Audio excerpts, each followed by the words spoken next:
The camps were bustling as many of the recruits joked and laughed, the sounds of chatter filling the air. While the human camp had many large dining halls, Aurora had thought it best that they have dinner outside for the first night. The other races had chosen to do the same. While it was far from bridging the differences between them, there was still a sense of camaraderie seeing different campfires lit across the forest. As the campfires burned into the night, Aurora, who had been with the other Ravensteins, finally excused herself and walked away from the camp and into the forest. Many saw her, but none followed. After moving a significant distance away from camp, Aurora came to a stop as she heard a familiar voice. You need to try smiling more often. Aurora's head snapped toward the source of the voice. She snorted the moment she saw who it was. I'll do that when you stop dumping your responsibilities on me. Atticus opened his mouth, then closed it. Then opened it again. But no words came out. A moment later, he sighed in defeat. Fine, fine. He shoved his hands into his pockets. So, how's it going? Aurora crossed her arms, tilting her head slightly. Who do you think you're talking to? I'm a born leader. It's going perfectly. Atticus rolled his eyes, muttering under his breath, and she pretends not to like it. What did you just say? Atticus cleared his throat. Nothing. Better. A brief silence settled between them, the distant crackling of campfires filling the night air.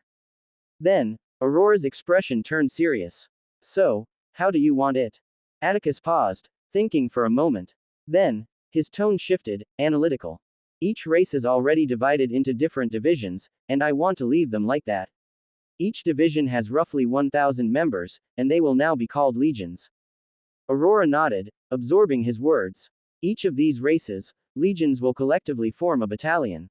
I'll leave the choice of battalion leaders to you. Pick the ones who can command respect. You don't need to like them, just make sure they're competent. Aurora nodded again. Atticus went on. Now, for the army arrangements, we need to tailor each battalion to their natural strengths. He raised a hand, ticking off each race. The elves are best suited as rangers. They'll handle long-range attacks, scouting, and maneuver warfare. The dwarves will be in charge of construction, weapons maintenance, and heavy infantry. They're sturdy and disciplined. The angel battalion will focus on aerial combat and control. Their ability to fly gives them the best vantage points. The demon battalion are our frontliners. They have sturdy bodies, enhanced regeneration, and superior strength. They'll take the brunt of direct engagements. Aurora listened intently, taking it all in. Each battalion will focus on these aspects, specialization over generalization. Atticus's tone shifted slightly, colder now. But right now, the most important thing is ensuring they follow your orders.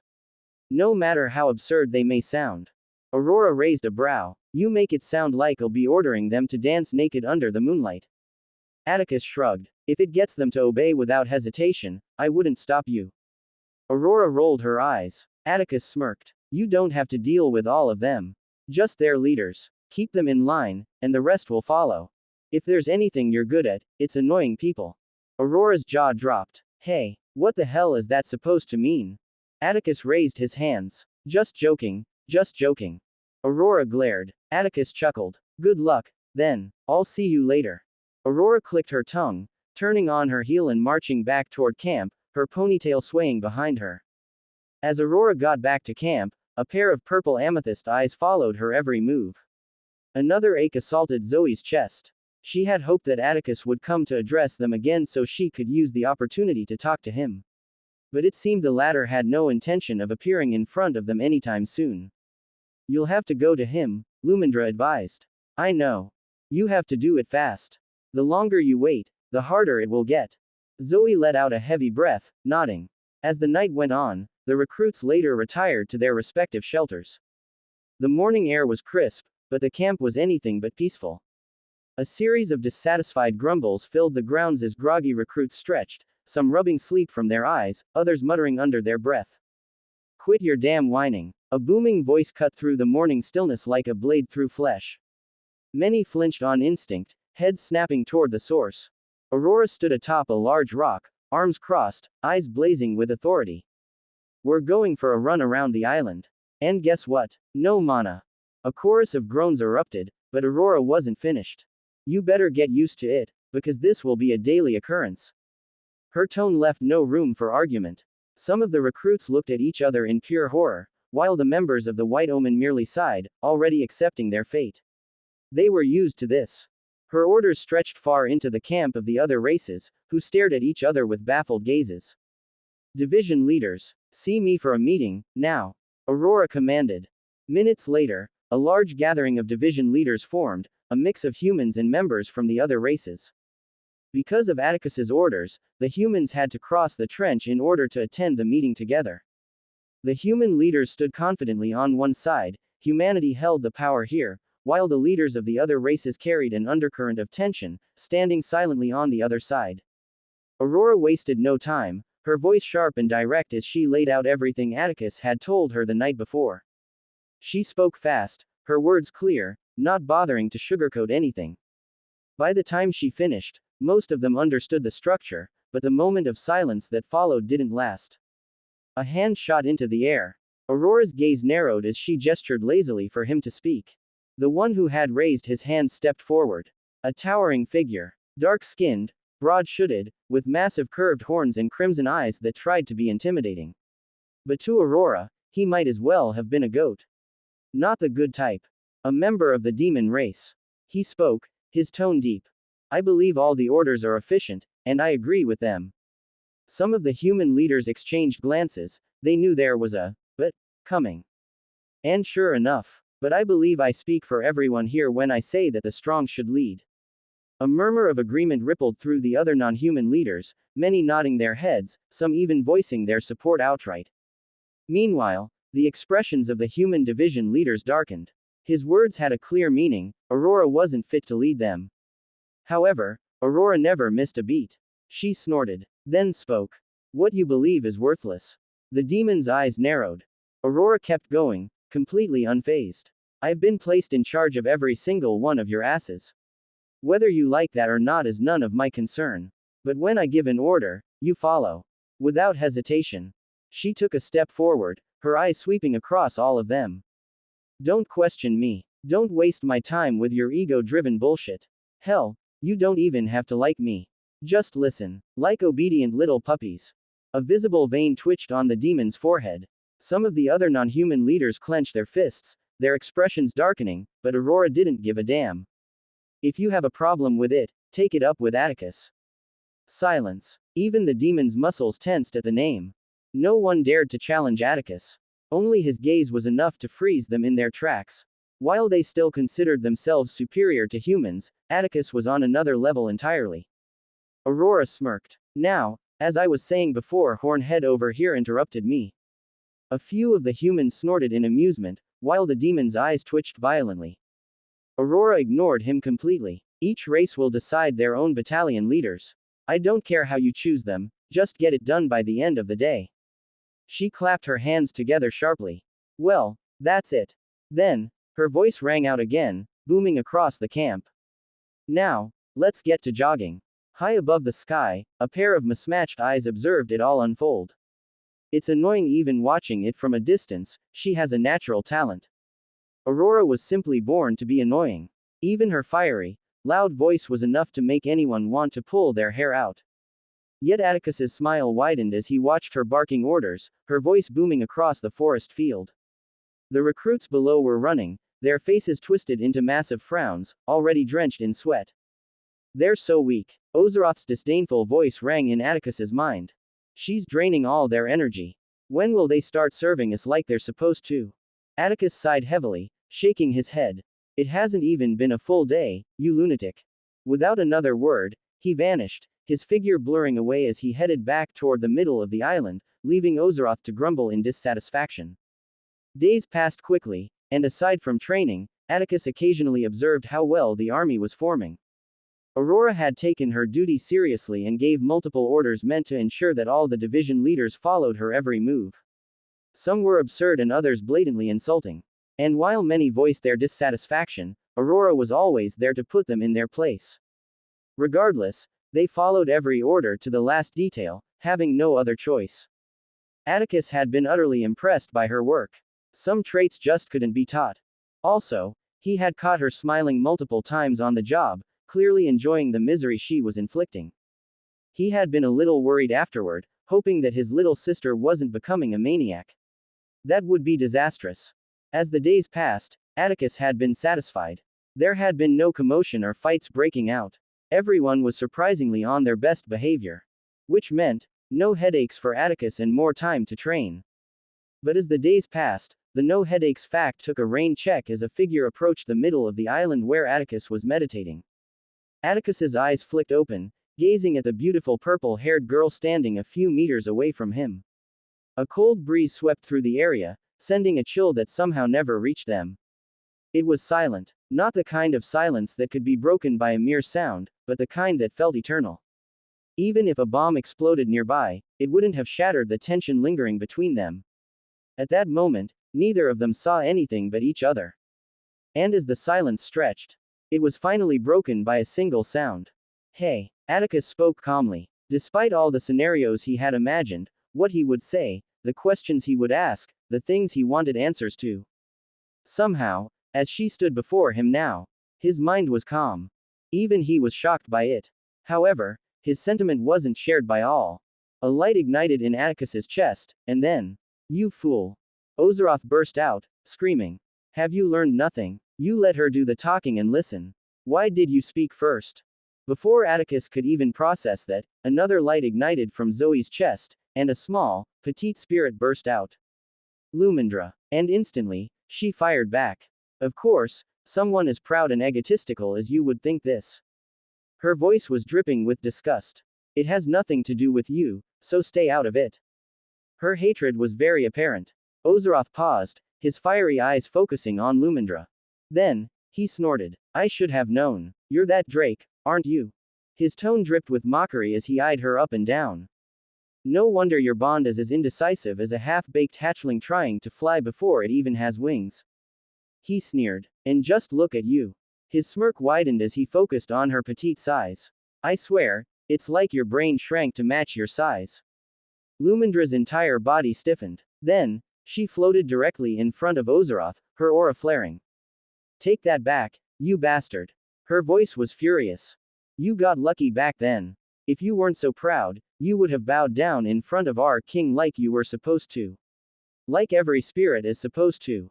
Ozeroth snorted. "Please. That day, you weren't shocked by your orders, you were shocked by my magnificence and handsomeness." His voice oozed arrogance. "You practically set yourself up to be defeated. I saw the way you were looking at me. If not for that fool's grip on you all being so tight, I'm sure you would have bowed and begged to serve me." Lumindra visibly gagged, looking like she had just heard the most disgusting thing in her life. "Your delusions are insane." Atticus, who had been watching quietly, finally spoke. "I said the same thing." Both Ozeroth and Lumindra whipped their heads toward him and, "Stay out of this." Atticus raised his hands in defeat, muttering under his breath. You'd think they were the couple. But they ignored him. Lumindra's anger flared again. "And don't you dare talk about my king that way." Ozeroth rolled his eyes. "Just like I said, your brain is just like your size. You can't even see that he's using all of you." Atticus and Zoe watched everything unfold quietly. Zoe's expression was baffled. She had never seen Lumindra this flustered before. Meanwhile, Atticus was completely used to Ozeroth being this annoying and impossible. He couldn't help but pity Zoe's spirit, she was in for a rough time. As the bantering continued, Atticus and Zoe's eyes suddenly met. Atticus gestured toward the forest. Zoe breathed in deeply, clenching her hands. Then, she nodded. Without another word, the two of them walked away, leaving Ozeroth and Lumindra behind, still shouting at each other. They walked. Despite the distance they had put between themselves and the spirits, the faint echoes of Ozeroth and Lumindra's argument still rang through the air. Atticus and Zoe didn't stop walking. They stepped deeper into the forest, the dense foliage swallowing them into an eerie silence. Neither of them spoke. Atticus took the lead, his strides calm and measured. Zoe followed behind, her gaze locked onto him, observing everything. He's changed a lot. Atticus had grown taller, broader, stronger, but that wasn't what unsettled her. It was his presence. Everything about him screamed dominance. It felt alien, as though he no longer belonged to their world. She watched his steps. His feet touched the ground, yet there was no displacement. As though he wasn't even bound by the same physical rules as everyone else. That was when it truly sank in. It was worse than any of them had thought. Atticus was at a level that couldn't be reached. A sting burned in Zoe's chest. That same ugly feeling crawled to the surface once more. Jealousy. Just then, Atticus stopped. Without warning, he turned to face her. Zoe flinched as their eyes met. His mismatched gaze bore into her, sharp and piercing. She froze. Under his stare, she felt completely bare. Like he could see through everything. Everything she had planned to say vanished. The words she had rehearsed, the explanations she wanted to give. All gone. Her breath stopped as she stood there, hands clasped tightly in front of her, unable to speak. He looked unreal, like a sculpture carved by the gods themselves. The tense silence stretched until, well, I think we're far enough. Atticus's voice broke the stillness. Zoe jolted, snapping out of her trance. Why yeah, she stammered. Then, internally, she screamed. Lumi, help, but there was no answer. Her chest tightened. She already knew. Lumindra was still busy screaming at Ozeroth. Zoe cursed inwardly. Come on, Zoe, you can do this. Just like you rehearsed. She turned back to Atticus, only to see him watching her silently. That only made it worse. She inhaled deeply, steadying herself. How have you been? She finally asked, her voice soft. I've been good. You. His tone wasn't cold. It wasn't warm, either. It was just normal. And somehow, that hurt more than anything. Her chest ached. Does he not care anymore? She had prepared herself for anger. She had expected him to be furious, to yell, to blame her. That would have been easier. If he had been angry, that meant he still felt something. But this was indifference. She swallowed the lump in her throat. That's great, she whispered. Her voice was barely audible. But Atticus heard her perfectly. Silence settled again, until Zoe took a deep breath. Then, with newfound determination, she lifted her head. Here goes. Her voice was firm, but her fingers trembled. I'm sorry, Atticus. Atticus's gaze remained unreadable. Sorry for what? Zoe hesitated. Then, for rejecting you when you asked me out. She exhaled sharply, her voice quieter now. It's not that I didn't feel the same way. I just. She bit her lip, struggling to find the words. Atticus said nothing. He simply watched her. Atticus could feel it. He wasn't just looking at her. He was feeling everything she was feeling. He knew what she was going through. She was a walking wreck of emotions. Tears welled up in her eyes. And then, the first drop fell. I'm sorry, Atticus. So sorry. She wiped at her tears, but they only kept falling. Her voice cracked, her body shaking. But I'm jealous. Her hands clenched into fists as more tears streamed down her face. I'm jealous of everything you are. I want to be where you are. I want to be stronger. I want to gain power.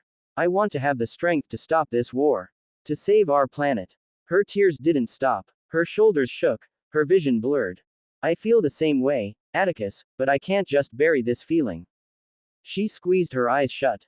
Anytime I look at you, all I can feel is jealousy. I hate this. I hate this so much. Her breaths were heavy, her voice breaking. Zoe choked on her sobs, her face drenched in tears and mucus. Zoe tried wiping them away, but more tears kept coming. She couldn't face him. She couldn't bear to see his expression. Her overwhelming shame crushed her. She hated this feeling. She hated it so much. A distance away, Ozeroth and Lumindra had momentarily stopped fighting. Their attention was now on Zoe. Lumindra crossed her arms, her face somber. She didn't like seeing Zoe like this. Zoe, she muttered, her voice pained. Behind her, Ozeroth snorted. HMPH. He better not accept that half-baked apology. His arms crossed as he watched, his expression unimpressed. She still needs to grovel and lick his feet. And mine, too. His tone turned dramatic. It was a very tough task stopping that idiot from making a complete fool of himself. I molded him. I shaped him into the cool man he is now. Without me, he would have still been a pathetic mess. A vein throbbed in Lumindra's forehead. She clenched her fists, barely holding herself back from punching this prideful bastard. But Ozeroth soon fell silent. Because now, even he was curious. What would Atticus do? The entire focus was on this freakishly tall 18-year-old boy. However, to the boy, the world had turned into a blurry mass of darkness. He saw nothing. He didn't move a single inch, yet his mind spun, faster than it ever had before. Thoughts collided, clashing, racing through his head at a speed that even he struggled to process. What should I say? How should I handle this? What's the best way to approach it? The words of everyone close to him echoed in his mind, like whispers passing through a storm. Don't be a fool. Forget about it. Move on. Then nothing. You move on. They had all told him the same thing when Zoe rejected him. And truthfully, he was starting to move on. Years had passed. He had grown, changed. He had gone through so many life and death experiences that this situation should be a joke compared to them. However, it didn't feel like a joke. Because as he stood there, watching her break down in front of him, as he listened to every broken word, every painful sob, as he felt her emotions as though they were his own, a strange ache settled in his chest. Her distress was genuine, raw, and for that reason, Atticus decided. He would meet genuine with genuine. He would speak his mind. Zoe's sobs echoed through the quiet night. The blurry darkness around Atticus receded, his mismatched eyes locking onto her. Then, jealousy, his deep, calm voice echoed through the night, interrupting her sobs. Honestly, I can't blame you for feeling that way. But I can't understand it, either. Zoe's tear-filled eyes lifted toward him. She couldn't see him clearly. Her vision was too blurry, but she was glad. She didn't want to see his face right now. She was a mess. Atticus continued, I've asked myself countless times, why am I so attracted to you? I've thought of different reasons, but I finally settled on one. I admired you. Zoe's breathing slowed, her sobs quieting slightly. Atticus's voice remained calm, steady. When I first saw you, you were beautiful, without a doubt. But that wasn't what drew me to you. You were different. Your eyes were clear, focused. You weren't after anything. You weren't seeking recognition, admiration, or validation. You had a goal, and you were focused on it.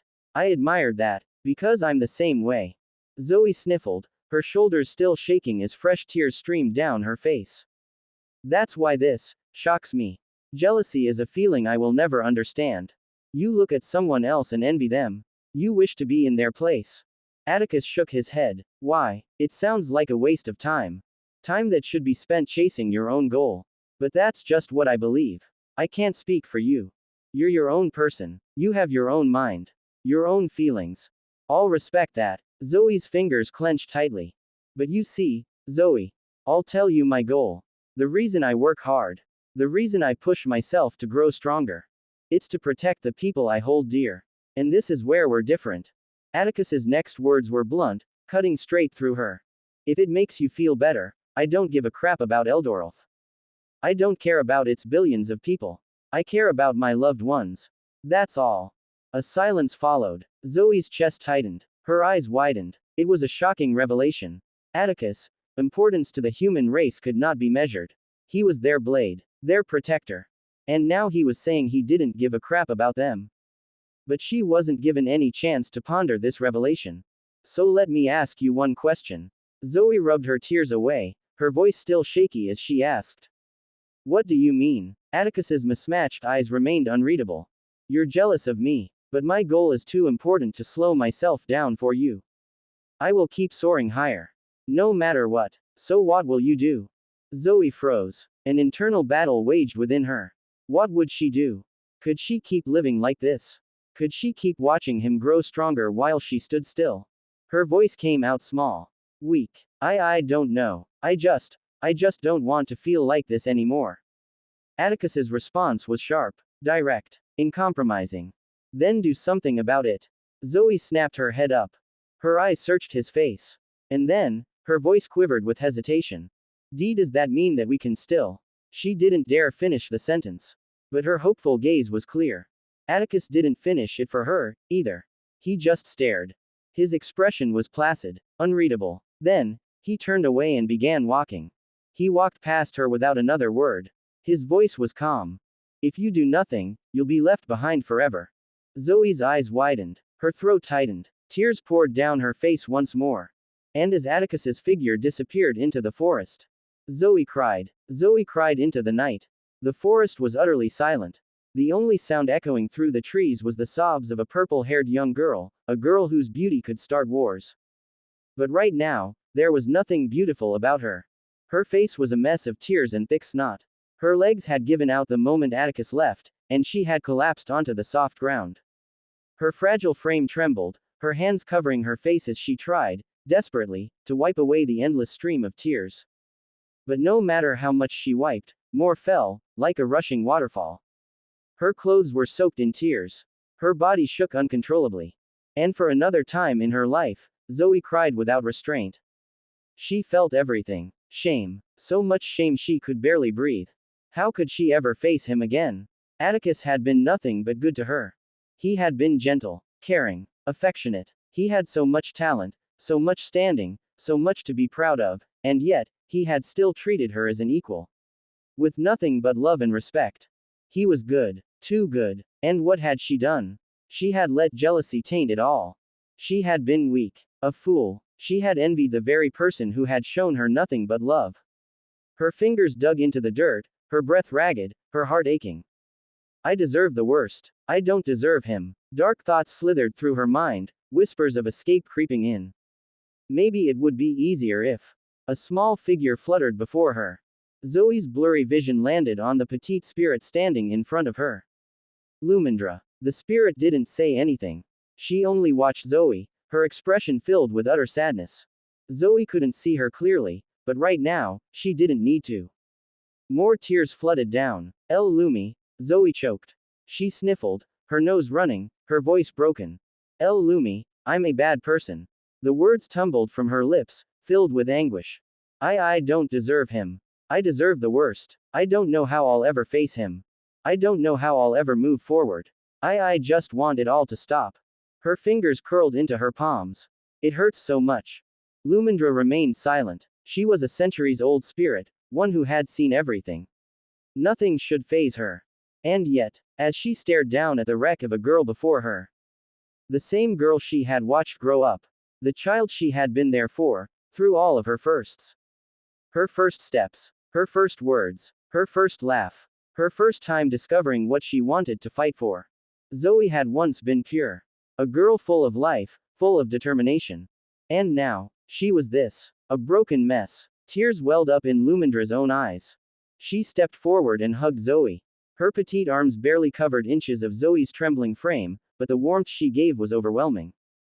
A warmth that Zoe hadn't realized she needed.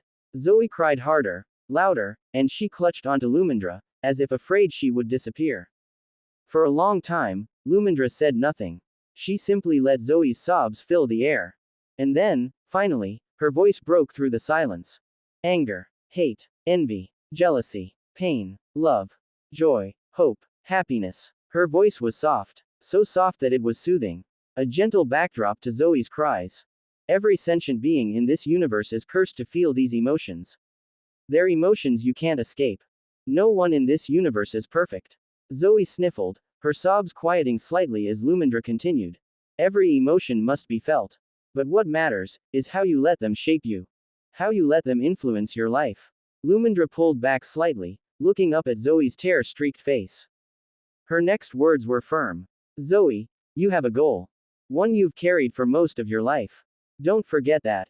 Will you let your emotions destroy you? Or will you let them fuel you?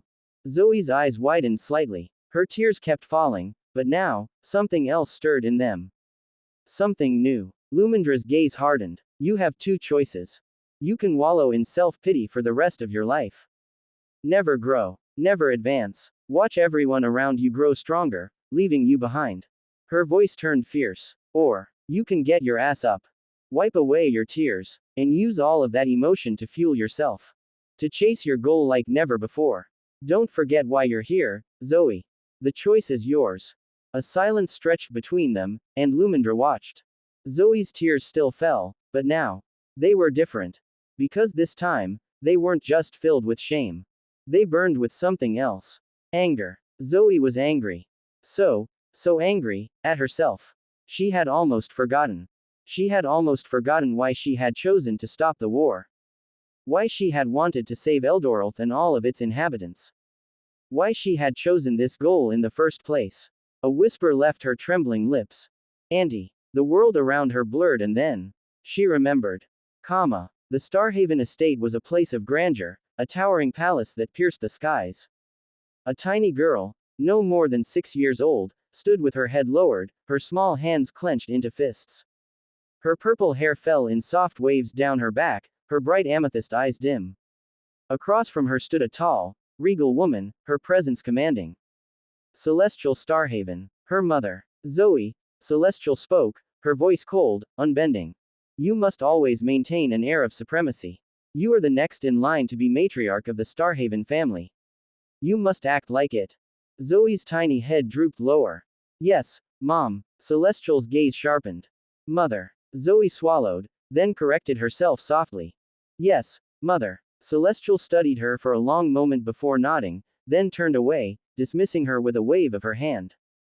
Zoe let out a small breath as she was sent to her room. The second she stepped inside, the door swung open again. Zoe blinked, and then beamed. Aunt Jereva.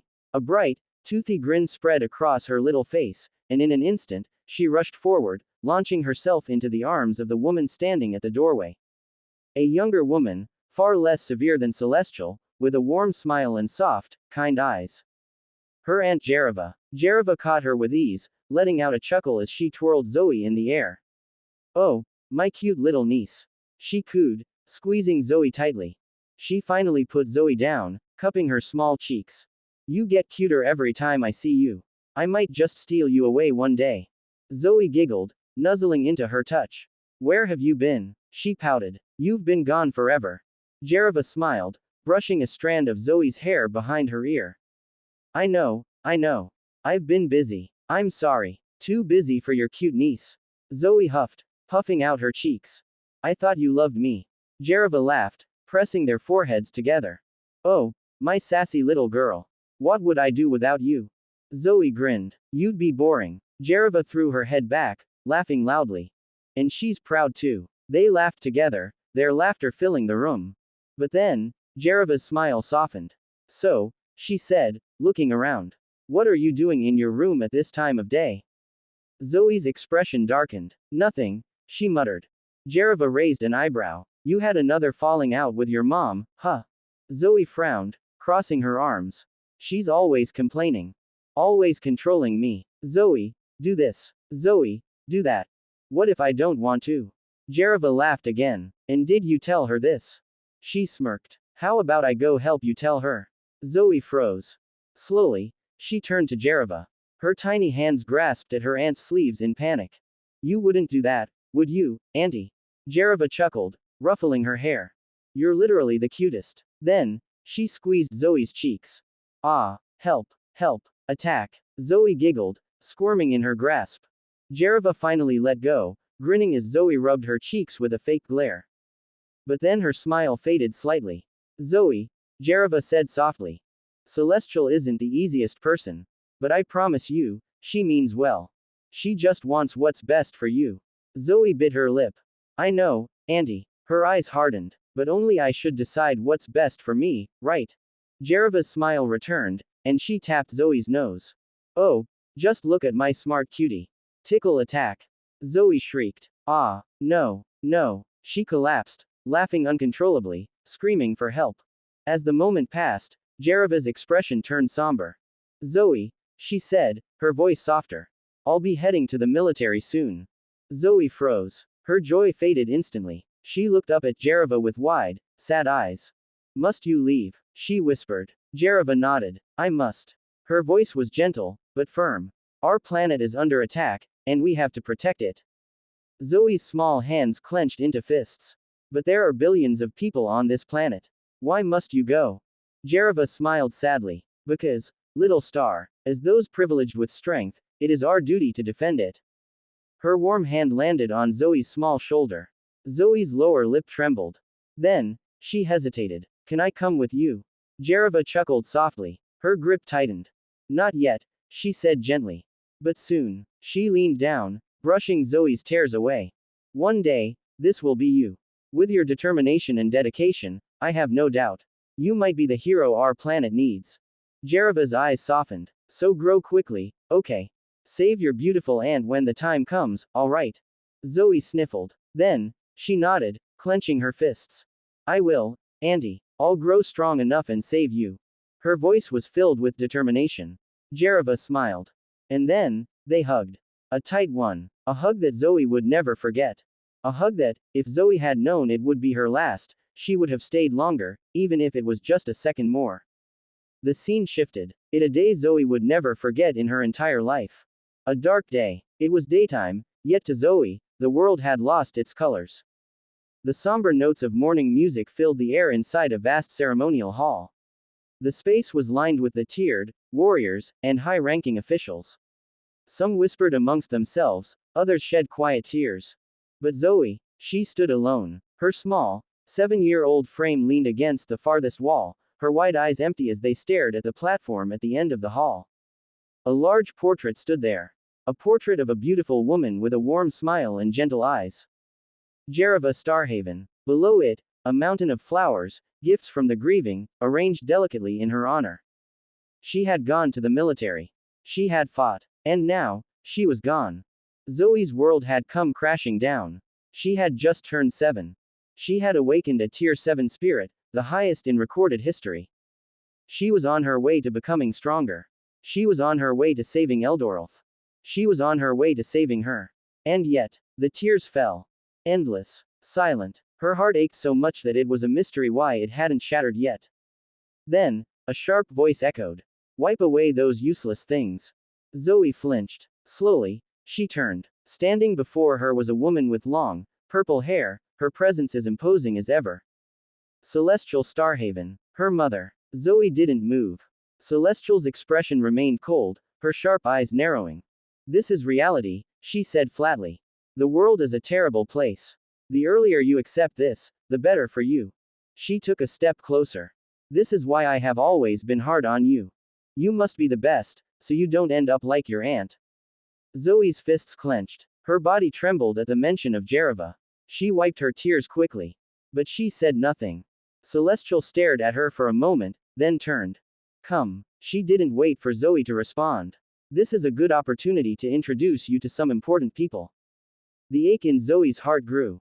But she didn't protest. She simply nodded. Yes, mother. With small, obedient steps, she followed behind Celestial. She was introduced to countless people, their hands cold, their words hollow. But her mind never left the portrait of Jereva. Her eyes were filled with grief. Yet, there was something else. Something stronger.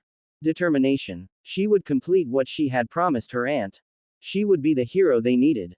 She would save Eldorolf. No matter what. The memory blurred. And then, Zoe found herself leaning against a tree, her eyes locked onto the silver moon above. It was full, bright, soothing. Yet, within her, anger burned. She had almost given up. She had almost forgotten. She had promised her aunt, a promise she had vowed to keep no matter what. And now, a small, bitter chuckle escaped her lips. I'm a mess. She had let her emotions control her. She had almost thrown everything away. For what? For jealousy. For a feeling. The thought disgusted her. Aunt Jereva would be disappointed. Her fists clenched. What was she doing? What the hell was she doing? She couldn't possibly throw everything away for something like this. Lumindra, who had been silently watching her, smiled warmly. She felt it. She felt the shift within Zoe. The shame was still there, but now, it was buried beneath something stronger. Determination. Zoe exhaled heavily and wiped her tears one final time. Her eyes were red, swollen from crying, but she didn't care. She turned to Lumindra, smiling. Thank you, Lumi. No other words were needed. They were bonded and they could feel each other's emotions. Lumindra's smile widened. She fluttered into the air, then landed softly atop Zoe's head. You can praise me later, she said teasingly. Her voice grew gentler. So, what do you plan on doing now? Zoe didn't hesitate. Her eyes blazed. I have to see him again. Lumindra nodded, a hint of pride creeping in. She knew Zoe had finally made her choice. Then let's go. Atticus had already returned to where he had been meditating earlier, the middle of the island. On the way back, he had encountered his ever-annoying, pride-filled spirit. And, of course, Ozeroth couldn't resist making his thoughts heard. Tisk. What you did back there was acceptable. But you could be better. The spirit floated beside him, arms crossed, his tone dripping with haughtiness. You have to be colder. Cooler. You can't let anyone of their gender catch you off guard. Women are dangerous, boy. You give them an inch, and they'll take your entire soul. Atticus sighed. Why hadn't this bonding thing come with a mute button? Ozeroth continued, undeterred. But let's just be grateful you didn't embarrass yourself. I was fully prepared to knock some sense into you if you dared act like a fool. He dramatically flipped his hair. Honestly, you should thank me for keeping you in check. Without me, you'd be a helpless romantic, stumbling over your words like a fool. Atticus ignored him. Instead, he moved to the center of the clearing, preparing to sit, when something popped into his mind. Right, what's the deal with you and Zoe's spirit? Ozeroth froze. His usual dramatic flair momentarily stopped. What do you mean? He asked, his tone strangely neutral. Atticus arched a brow. I could sense some tension between you two. He tilted his head slightly. Do you like her or something? Ozeroth exploded. How dare you? His voice boomed across the clearing. The great Ozeroth does not like. He puffed out his chest. I have women fawning over me from the entire spirit realm. They beg to be with me.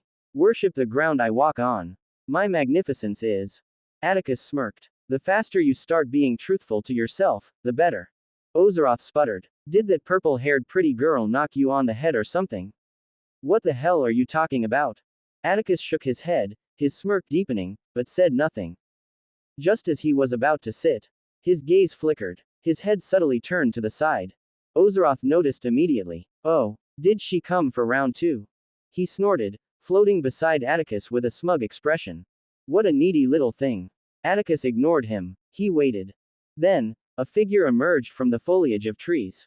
Purple hair flowed behind her in waves. Her clothes were dirtied, wet patches staining them from her time crying in the forest.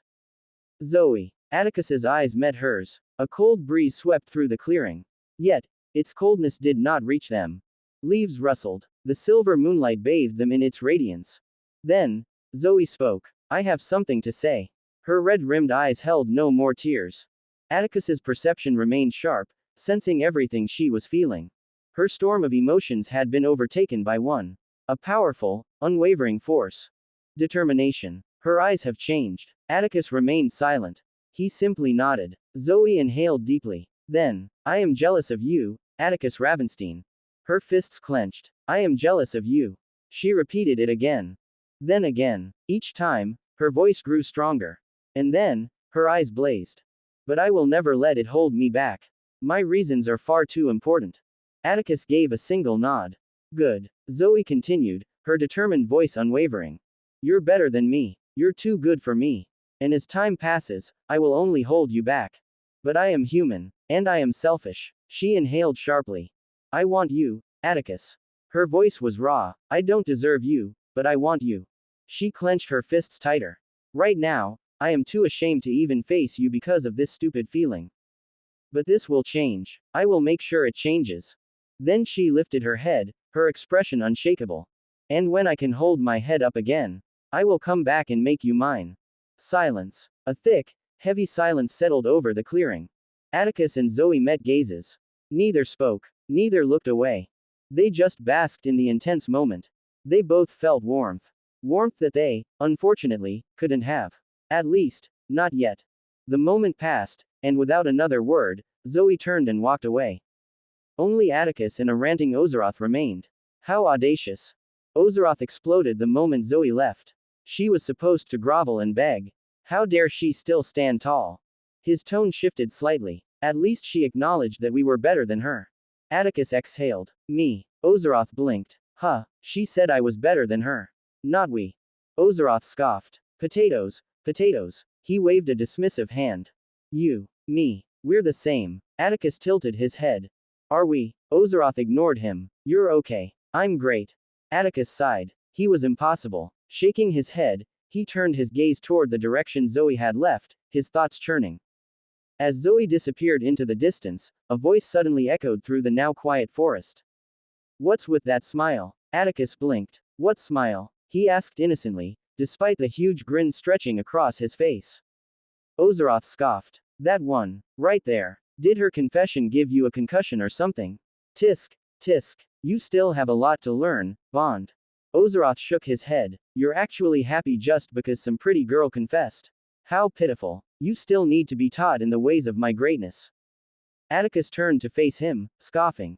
And then, his smirk widened. At least someone confessed to me. Ozeroth froze. His entire body stiffened. His mouth opened, then closed, then opened again, but no words came out. Atticus's smirk deepened. What? Did I lie? His tone was far too smug. Ozeroth's face twitched. For the first time in his entire existence, he had been caught off guard. To think this bastard would use this against him. His eyes narrowed, and his mouth opened again. Then, he shut it, unable to utter even a single comeback. Because he knew Atticus could see everything about his life. He had always boasted about the women fawning over him, and yet, he hadn't received even a single confession.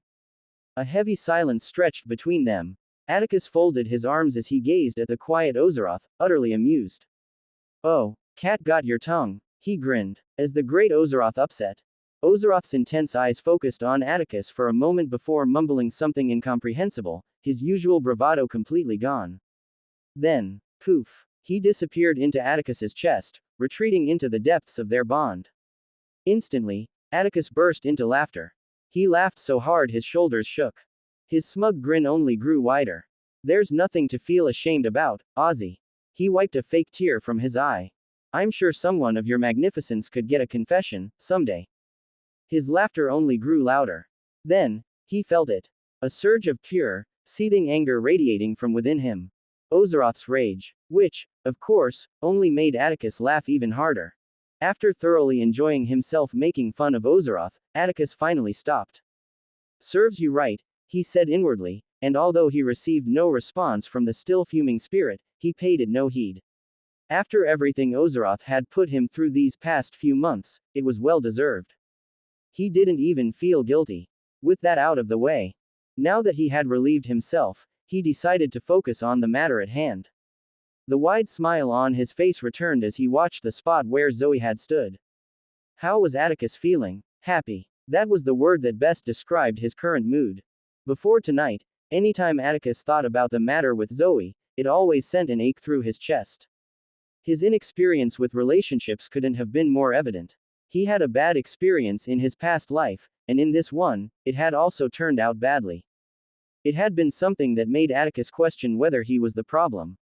Maybe there was something wrong with him. But it had been a thought he killed instantly.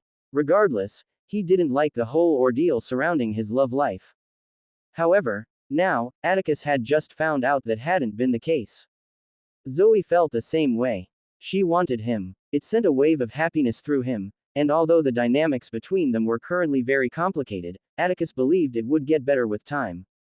With his wide smile undisturbed, Atticus sat down and continued his meditation, not even bothering with the spirit fuming within him. And like that, days passed. After his meeting with Zoe, Atticus hadn't seen her again up close. However, he had caught glimpses of her multiple times whenever he checked on the army's progress. And in those few times of observing her, Atticus could see that Zoe had been completely serious about her words that night. Her gaze was different now. Every activity she participated in, every training session, even her interactions with her division members, everything was done with a new sense of purpose. To Atticus, she seemed like a person who had a goal and was now chasing it with her whole being. The level of her training had intensified. Even after the long hours of grueling and sometimes useless training sessions Aurora put them through, Zoe hardly ever rested. Instead, she devoted herself entirely to training and advancing her power. As he observed her, he was reminded of the reason he had been attracted to her in the first place. Regardless, Atticus hadn't lost track of his duties. Besides Zoe, he also observed the entire army and their progress. It was safe to say that Aurora was doing an amazing job. It was as though she was born to lead. Well, to annoy people. Aurora was utterly shameless. She didn't care about what people said. She didn't care about the feelings of the recruits. She barked out orders with authority and was sure to reprimand anyone and everyone who disobeyed her in any way. Her orders ranged from reasonable to completely absurd. She had taken Atticus's advice seriously and tested the patience of the recruits. Fortunately, while many were dissatisfied, they still followed every order, albeit with gritted teeth. Aurora seemed to enjoy their grievances, reveling in the fact that she was the cause of their misery. This made every division, even the other races, fall in line. They didn't question orders and listened, even to the most absurd commands. Aside from this, Atticus had also observed his friend, Kale. The boy remained a battle maniac, always searching for a reason to fight. He spent his free time hunting and challenging anyone and everyone to a spar. With that, Atticus believed his army was more or less ready. To Atticus, the most important aspect of controlling an army was ensuring they followed his every order. With that achieved, Atticus only focused on his training, waiting for the military to give them their first challenge. Luckily, he didn't have to wait long. As the days passed, it soon came.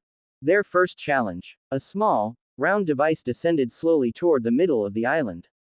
It stopped, hovering just in front of Atticus. As Atticus observed the device with intrigue, it suddenly opened, revealing a letter. It floated toward Atticus, and as he grabbed it, the hatch closed, and the device shot toward the horizon. Atticus observed the letter for a few moments before opening it and reading its contents. In less than a second, he sighed. It's going to be more annoying than I thought. In the letter, Atticus had just received some details about their challenge. A simulated battle, huh? The first 3 to 4 months had been for basic training, ensuring their fundamentals were solid. Now, it was time for the actual training, the training that would enable them to survive on the battlefield. Sounds like they just want to challenge me. Because of Atticus's overwhelming strength, the military had essentially customized his challenges in an attempt to push him. Let's just get this over with. While the military saw this as a challenge, to Atticus, it didn't feel like one. His strength compared to those under him was incomparable. Atticus could single-handedly wipe out the entire army if he wished, which meant he could do the same to any opponent they deemed the army capable of facing. Unless they used Paragon-ranked opponents, it wouldn't be a challenge for him. And if they did, the entire notion of the army would become obsolete. Because of this, in the upcoming challenge, the military had decided to focus on his leadership skills. Atticus left the middle of the island, moving swiftly toward the camp. His visit was so brief it was barely a blip in time, so fast that no one noticed except for Kale, because of their connection. A moment later, Atticus was soaring through the sky, Aurora in tow. The instant they appeared in the air, Aurora erupted. Atticus, I've told you to stop doing this bullshit. Do you have shit for ears? Atticus exhaled, shaking his head. It's nice to see you too, Aurora. Aurora crossed her arms, huffing. HMPH. Of course, it's nice to see me. Who do you think you're talking to? Atticus barely resisted the urge to roll his eyes. Stop whining. Before she could retort, he tossed the letter at her. Our first challenge is here. Aurora caught it swiftly, her eyes narrowing as she skimmed through the contents. And then, her entire demeanor shifted. Excitement sparked in her gaze, and she grinned widely. You mean? Atticus nodded. My role will be limited. Aurora exploded in joy. Yes, yes, yes. Atticus's mouth twitched. At least pretend not to like it. But Aurora did no such thing. She was practically jumping in the air, fists raised, eyes gleaming with unfiltered joy. Atticus sighed, shaking his head. All right, that's enough. Still grinning, Aurora spun midair. I'll get them ready. Before she could say anything else, Atticus flicked his fingers, sending her hurtling back toward camp. Aurora barely managed to land on her feet, shouting as she tumbled into the recruits. Atticus watched her disappear below, shaking his head with an amused smile. Then, without another word, he vanished, reappearing back at the middle of the island. In the letter, they had been given a few hours to prepare for their challenge. I wonder what it'll be. They had only specified the theme of the challenge and informed them of their limitations. Atticus still didn't know what the challenge would be about exactly. What do you think? Tisk. A huge waste of time, Ozeroth scoffed. Atticus barely reacted. He had expected as much. After that night, Ozeroth had returned to his usual prideful and haughty self, acting as though he hadn't lost an argument to Atticus just days ago. It was almost impressive how quickly he could recover his arrogance. Still, despite his theatrics, Ozeroth's next words were surprisingly serious. But it could help you learn more about observational capabilities. Your intelligence is certainly incredible, but it doesn't change the fact that you've never been in charge on a battlefield before.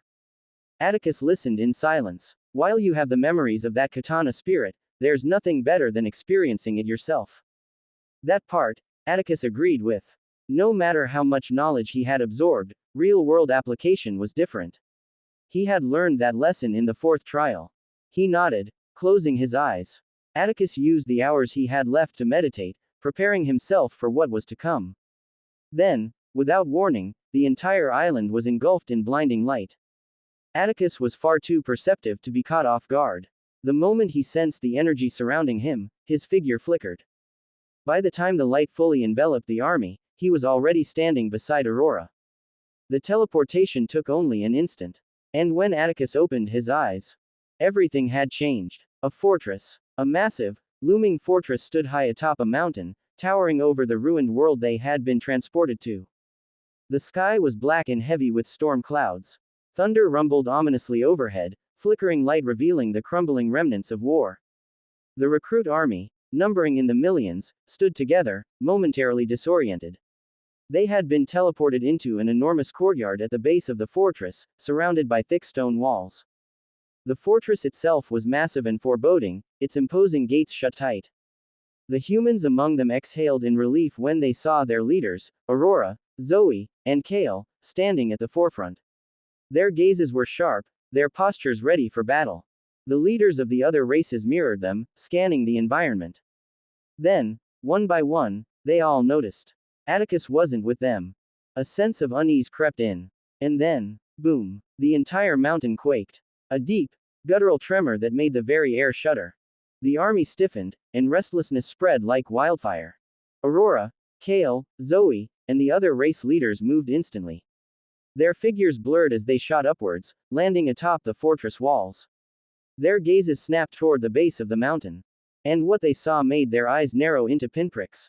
Like ants swarming an anthill, an endless horde of enemies ascended the mountain. Their numbers stretched beyond what the eye could see.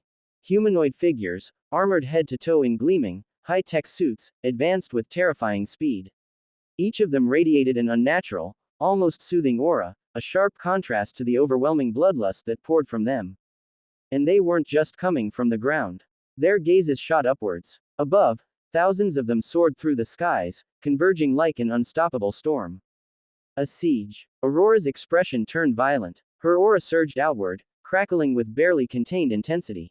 Her mouth opened, ready to issue commands, but then, a calm voice suddenly sounded. One that froze the entire army in place. Listen to my orders carefully. Inside a dimly lit control room, a crowd of military officers, analysts, and sergeants sat hunched over an array of monitors. Each screen displayed different battlefields, corresponding to one of the numerous teams undergoing their simulated war challenge. The atmosphere was tense. Some teams were already struggling, falling apart under the relentless waves of enemies. Others showed tactical brilliance, but most recruits were failing, their inexperience was painfully clear. Yet, despite the chaos of multiple teams facing their challenges simultaneously, most of the eyes in the room were locked onto one screen. Atticus's challenge. A single, commanding presence stood at the front of the room, his hands tucked behind his back, his posture relaxed yet imposing.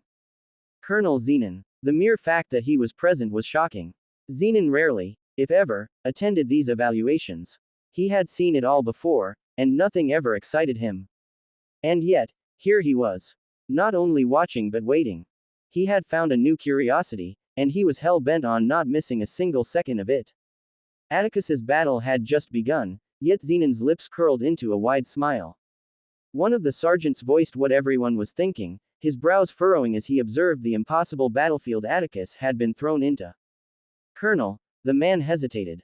I understand your interest in this recruit, but this challenge is on a whole other level. Even some of the most seasoned commanders wouldn't be able to hold out against this kind of siege. Another officer beside him nodded. The fortress is massive, but their enemy is endless. And those airships, those weren't even in the original training modules. A few murmurs of agreement spread through the room. It was no secret. Zenon, in particular, had designed this challenge specifically for Atticus. They knew he was strong, too talented to be measured by traditional means. But he wouldn't be able to fight in this challenge. Which meant his army would bear the brunt of everything. Colonel Zenon let out a low chuckle, his sharp gaze never leaving the screen. He didn't bother responding to the officers, it was a waste of time. Those eyes. Atticus's eyes weren't those of someone who didn't know what he was doing. They were the eyes of someone who planned before acting. To Zenon, he couldn't imagine a scenario where Atticus would lose. Atticus sat alone. The room was dimly lit, its walls lined with glowing runes and floating screens. It was a perfect vantage point, giving him a complete view of the battlefield through a massive projection, a real-time feed of every recruit, every battalion, and every enemy surging toward the fortress. He hadn't been teleported along with the others. Instead, he had been sent here, a control room. It seemed the military was hellbent on making sure he took a leadership role in this challenge. Atticus muttered under his breath. As soon as he had arrived, the full details of the challenge had been displayed before him. He barely needed a second to analyze it all. Challenge details. Objective. Defend the fortress. Repel the enemy siege. Maintain command over the army. Survive. Time limit. Until the enemy retreats. Conditions. You cannot fight personally. Your role is purely leadership. Your ability to strategize will determine the army's survival. It was a test. They weren't testing his power. They were testing his mind. Good. His mismatched eyes gleamed as he took in everything at once. The enemy forces included hundreds of thousands swarming up the mountain, fully armored, wielding warhammers and ready to crush anything in their path. Hundreds of thousands more in the sky, blotting out the heavens. Even from the control room, Atticus could feel it. They radiated a soothing aura, but it felt deceptive. It masked their lethal bloodlust. But this wasn't the only thing on Atticus's mind. He also analyzed everything he had on his side. Their defensive layout was a fortress. Ancient. Built to withstand sieges. With towering walls, reinforced gates, high vantage points for ranged units. Looks like they're trying to make us rely purely on our abilities. It wasn't the usual high-tech setup of their world. Normally, the walls would be lined with so much artillery that it would be all one could see. Even the control room would have full fortress control. If this had been a modern fortress, its defensive mechanisms alone would have been enough to repel the current enemy forces. But all they had was a large, sturdy wall. Not a single piece of artillery in sight. Regardless, he would work with what he had. His mind shifted toward his army composition, highlighting their roles. Dwarves. Heavy infantry, fortifications, artillery. Angels. Airborne combat, light-based attacks, aerial superiority. Demons. Shock troops, frontline brawlers, resilient bodies. Elves. Ranged support, magic-infused arrows. Humans. A mix, combat versatility. Atticus's mind spun like a machine. Among the basic training the military had mandated in the first 3 months, it hadn't been only physical. Victor had tried lecturing him in the art of warfare. But Atticus had simply insisted on absorbing all the information at once instead of wasting time with lectures. Because of that, he had already analyzed warfare from every angle. A siege wasn't won through brute force. It was won through control. And right now, he controlled everything. Listen to my orders carefully. His voice rang across the fortress, appearing everywhere and coming from nowhere. The words were simple, but that wasn't what the army focused on. It was who had spoken them. The moment they heard it, the entire army stilled. Their senses sharpened, awaiting his words as though they were a decree. Atticus's voice was calm, straight. Dwarves. First priority. Reinforce the fortress. Construct layered defenses behind the first wall. I want pitfalls, barricades, and artillery placements set up immediately. Prepare all siege weapons. A wave of movement rippled through the dwarven ranks. They didn't waste a single moment. The ground rumbled as they dug, hammered, and placed traps beneath the walls. Some of them rushed to load artillery, setting up mana cannons and long-range ballistae. But Atticus's voice didn't pause. Elves. Take high positions. Prioritize air suppression. The moment they come into range, let hell rain down. On command, the entire elven battalion scaled the fortress walls, bows glowing with power. Millions of arrows were nocked, shimmering with energy. Angels. I want a 3-layered formation above the fortress. First line. Intercept incoming air units. Second line. Protect the artillery. Third line. Mid-air bombardment. The sky exploded with a divine radiance. Angels, clad in gleaming armor, took to the skies in tight formations. The battle had begun. Demons. Hold the front line. Let them crash against us. Show them what real bodies are made of. The ground trembled as the demons roared into the skies, forming an unyielding front just beyond the gates. Their bodies ignited with hellfire, weapons gleaming like raging infernos. Aurora. His voice shifted slightly. Aurora smirked, standing atop the wall just near the fortress gates. You are my sword. Obviously. She cracked her knuckles, flames licking across her skin. Control the battlefield. Direct formations. If they breach, incinerate them. Her flames exploded outward, forming a sea of fire along the fortress walls. Got it. Kale. A bestial aura erupted from Kale, his battle intent flooding the fortress. You're my vanguard. Kale grinned, his battle intent rising like a wave. First counter charge. If they get too close, go berserk. But keep your team alive. Kale's hand reached for his broadsword, nodding. Atticus's last remark was well warranted. Kale tended to go berserk and forget about his teammates. But Atticus had just given him free rein to cause chaos. Zoe. Zoe stood still, her hands clenched as she listened intently. This was her moment, and she had no intention of making any mistakes. Construct a defense network. I want barriers between our units. Floating platforms for movement. Protective constructs around the artillery. You and your division are the shield of this army. Zoe's hands glowed with spiritual energy. She nodded. Understood. Atticus's order came swiftly. Move.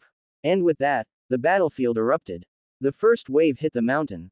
The thunderous clash of battle shook their world. The demons met the horde first, bodies colliding with armored enemies, their hellfire-infused weapons tearing through metal. The elves unleashed a rain of destruction, arrows slicing through the air, taking down thousands in seconds. The dwarfs fired artillery, the sky illuminated with cannon blasts, tearing apart incoming enemy units. The angels clashed against the enemies midair, weapons clashing against metal, bodies twisting through the storm as they cut down the aerial units. And through it all, Atticus controlled everything. His voice was cold, precise, like a conductor leading an orchestra of war. Angels, rotate defensive lines every 40 seconds. Do not overcommit. The angels immediately broke formation, their wings folding in as they swooped back before fresh warriors took their place, ensuring none were exhausted or outmaneuvered. Aurora, spread the flames thinner. Delay their approach. Far below, Aurora's flames roared across the battlefield, consuming hundreds in a sweeping inferno. But rather than a single devastating burst, she adjusted, letting her fire spread thinner, lingering on the ground, turning it into a hellish death zone. Kale, retreat 5 steps. Draw them in, then counter. The berserker had been mid-charge, his massive blade cleaving through enemies. But the moment he heard Atticus's command, he skidded backward, teeth bared. The enemy swarmed toward him. Then Kale roared. His power exploded outward, his blade cutting through their ranks like a hurricane. Zoe, more platforms. Make the battlefield multi-leveled. Without hesitation, Zoe's constructs erupted across the battlefield. Floating platforms of glowing energy materialized midair, providing vantage points for archers, footholds for melee warriors, and traps for the enemy, who found themselves funneled into perfect kill zones. The sergeants watching the simulation clench their fists, their gazes sharp as a razor's edge. The number of things happening simultaneously was staggering. Too much for any normal commander to keep track of. And yet, Atticus was not only keeping up, he was dictating everything. Every maneuver, every shift in formation, every counterattack. And not a single one of his soldiers had been eliminated. On the battlefield, Aurora had a smile on her face. She was happy. So happy that Atticus wasn't actively participating in this battle. If he had, it would have ended in seconds. But now, they would get a chance to showcase their improvements. Her flames engulfed everything in her path, the heat distorting the very air as her fist shattered enemies like glass. Her movements were wild, chaotic, yet impossibly controlled. But she wasn't the only one. Zoe worked tirelessly. She wasn't just creating platforms. Her constructs acted as barriers, shielding the artillery teams from incoming fire. Each time a cannon fired, a glowing shield absorbed the recoil, preventing the machinery from breaking apart. But she didn't remain idle. Purple wings burst from her back. And she soared into the fray, slicing through enemies with bladed constructs, her movements graceful yet merciless. She would not fall behind. And then, there was Kale. A true berserker. Kale had transformed. His body bulged with power, veins glowing with raw energy as his aura rippled in a storm of carnage. He did not block. He did not dodge. He tore through the enemy like a beast unleashed. Metallic bodies were cleaved apart. Enemy formations shattered upon impact with his relentless charge. Kale, back. Now. Atticus commanded. The berserker had the bad habit of going too deep. Kale's eyes gleamed, his muscles twitching. But he obeyed, unleashing carnage closer to the fortress. Not bad, Bond. Atticus's brow raised slightly. Is that a compliment? Ozeroth had just said something good about him. Had pigs started flying? Or what was going on? Ozeroth snorted. Why do you sound so surprised? Because you don't do compliments. Ozeroth scoffed, his tone dripping with pride. When I see greatness, I acknowledge it. Though, let's be honest, this isn't even nearly at the level of the great Ozeroth. Compared to my battles, this is child's play. Atticus rolled his eyes. For a second there, I thought you had become a reasonable person. My bad. What the hell do you mean by that? Ozeroth's voice boomed in his mind. You little brat, I should. Atticus ignored him and focused on the battlefield. Everything seems to be going well. Though he said this, Atticus knew it wasn't over. Aside from the sergeants, even the army of recruits was far too shocked by how the battle was unfolding. It was too easy. The level of enemies had been set to match their average, allowing them to fight back. However, their numbers were far too overwhelming. If not for Atticus's precise orders and formations, there was no doubt that everything would have crumbled by now. The recruits felt a sense of relief as they battled. Fighting under this monster was shockingly safe. But just as they started to get comfortable, high above, the storm clouds parted and something emerged. Airships. Dozens. Massive, metallic monstrosities with their cannons glowing ominously, charged to annihilate the fortress. The recruits froze. Their expressions morphed into despair. How the hell were they supposed to fight airships? Just then, now, Atticus's calm voice rang out. Now. The moment Atticus spoke, the fortress trembled, the ground splitting open at the heart of the fortress. A deep, guttural clanking echoed as monstrous artillery rose from the ground, massive cannons, their barrels gleaming with an intense glow. Each one was lined with intricate dwarven craftsmanship, ancient yet advanced. At their base, the members of the dwarven battalion scrambled into position, moving swiftly as they worked to get the cannons operational. There was simply no one in all of Eldoralth who could rival the dwarves in craftsmanship. While the other races were advanced in their own right, the dwarves, despite being a lower race, undoubtedly took the crown in this matter. There was a huge gray area when it came to the dwarves and the higher races, with many members of their kind being forced into slavery. Regardless, Atticus had been subtly elated to discover that he had them in his army. It was so obvious. From the very beginning, Atticus had known it wouldn't be as simple as just repelling a swarm of enemies. While that alone was a challenge, that wasn't how war worked. Uncertainty. In war, there was always something unexpected. A surprise. It was rarely a straight line, rather, it was a path filled with twists and turns. Anything could happen. To anticipate that, Atticus had instructed the dwarves to build these massive cannons as soon as they had been transported. And now, their purpose was clear. The airships had no time to react. Fire. The instant Atticus gave the order, the cannons detonated. Blazing beams of raw mana-infused firepower tore through the sky, ripping apart the airships as if they were made of paper. The impact sent violent shockwaves rippling through the atmosphere, igniting the sky with cascading flames. Boom. One by one, the massive floating warships exploded. Wreckage rained down, crashing into the hordes below, flattening dozens of enemies upon impact. The once intimidating airships were now nothing but flaming debris, plummeting from the heavens like dying stars. A stunned silence followed as the recruits processed what had just happened. Then, a thunderous voice shattered the stillness. Wooa! In your face, you freaking bastards! Nate bellowed, his voice bursting with energy. His earth-covered broadsword slammed into the ground, splitting the earth apart and hurling enemy combatants into the air. He launched himself into the horde, his blade carving through metal and flesh without pause. His battle cry was contagious. The moment his scream rang through the air, it was as if adrenaline exploded within the entire army.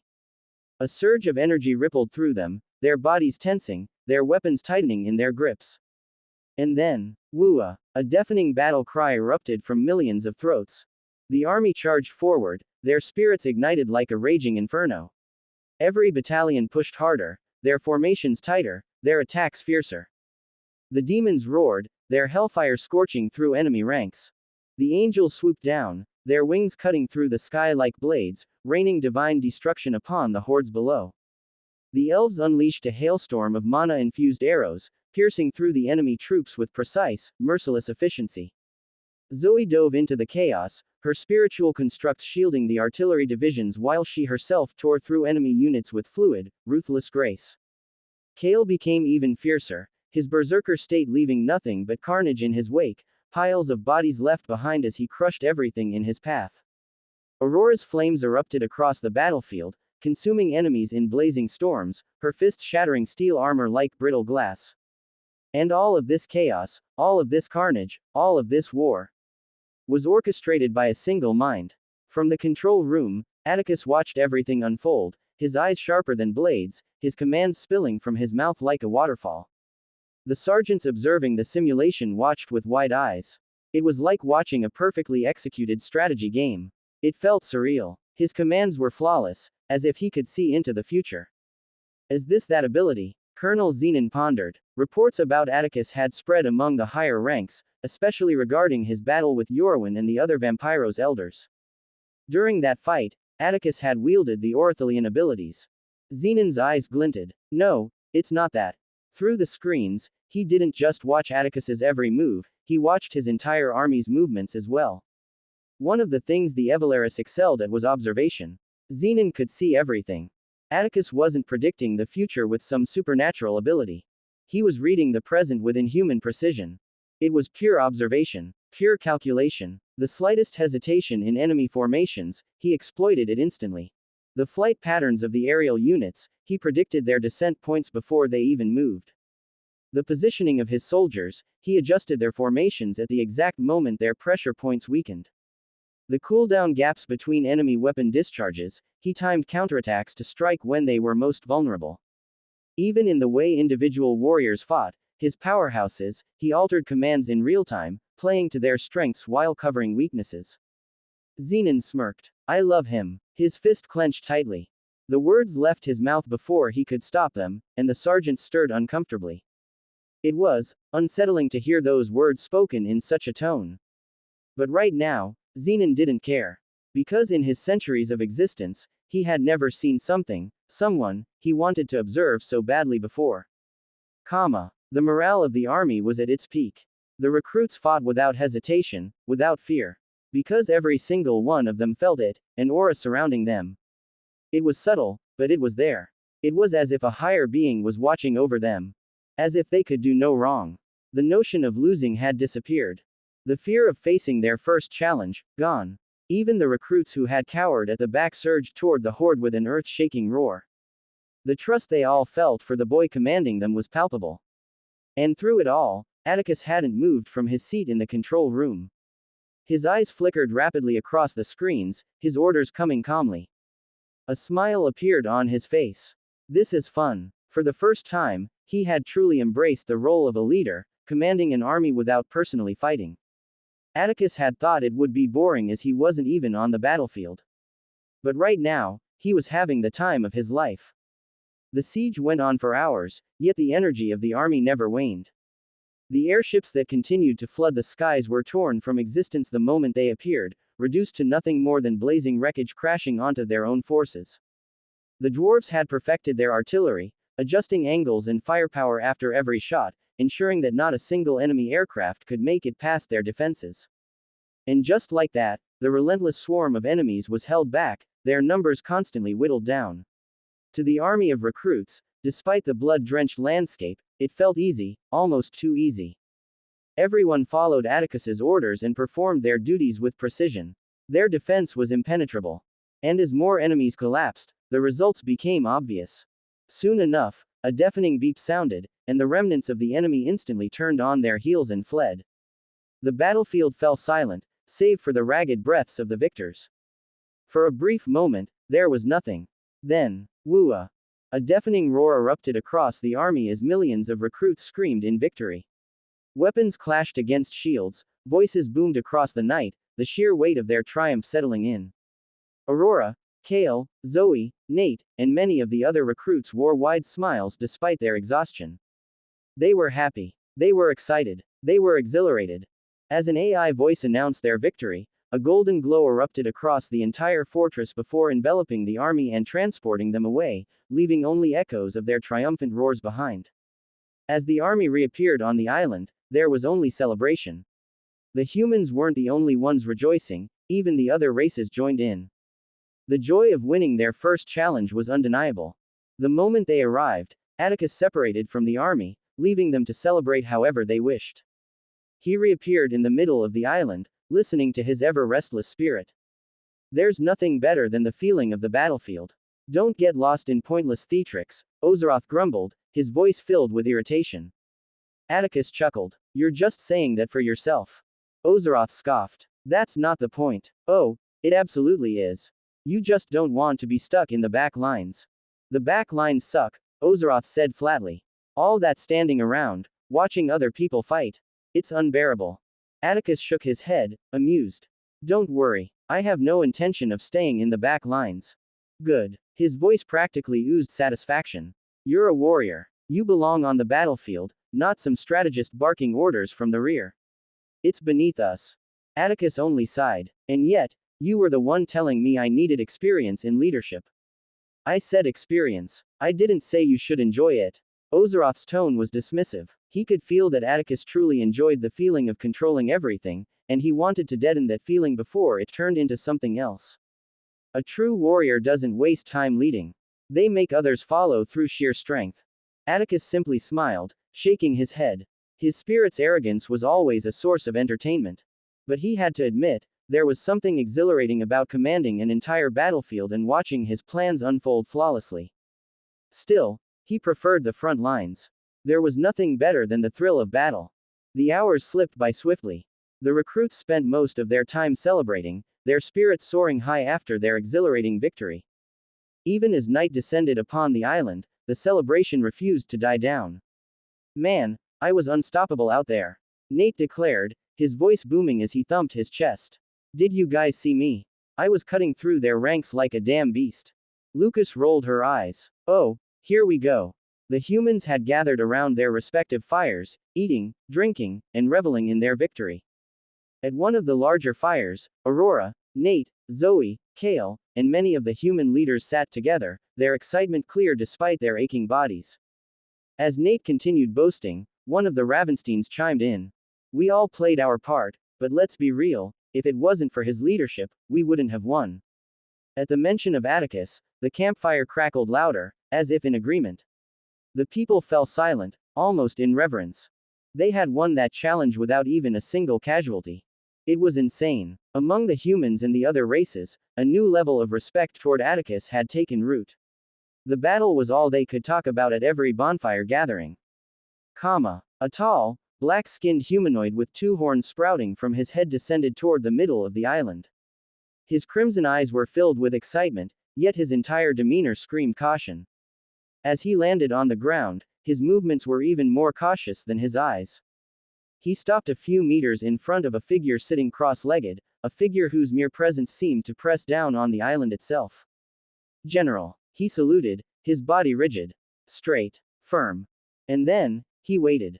No further words, simply standing still, awaiting a response. At his greeting, Atticus opened his eyes, gazing at his supposed instructor standing before him. Another challenge? Atticus asked calmly. Months had passed since their first challenge, and during that time, they had undergone multiple trials designed to break them. To break him. Xenon hadn't held back. He had ensured that every challenge was as brutal as possible, pushing Atticus's mind to its absolute limits. Atticus never participated in the battles, his focus was solely on leadership, on commanding his forces with flawless precision. And just as the Evelari had expected, Atticus never disappointed. He passed every challenge effortlessly, showcasing his brilliant observational capabilities. And now, Atticus wondered what they had in store for him next.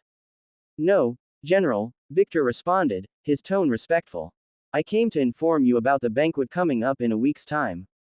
Atticus raised a brow. Banquet. Victor nodded. Yes, it's an event designed to bring all the recruits, leaders together. Atticus tilted his head slightly, contemplating the purpose of such an event. A social gathering in the middle of training. It seemed pointless. His eyes narrowed slightly. The other apexes will be there. Victor confirmed with another nod. Yes. Atticus exhaled through his nose. Why? What's the purpose of the banquet? It's a way for the recruits to foster relations before they're sent into battle. The military wants to encourage cooperation among the strongest, given that many of you will be fighting side by side in the future. Atticus's expression remained unreadable. So, politics. Victor didn't deny it. Essentially, it will take place 2 days before the graduation ceremony. Atticus's eyes glinted as a thought crossed his mind. Right, it's been almost a year already. Time had passed so quickly, so quietly, that he hadn't even realized the camp had an expiration date. He nodded. What does the graduation ceremony entail? Victor smiled slightly, having expected that question.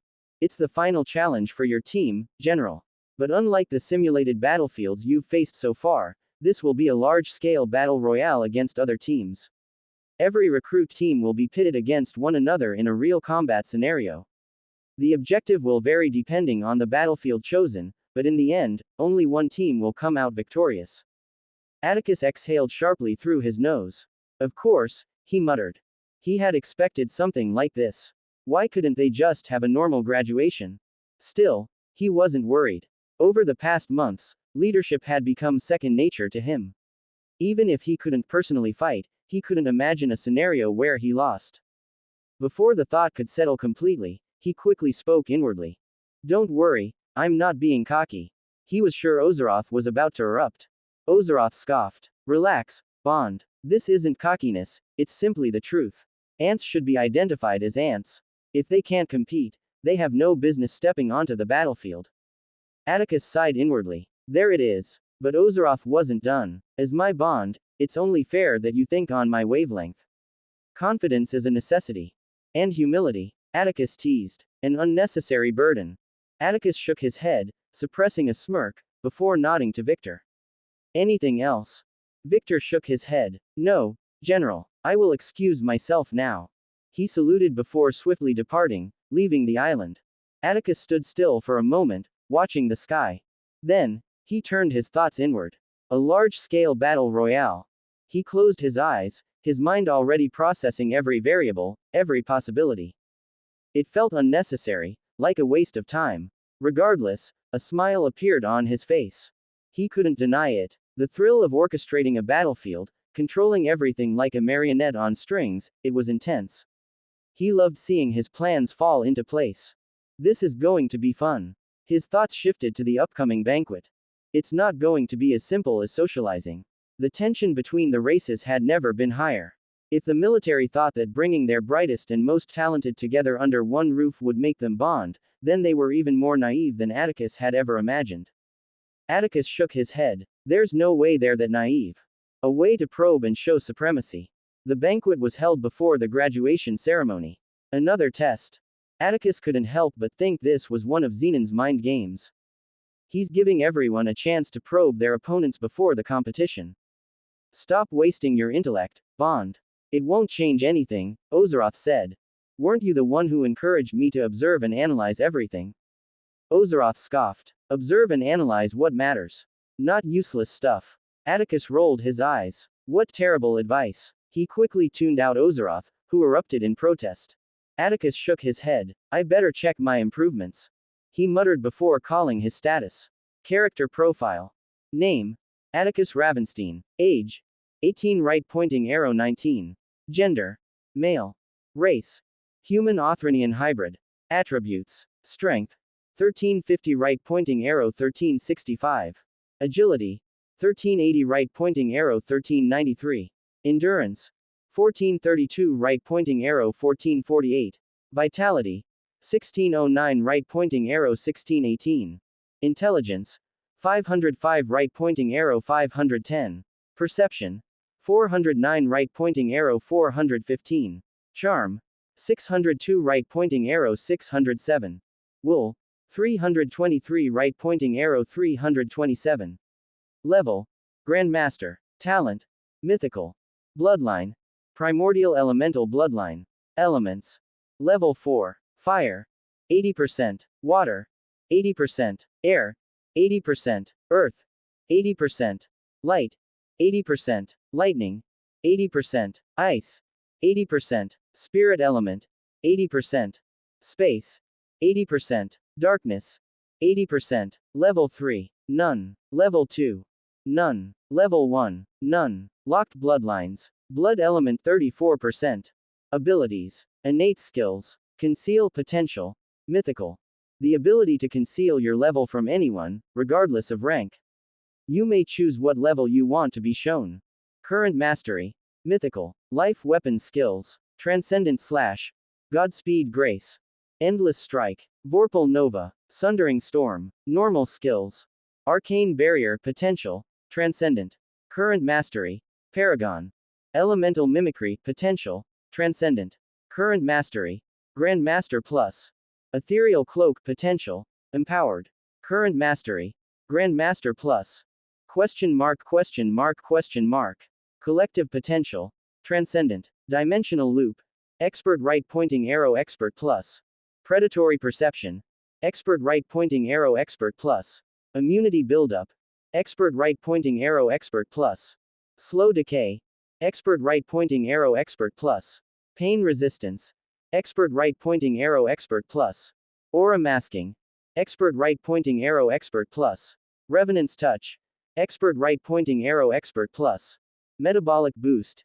Expert right pointing arrow expert plus. Nullification field. Expert right pointing arrow expert plus. Oralithian abilities. Echo manipulation.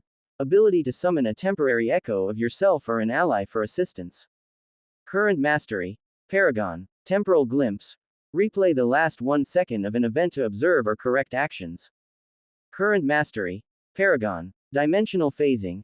Ability to shift partially into the echo realm, making you intangible to physical attacks but vulnerable to mana-based or spiritual strikes.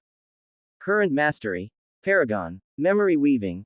Weave fragments of memories from the echo realm into objects, weapons, or even people, allowing knowledge, emotions, or abilities to be stored. Locked. Echo bind. Bind the echoes of others, living or dead, to yourself, gaining insights, borrowing abilities, or summoning spectral allies. Locked. Comma. A brief glance was all Atticus needed to take note of the changes in his status. His stats had increased slightly. His rank remained the same, but Atticus blamed his current bottleneck for that. His elements had all peaked at 80%. In a full year of training, they hadn't budged. Not even a bit. I hope this will work. Atticus didn't like the fact that he had been stationary for so long. Because of this, he had spent most of his days over the past year trying to come up with solutions to his problem. And after days of painstaking theories and research, he had come up with something he believed was the most ideal. I have to level them up together. Ascending to the Paragon rank meant reaching such a level with one's bloodline that they became one with it. But unlike other Ravensteins, whose bloodlines consisted of just one element, Atticus's bloodline was the culmination of multiple. Which meant he had to combine or level them up together. In fact, it hadn't taken him long to reach this conclusion. But the reason why he was still stuck in this bottleneck. He had no idea how to combine them. Atticus had tried everything. Every technique, every method. He had cycled through all the elements, utilizing them in tandem, but there was still no change. A deep sigh left his lips. I've told you the way from the beginning. Why aren't you listening to me? Ozeroth's voice suddenly boomed in his mind, filled with annoyance. Atticus didn't even flinch. I am listening to you. There's a list we're following, remember? That list had been meticulously crafted by both of them. Atticus had come up with theories. Ozeroth had, rather forcefully, pitched his own. Now it was time to test Ozeroth's idea, but, of course, the spirit had no intention of shutting up. I told you your ideas were worthless. When the great Ozeroth speaks, his words are law. Atticus sighed, rubbing his temple. I'm about to try it, so chill. Tuning Ozeroth out, he closed his eyes and let himself drift into focus. He turned everything else off. The noise, the distractions, even his own doubts. Instead, he focused solely on Ozeroth's theory. Emotions. During his training in domain formation, Atticus had discovered something. The connection with the elements wasn't just about power. It was about resonance. Each element carried emotions tied to it. Each one was distinct, a separate entity that required deep emotional synchronization. But, if he wanted to advance all his elements together, then according to Ozeroth, he needed to search for something deeper. A singular emotion. One that tied every element together. One emotion that resonated with all. The air around Atticus stilled. The world blurred. He let go of himself, allowing his senses to feel. And then, it started. A swirl of emotions danced around him. Each familiar, each tied to an element. He let them flow through him, stretch through his core, connecting in fragments, yet still separate. Time stretched. Hours passed. And then, there. The word resounded in Atticus's mind like a war drum. It was faint. But there. A connection. A flicker of something, deeper. Atticus felt his pulse quicken, excitement surging through him. But just as he reached for it, it slipped away. His eyes snapped open. The moment was gone. A frown settled on his face. I felt it, but I can't reach it. Ha, I told you, Bond. When the great Ozeroth speaks, you listen. Atticus ignored him completely. Even with this new discovery, his frustration only deepened. Because despite knowing something was there, he couldn't grasp it. Why? What was holding him back? His fingers curled into a fist. He hated bottlenecks. Again, Atticus closed his eyes and entered his focused state once more. The swirling emotions surged around him. And then, there. The same faint connection. He steadied his mind, firmed his resolve, reached out. But, nothing. Like smoke slipping through his fingers, the moment disappeared once more. His eyes opened. His jaw clenched. What the hell? But he didn't dwell on the failure. He immediately re-entered the state. Again, and again, and again. But no matter how many times he tried, no matter how much he pushed, he simply couldn't reach it. Minutes turned to hours, and yet, nothing. The more you try, the farther it will slip away from you. Ozeroth's voice suddenly echoed. Atticus's brows furrowed. What? It's obviously not something you can grasp now, Bond. I'd suggest you wait, and let it come to you. Wait. Atticus hated that answer. But as much as he disliked the idea, it seemed that he had no choice. For now, at least. Exhaling sharply, he made a decision. If he couldn't reach it now, he would focus on something else. The afternoon passed quickly, and so did Atticus's frustration. Although he couldn't push past the bottleneck today, he had finally found a path forward. In the grand scheme of things, that was a lot. After settling his mind and ensuring his emotions remained balanced, he decided to give it one more try. But it seemed today wasn't the day for breakthroughs. Because just as he was about to enter his focused state once again. Are you okay? You look like an actual serious human being for a change. A smug voice rang out. Atticus opened his eyes with a sigh. Aurora stood at the edge of the clearing, arms crossed, her lips curled into a smirk, clearly pleased with herself. Don't you have an army to train or something? He asked flatly. Aurora raised a brow. You're making it sound like you don't want me here. Atticus met her gaze, his expression blank. Really? I thought I made it very obvious. Aurora's smugness shattered in an instant. You. Her face twisted in fury, and for a second, Atticus was certain she was about to set the entire island on fire. But before she could actually commit arson, he chuckled and raised his hand. The ground in front of him rumbled. 2 chairs of smooth, polished stone emerged from the earth. Atticus gestured towards the seat across from him. Relax. Sit. Aurora glared at him. For a second, she debated just kicking the chair over out of pure pettiness. But, despite herself, she still sat. Atticus smirked. All right, I was kidding. Of course, I want you here. Aurora HMPHED, crossing her legs. Obviously. Atticus leaned back. So, why are you actually here? Most of the recruits left for their specializations. She flipped a strand of her hair. Training is winding down before the banquet. Atticus made a sound of realization. Aside from the challenges, most of the recruits had specializations that required instructors to teach forging, rune engraving, and similar disciplines. Because of this, many of the recruits had to leave the island for their respective locations. He had noticed multiple airships earlier, but there was no hostility, so he simply ignored them, especially when he saw that they belonged to the military sergeants. Then, his lips curled slightly. Ah, so you're here because you missed me. Aurora choked. WHO missed you. Atticus chuckled. You. Clearly. Aurora pointed a finger at him, about to retort. But then, she stopped. Her mouth closed. She turned her head away, looking suspiciously at the sky. Atticus's brows lifted slightly. Aurora. Shut up, she muttered. Atticus smirked. And just like that, The two continued talking and laughing. Inside a darkened space, where shadows stretched infinitely in every direction, two figures stood facing one another. The silence between them was thick.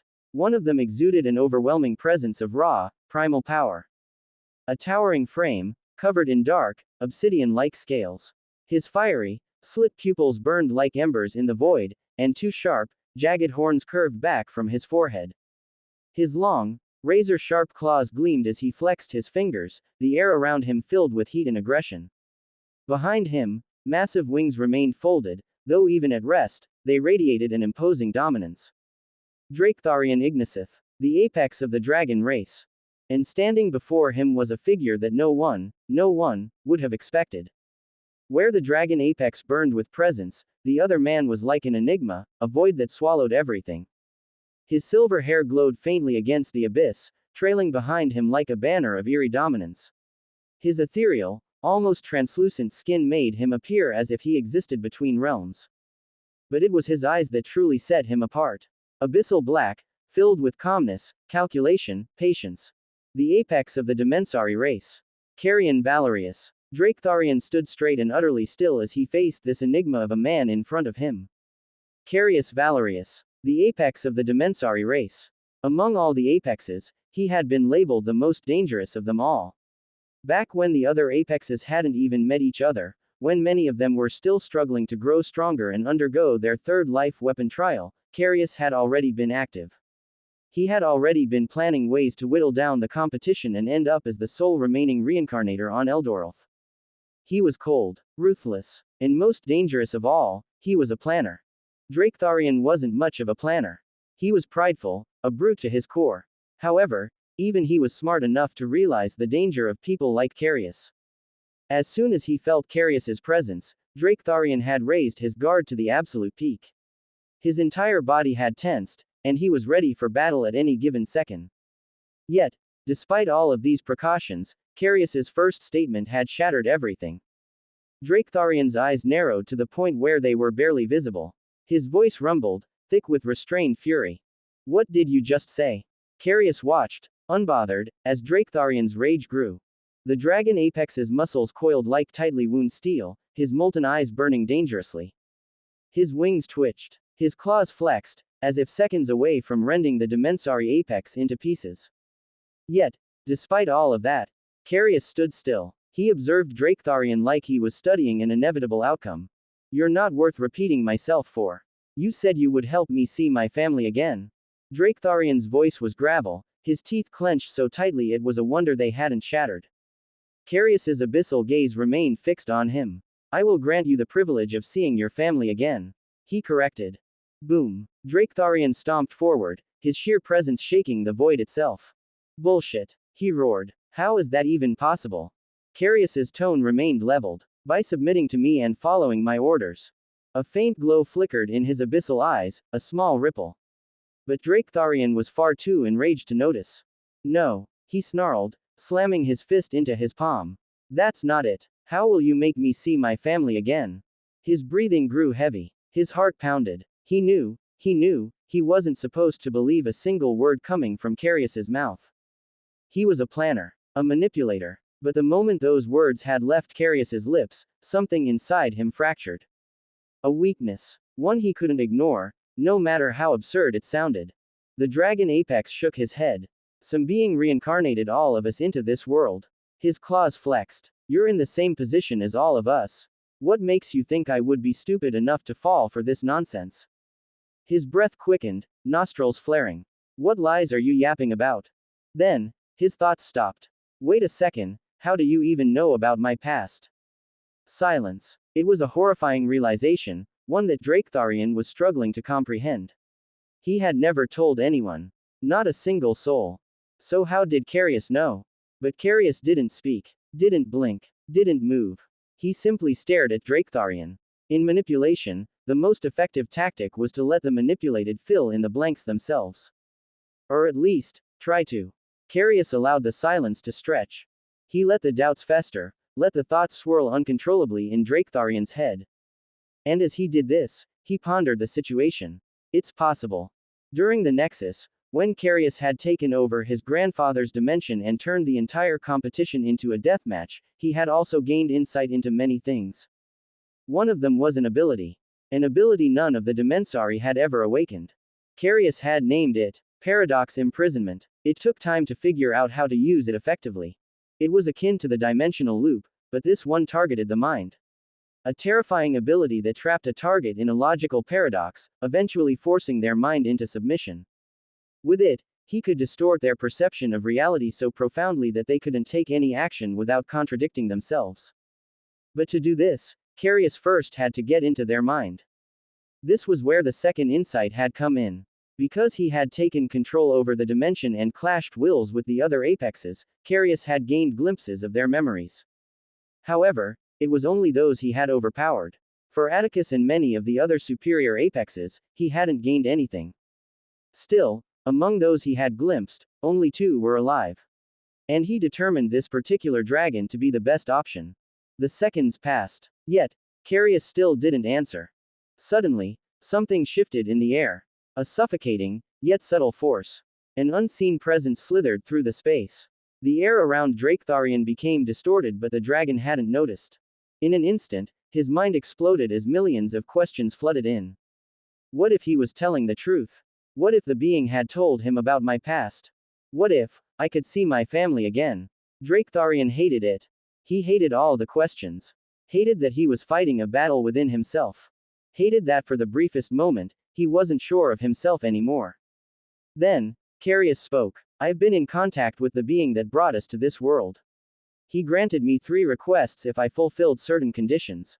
I will grant you one of those requests. Submit yourself to me and follow my every order. The air became scorching as an intense heat radiated from Draketharian's body. He could feel something encroaching into his mind, something foreign and yet natural. The questions and contradictions in his head intensified. His hand clenched so hard that his fist cracked and bled. With teeth gritted to the extreme, he spoke words that he had never thought he would speak. What is expected of me? Carius let the silence linger for a moment before speaking. And as he finished, Draketharian's eyes widened to their extremes. Never, he roared. I owe him my life. A dragon's honor is everything. I would rather die. Carius's placid gaze didn't change. Your life isn't what's at stake here. You were betrayed, stabbed in the back by your closest aides. What do you think will happen to them? Draketharian froze. His earlier rage evaporated. His mind spun fast, his teeth grinding against each other. Carius could feel his hold thickening, the air around the dragon becoming more distorted. But he didn't say anything. It was paramount that Draketharian came to this realization himself. Draketharian exhaled sharply, his molten gaze boring into Carius. His massive, clawed hands clenched and unclenched as if battling an unseen war within himself. I want a mana contract. Carius remained silent for a moment, his eyes betraying nothing. Then, with a simple motion, a golden contract materialized in his hand. It shifted fluidly as he engraved clauses into it with the motion of his fingers. When he was done, he sent it forward. Draketharian caught it midair, his fiery eyes quickly scanning the clauses. It was to the point. No excess wording, no hidden manipulation. It contained exactly what he needed, nothing more, nothing less. His expression remained stormy, but his taloned hand pressed against the parchment. The contract ignited. Golden motes surged from its pages, splitting into twin streams of energy that sank into both of their chests. The moment the contract was complete, Draketharian felt it. A tether. A connection. Subtle, but there. Then, Carius spoke, his tone eerily calm. Don't do anything to stand out. Draketharian's massive body tensed. Put your head down and await orders. A slow, ominous pause. Also, Carius continued, his voice dipping lower. Avoid any and all contact with him. Draketharian's fists clenched even tighter, his molten rage flaring. His jaw worked, his sharp teeth grinding together. Damn him. But, he nodded. With a deep, guttural growl, fire erupted around him, shattering the darkened space and revealing the dense, emerald green forest. Then, without another word, he shot into the skies, disappearing into the horizon. Carius didn't move, didn't acknowledge his departure, didn't turn his gaze toward the skies. His expression remained unchanged, like a god overseeing an ant colony, as though this entire exchange had been nothing more than a routine task. The deal was done. Another step in his plan. His eyes drifted slightly, scanning the surroundings. He had chosen this particular dense forest on the collective island where recruits met for their specializations. He needed privacy. Did you really sign a mana contract with him? Despite the sudden voice, Carius's gaze remained forward. His voice was placid. His perception of reality has long since been under my control. A soft chuckle followed. How cruel. From the foliage, a figure emerged. Hair white as snow, slender frame, glasses gleaming under the faint light. His aura, while deep, sat only at expert rank. Far, far beneath Carius. Lucas Ravenstein. The moment he stepped forward, he pushed his glasses up, his expression unreadable. Carius didn't acknowledge him. Lucas sighed. What do you need him for? Carius remained dismissive. You should know your place. His voice carried a weight and an unseen force settled on Lucas's shoulders, pressing down like an invisible hand of the world itself. Then, Carius turned, finally looking at him. Are you ready for your fate? Lucas clenched his fists. His knuckles turned white. But his face remained blank. You make it sound like I have a choice. Carius's expression didn't shift. The weak have no right to a choice. Lucas's fingers dug into his palms, but he didn't argue. Instead, his voice came out quietly. What do you plan on doing with him? For the first time, Carius's abyssal eyes flickered. For the first time, his expression cracked. A flash of something. Anger. Disgust. His fingers twitched as memory surged in. The cold crimson eyes staring through him. The gleaming blade that had almost beheaded and ended his life. His voice came out cold. He will be taught the way of the world. Lucas's expression hardened. He took a step forward, his teeth grinding. Will they be okay? Carius didn't even turn his head. Your deal has nothing to do with me. His tone was final. Prepare to fulfill your duties at the banquet. Minimize contact. Lucas's throat dried up, but before he could speak, Carius disappeared, vanishing like a blip. Lucas stood there, the forest deathly silent around him. His fist clenched. So hard, his nails bit into his palms. So hard, blood ran down his fingers. Shit. He exhaled, his voice low. The week went by quickly, and the day of the banquet arrived. Atticus stood in front of a full-body mirror inside the small building he had built on his first day in the military training camp. Only, now it was far from small. Over the past few days, Ozeroth had turned what was meant to be a simple structure into a whole estate, designating different parts for things as absurd as the last. But as long as it didn't interfere with his training, Atticus had resolved to let it go. He adjusted the bow tie at his neck, checking himself out in the mirror. The tuxedo fit perfectly, its dark fabric sleek and formal. He didn't particularly care for these kinds of events, but at the very least, he wouldn't embarrass himself. Still falls short of the great Ozeroth, the spirit scoffed, unimpressed. Atticus rolled his eyes. Of course. You exist on a level that transcends us mere mortals. Yes, Ozeroth declared with absolute confidence. I'm glad to see you're finally coming around to recognizing my greatness. Atticus shook his head, unable to suppress a smirk, before heading outside. The sun was already dipping beyond the horizon, streaking the sky with warm hues of orange and violet. The banquet would be held at night, and it seemed the others were already dressed and gathered, waiting for him. The key figures were all there. Aurora stood at the front, her usual fire barely contained as she crossed her arms. Kale's expression remained unreadable, as always. Nate, as expected, was loud and energetic, exchanging jokes with some of the other leaders. Among them were also a few representatives from different races, elves, dwarves, demons, and angels, all dressed in sharp, formal attire, waiting for their leader. Atticus took his time scanning the group, adjusting the cuffs of his jacket. What took you so long? Aurora challenged. Greatness takes time. Atticus smiled. Then, his brow furrowed. Shit. He grimaced inwardly. I'm starting to sound like Ozeroth. Ozeroth erupted into laughter. It's good that you're choosing to learn from true greatness, Bond. You're making progress. Atticus ignored him, instead letting his gaze sweep across the gathering.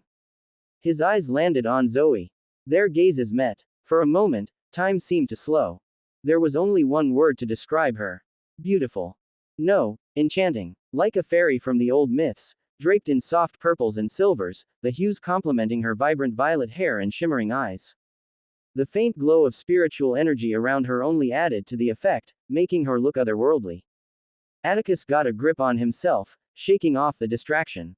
He had a banquet to attend, and a sudden appreciation for Zoe's beauty wouldn't change that. He quickly scanned the rest of the group, until he realized something. His eyes sharpened. Where's Lucas? There was a slight pause before Nate responded. Said he had some class in rune engraving this afternoon. I haven't seen him since. It's on the same island, so he'll meet us there, I guess. Atticus remained quiet for a moment, processing the information. Something about it didn't sit right with him. Since they had arrived at the training camp, Lucas had been distant, keeping to himself for most of their training. Atticus had never pried, but now that he thought about it, he had noticed something. Lucas was always carrying a particular emotion. Regret. It had been there since the very first day. Atticus exhaled slowly. I wonder what he regrets. He made a mental note to speak with him when the chance came. As Atticus left his island with the others, he found that he was more bothered about the Lucas matter than he had initially thought. Lucas was part of the Ravenstein family and had been very helpful to him in the past, especially at the academy. However, he had just realized that he knew absolutely nothing about the boy. Nate was an open book, and his actions spoke loudly about his personality. But Lucas was much more reserved. Even at the academy, Atticus couldn't remember a time when he had opened up, ever. He always provided logical solutions to situations, and Atticus got the sense that he was also a planner. But one fact disturbed him the most. He had been too focused on his goal and hadn't paid much attention to those around him. I should make more effort in this part, Atticus resolved. It wasn't just about Lucas, he felt the need to make an effort to speak to and learn more about those around him. They each had a life. Each had aspirations. Each had a goal. They followed him without hesitation. It was only right that he showed, even if just a little, some interest in them. Seeing as he couldn't do anything about the matter for now, Atticus decided to focus on something else. His elements. It had been a long time, but finally, Atticus was feeling excited about the future. As it turned out, Ozeroth's way had been the right one, a fact that the spirit made sure to rub in without rest. Because of his multiple elements and unique bloodline, Atticus had to account for his various elements as well. However, during the 1 week of constant trials, he had discovered that he didn't need to level up all of his elements together. No. This had been the reason why he couldn't grasp that feeling despite trying so hard. Not all the elements could be connected together with the same feeling, especially in their rawest forms. As he figured this out, he instantly decided on his next course of action. He needed to select the elements that could be combined with a feeling and advance them together. For this, Atticus had eventually chosen the basic elements of fire, water, air, and earth. He was on the cusp of figuring out what exactly this feeling entailed and how to reach it. He just needed time. I'll do this after the banquet. Atticus sighed inwardly. If he could, he would have blown off the banquet entirely just to focus on his training. He was on the verge of a breakthrough, and this entire event felt like nothing more than an unnecessary distraction. But, unfortunately, he had no choice. The banquet was set to take place on the main island, the one at the highest elevation. It dwarfed every other recruit island, stretching hundreds of kilometers in every direction.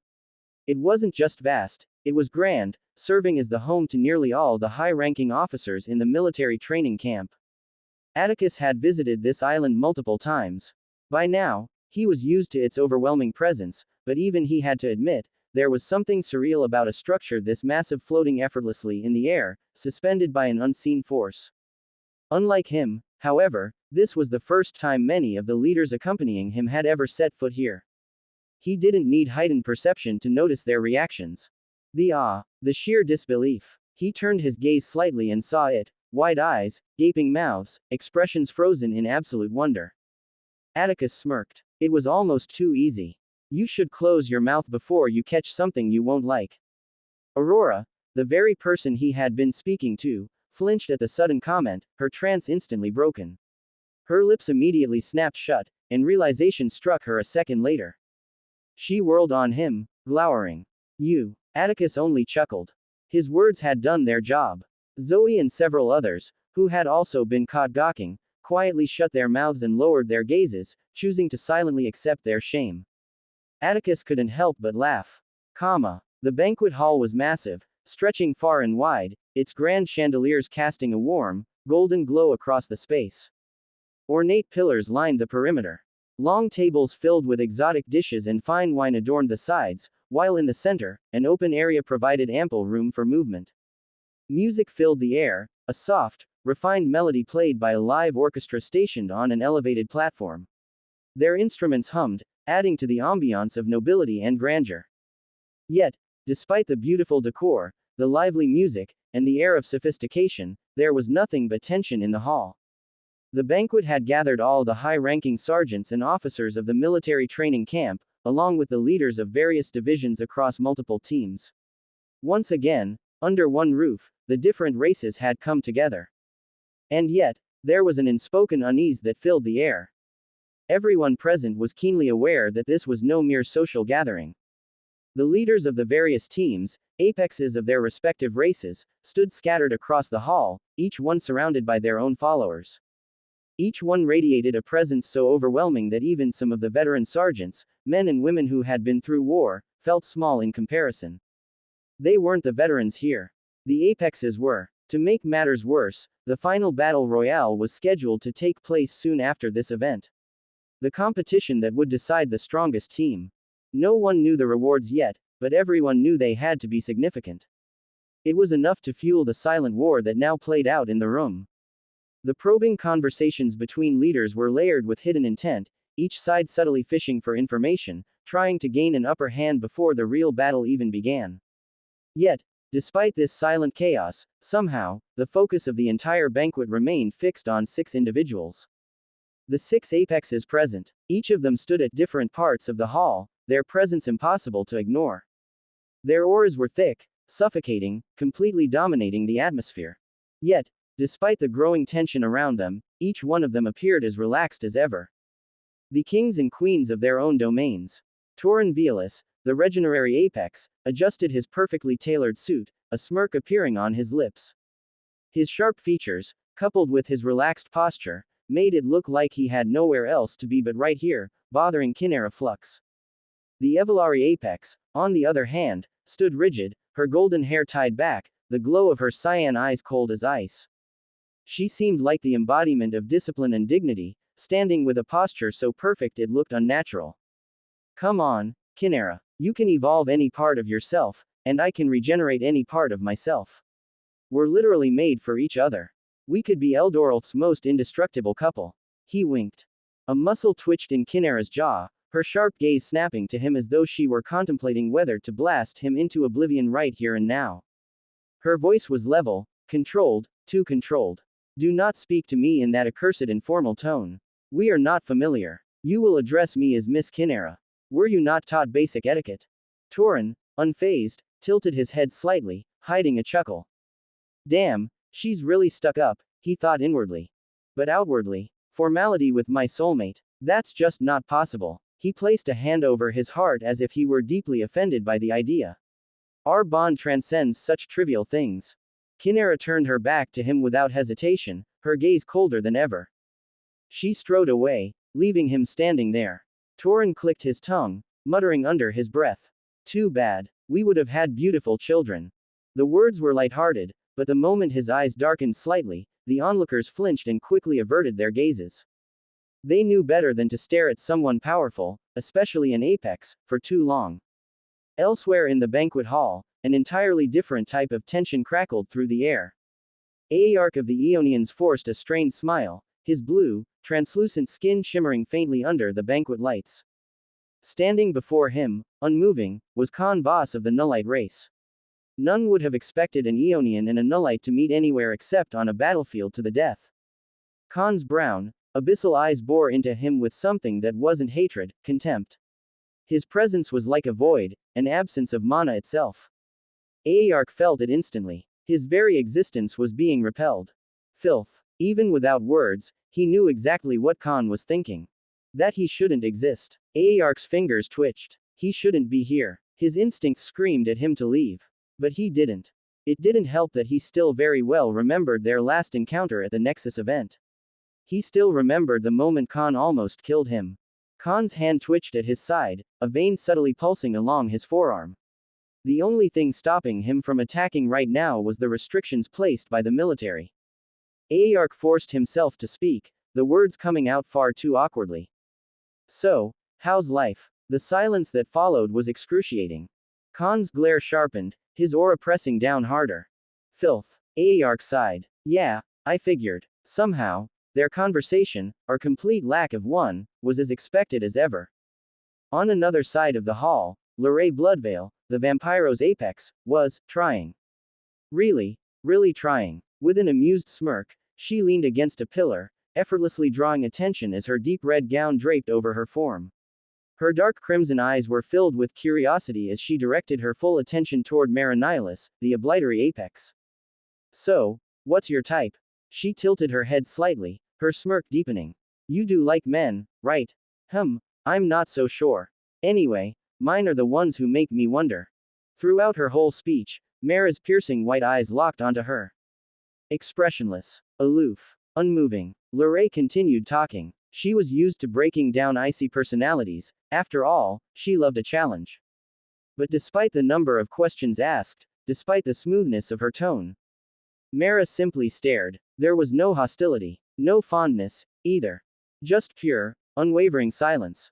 It wasn't that she wasn't interested in talking. It was that she didn't even acknowledge the existence of the conversation itself. Damn, this is harder than I thought. The military officers watched the apexes carefully, each of their gazes filled with wariness and curiosity. It wasn't that they were surprised that the apexes were acknowledging one another. What unsettled them was how friendly it all seemed. Even the most awkward conversations were happening. Even though none of them should be talking. Aeonians and Nullites. They were sworn enemies. The military had always pushed for cooperation among the apexes, but at this point, even they knew it was a fool's dream. Their competition was far too intense, their egos, their power. All of it made true teamwork impossible.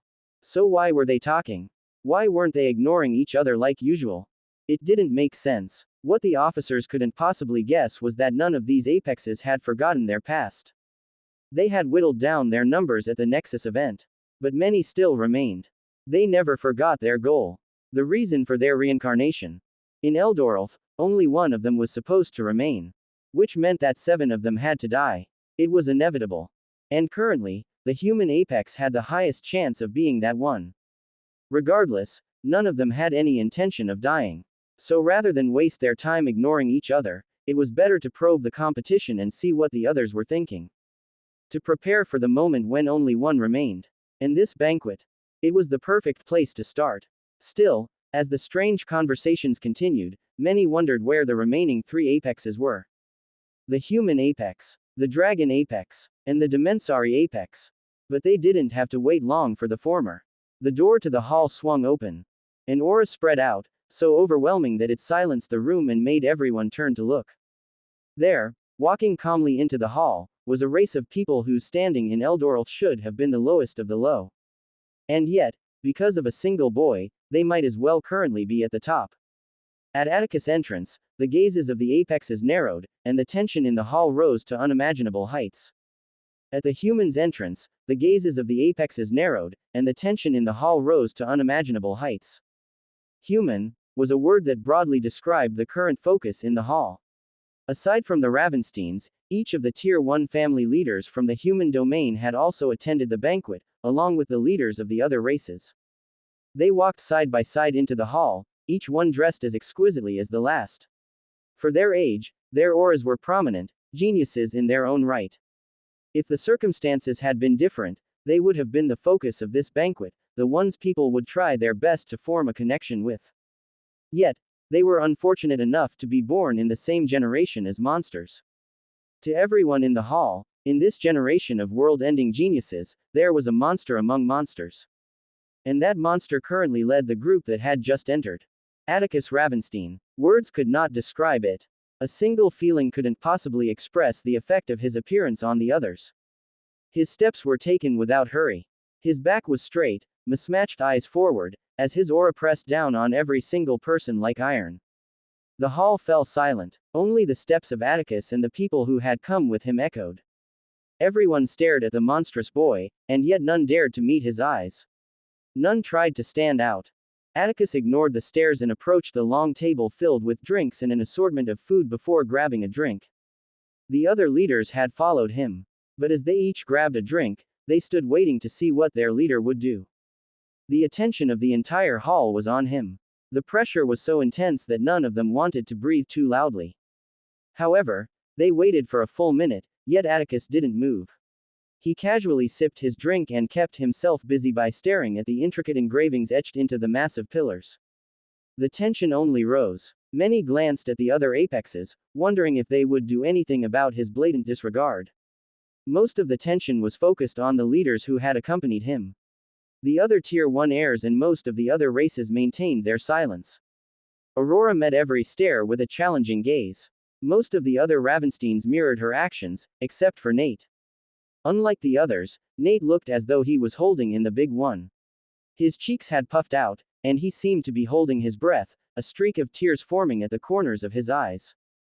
Some of the Ravensteins beside him started throwing him confused glances, wondering what was happening. The hall was utterly silent. Until it wasn't. It finally burst. Nate bent forward, letting out a sneeze so loud it resounded across the entire hall. Then he blew his nose. Damn, I thought I was gonna die, he muttered, sniffling. Then he noticed something odd. The quiet hall had gotten even quieter. Huh, he looked up and found every eye on him, staring in utter disbelief. What happened? Nate flinched and glanced behind him, wondering if there was something people were staring at behind him. The onlookers became even more incredulous. What happened? What happened? Why the hell would he sneeze in this situation? But Nate didn't seem to understand. It wasn't until a Ravenstein beside him leaned in and whispered in his ear that his eyes widened, and he mouthed an "oh." Then he straightened and cleared his throat. Sorry. For a brief moment, a subtle wave of killing intent locked onto him from multiple directions. Nate stiffened and turned his head slightly. He found many of the other races looking at him like a complete buffoon.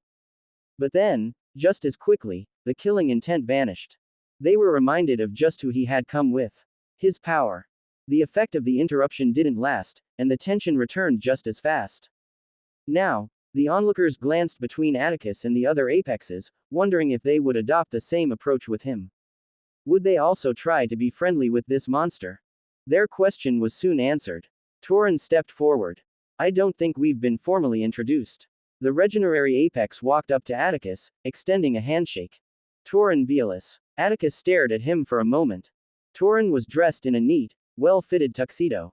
He wore a friendly smile, exuding a carefree and jovial aura. But what Atticus focused on the most was the lack of hostility. Torin wasn't hostile, just cautious of him, which was understandable. Atticus Ravenstein. He took the handshake. Torin's smile strained. Firm. Too firm. He chuckled, quickly trying to remove his hand from Atticus's crushing grip. Damn, what a crazy grip. He thought, subtly shaking his hand as he pulled back.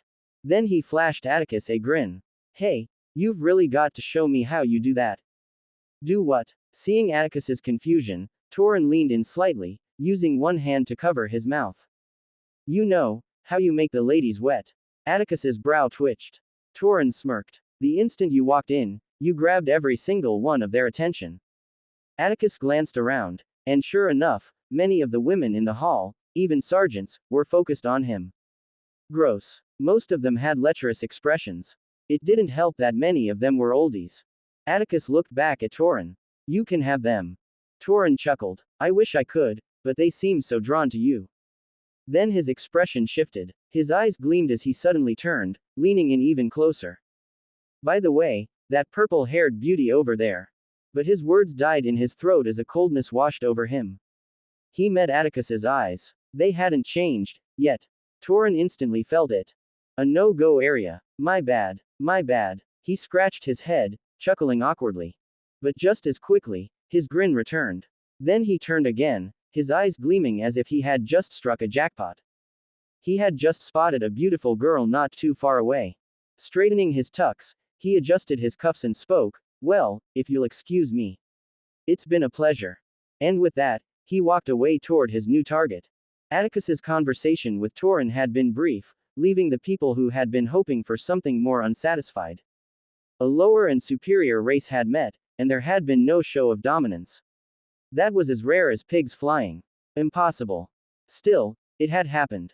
As Torin left and seeing that Atticus had no intention of moving from his position, the leaders with Atticus all soon dispersed after giving him a nod, each one approaching the leaders of the other teams to start their probing conversations. This left Atticus and, unsurprisingly, Aurora, who had nothing else to do. Atticus, despite his calm gaze, currently had his mind spinning. He could see and feel every single person inside the hall. Because of this, he had instantly noticed the absentees. The Dimensari and Dragon Apex. Atticus noted. It was odd. And Atticus didn't like odd. A weird feeling washed over him. Something isn't right. He didn't know what, but he just knew that there was something he was missing. Something he should know, but his mind just hadn't pieced together yet. What do you think? He turned to Oziorth. A warrior's instincts should never be ignored. If you feel this, then tread carefully. Atticus's guard instantly rose. Dimensari, dragon. He searched his mind, trying to find a connection between the two of them. Was there something he was missing? But first off, why were they absent? Are they plotting something? Atticus stopped that thought immediately. He caught himself before jumping to conclusions, especially without proof. Still, both of them being absent was a cause for concern. Should I leave? He didn't like the fact that he didn't know what was going on. The urge to leave the banquet and get answers was creeping in. However, another figure soon approached him. It was another Apex, one Atticus hadn't interacted with before. The Evelari Apex approached him with steadfast and graceful steps. Apex Atticus Ravenstein. Her voice was neutral, but her eyes weren't smiling. My name is Kinera Flux, and I am the Apex of the Evelari race. She didn't extend a hand. Atticus gave her a once-over. Kinera was tall. Her golden hair was neatly tied back in a ponytail. She didn't wear a gown like many of the other female figures in the hall. Instead, she wore what Atticus would consider a combat suit, practical, durable. She gave off the aura of an honorable warrior, someone who would do anything to protect the weak. But Atticus had met plenty of warriors. Honor rarely meant what people thought it did. Kinera didn't wait for his response. I will refrain from wasting your time.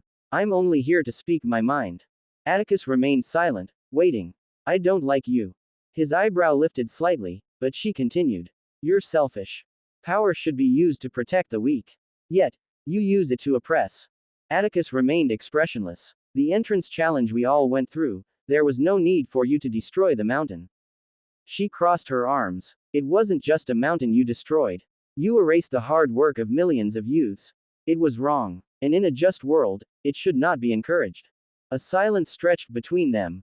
Atticus didn't say anything. He simply stared at her. Kinera raised an eyebrow. You have nothing to say. I don't. Her frown deepened. Looks like I was right about you, she said. My grandmother is curious about you, but I think you're nothing more than a self-absorbed, selfish. Aurora, standing beside Atticus, was already fuming. Who the hell did this bitch think she was? But Atticus remained calm. Words spoken by randoms had never meant much to him. He spoke, his voice steady. You're starting to become a pest. Kinera's expression darkened. Your perception of me doesn't matter to me. It's yours to deal with. Why are you here? Kinera clenched her jaw at the insult. Behind Atticus, Aurora stuck out her tongue at her, and that only made it worse. Kinera's aura surged. Her body shifted slightly, as if preparing for something. But she didn't move. Atticus stood before her, unmoving, like an unshakable mountain.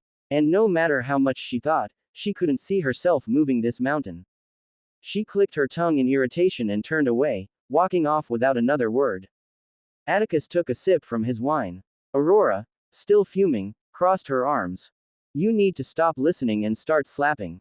She huffed. What's the use of all this power if you're still going to listen to bullshit? Atticus chuckled, shaking his head. You're so violent to be a lady, he mused.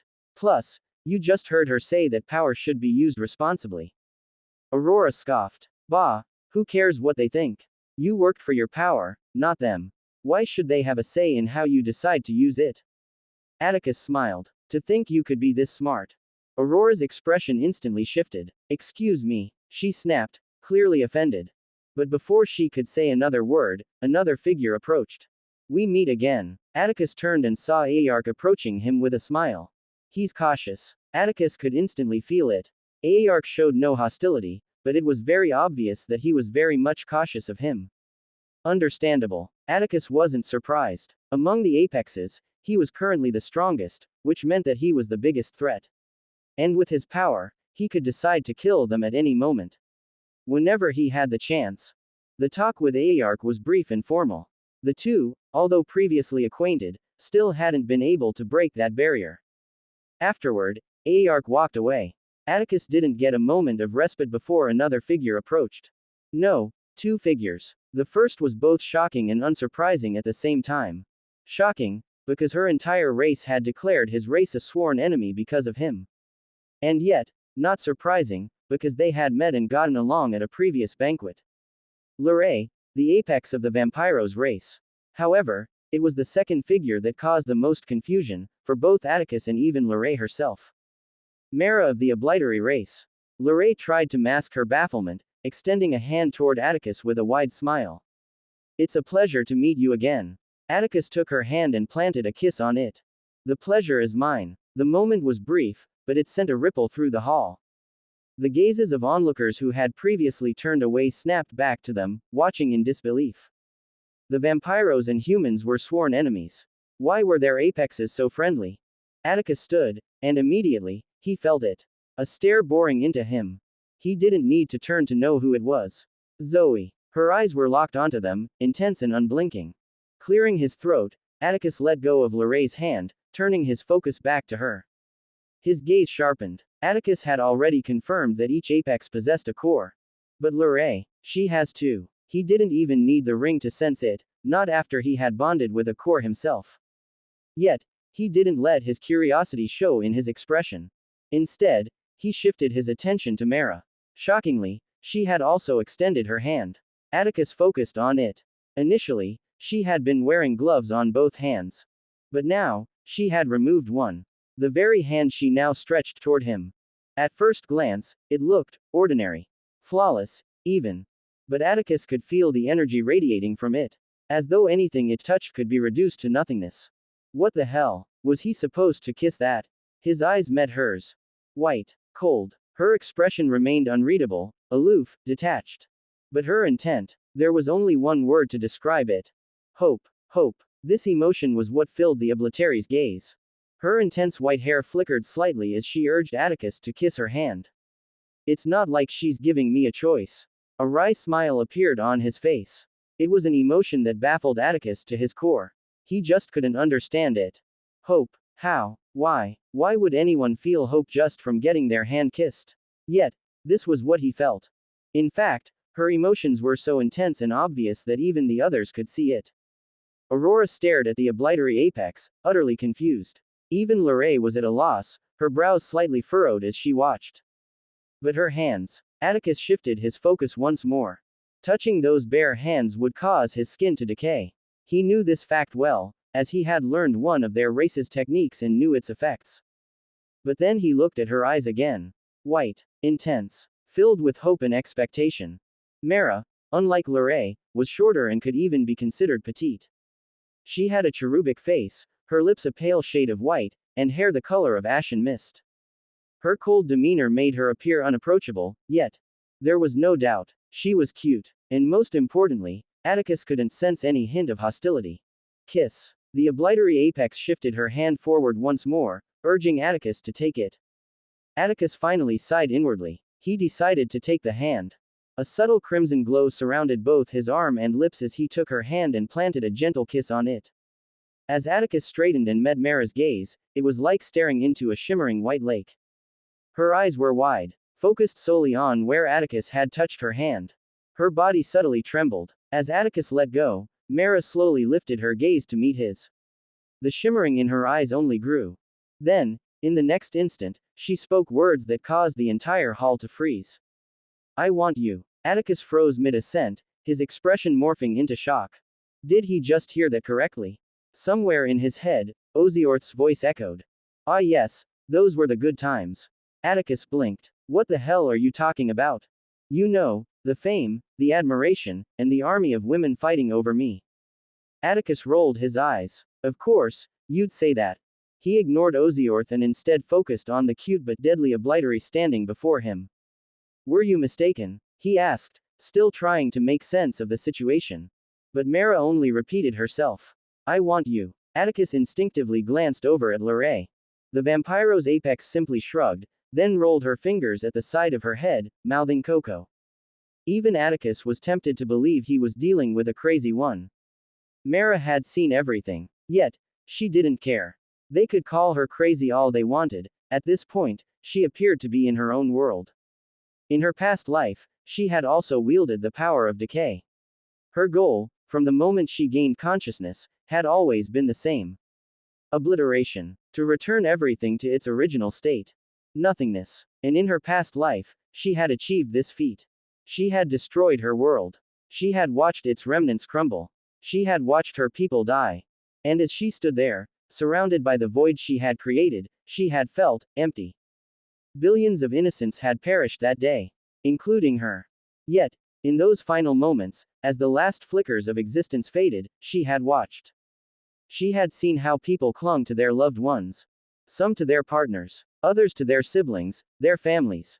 But she had stood alone. She had watched alone.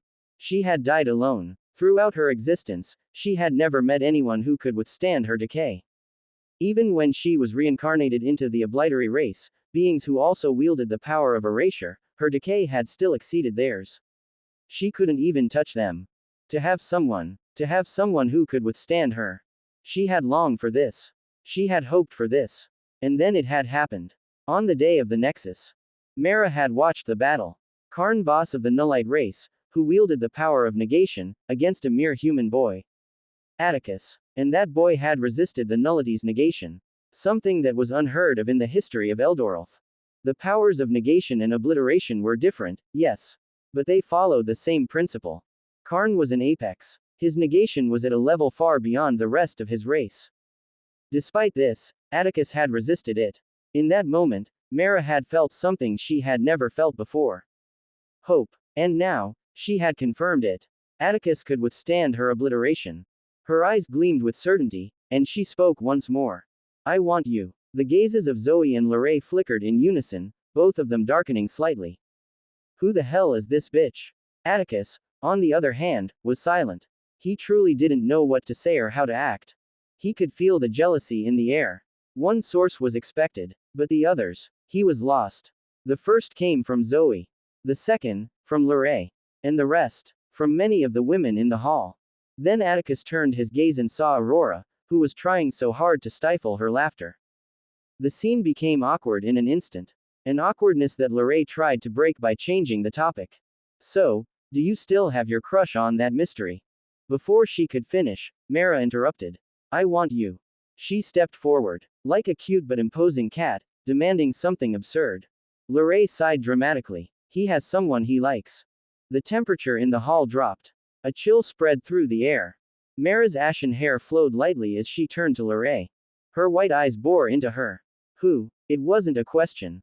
It was a threat. Zoe smiled slightly at Lorraine's words. He has someone he likes. Warmth bloomed in her chest. Somehow, she knew it was her, and it made her incredibly happy. Although the sight of numerous women flocking all over him made her clench her hands at her powerlessness. If only she had enough power, she would have put them all in their place. But then the chill reached her, and her gaze sharpened. Why did it suddenly feel like Mara was ready to erase that person from existence? As the tension escalated, Atticus was soon saved by a whisper that came from beside him. Nate leaned in and whispered something into his ear. Atticus had heard him clearly, and the words were ones that he should think extensively about before taking any action. Yet, considering the current situation, Atticus had never been more grateful. Bowing slightly to the ladies, he quickly excused himself. I apologize, but I have something important to attend to. And with that, he turned and walked out of the banquet hall with swift steps. The hall broke into murmurs as Atticus left, each one talking about the scene that had just occurred. The obliterary apex was interested in the human apex. It was a scene none of them had thought they would witness in their entire lives. Yet, here they were, with front row seats to it. Mara's gaze was focused on the direction Atticus had left in, her eyes still intense. Leaving the banquet hall, Atticus walked towards where Nate had just told him to go. Something is happening. The feeling he had before had just intensified. Something was happening, but he didn't know what, and that fact made him feel even more uncomfortable. He said Lucas wanted to see me. Although he had been in a difficult situation earlier, it didn't mean he had let his guard down. Nate had told him that Lucas wanted to see him for something important. In the seconds that passed, Atticus had thought about an uncountable number of scenarios in his head. It was a trap. He was being led away from his loved ones. There were a number of things that could occur, and Atticus would like to believe that he had thought of them all. Despite his current feelings, Atticus had still decided to go. It wasn't anything other than the fact that this was who he was. He was a man of action, not passiveness. Rather than waiting for whatever plan was unfolding to reach him, he would go to it. Good thing I brought them all here. His loved ones were all currently at the banquet, which made protecting them easier in case of any eventualities. They might think they were leading him away from them, but a blip was all he needed to reach them. What could they possibly have planned? Atticus wondered. He had the strength of a paragon. No apex could match him. No sergeant could match him. Whatever they had planned would be seen through the instant he arrived. His insight and perception were beyond measure. It didn't make sense. If he had been in their position, Atticus would have chosen to plan around him. To use the element of surprise instead. But they had made him cautious first.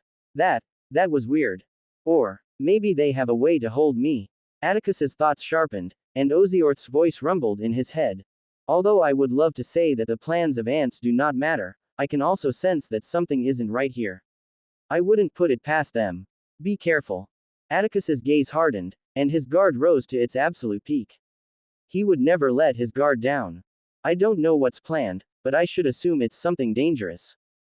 By now, somehow, Atticus had already reached a conclusion. Lucas was in on it. I stand to be corrected, but until this is all over and I speak to him, this will be the status quo. Atticus knew nothing about Lucas. And right now, in this delicate and dangerous situation, Lucas was acting weird. Until proven otherwise, Lucas was not to be trusted. The banquet hall was in the center of the island. And according to Nate, Lucas was waiting in the forest just behind the building. A desolate and quiet place. Another cause for alarm. Atticus moved swiftly, his senses on high alert. Reaching a clearing in the forest, he stopped just before it. The moon was full. Its silver glow bathed the clearing in an almost ethereal light. And standing in the middle of it was a single figure. Hair white as snow, a slender frame, glasses, which he adjusted the moment Atticus's imposing form emerged from the distance. Tension instantly descended upon the area, gripping, intense. And yet, despite it all, a small smile still graced Lucas Ravenstein's lips. Lucas spoke, his voice carrying an air of grandiosity. Atticus Ravenstein, the greatest genius to ever grace our world, he announced, as though making Atticus's entrance grand. Silence. An intense silence. Lucas smiled. As expected, he tried to take a step forward. Huh. His voice came out in a quiet murmur as his body refused to move. His smile froze. He glanced around, then looked down at himself, confusion settling in. He couldn't move a single inch. Not a single muscle twitched. He couldn't even channel his mana. A crushing weight pressed down on his entire being, freezing him in place like a statue of ice. Only two things were given freedom. His pupils, and his mouth. And as his gaze slowly returned to the figure standing just beyond the clearing, he understood. It was as though a god had judged him. Lucas chuckled. You've always been careful. His eyes fixed onto Atticus, who remained just outside the clearing. His mismatched eyes had shifted into a single color. Purple. A glowing, ominous hue that pierced through the darkness of the forest.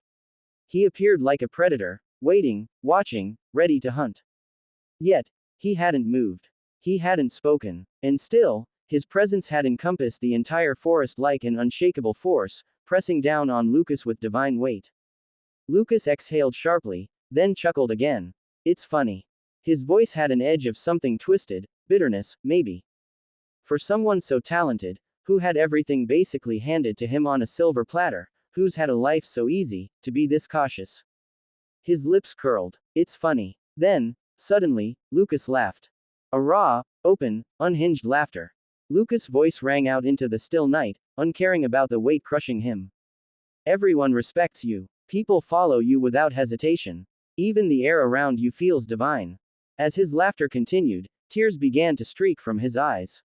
Yet, his smile remained. His glasses slipped, falling from his nose, but he couldn't adjust them. Still, he laughed, and laughed, and laughed, like a man who had completely lost his grip on reality. Then, his voice dropped to a whisper, still smiling as he spoke. Your life is so envious, Atticus. I envy it so much. It's so. Before he could finish, Atticus's voice cut through his words. It was not a question. It was a demand, a weight heavier than the world itself. Who are you? A pause. What are you up to? Lucas's laughter stopped, and his face settled into a quiet sigh. He knows. It was obvious now. Atticus already suspected him. Lucas smiled wryly. Has anyone told you that you're too smart for your own good? The pressure intensified. Lucas's knees slammed into the ground with a thud. A grunt escaped his lips, but his body still refused to move. His mana still refused to respond.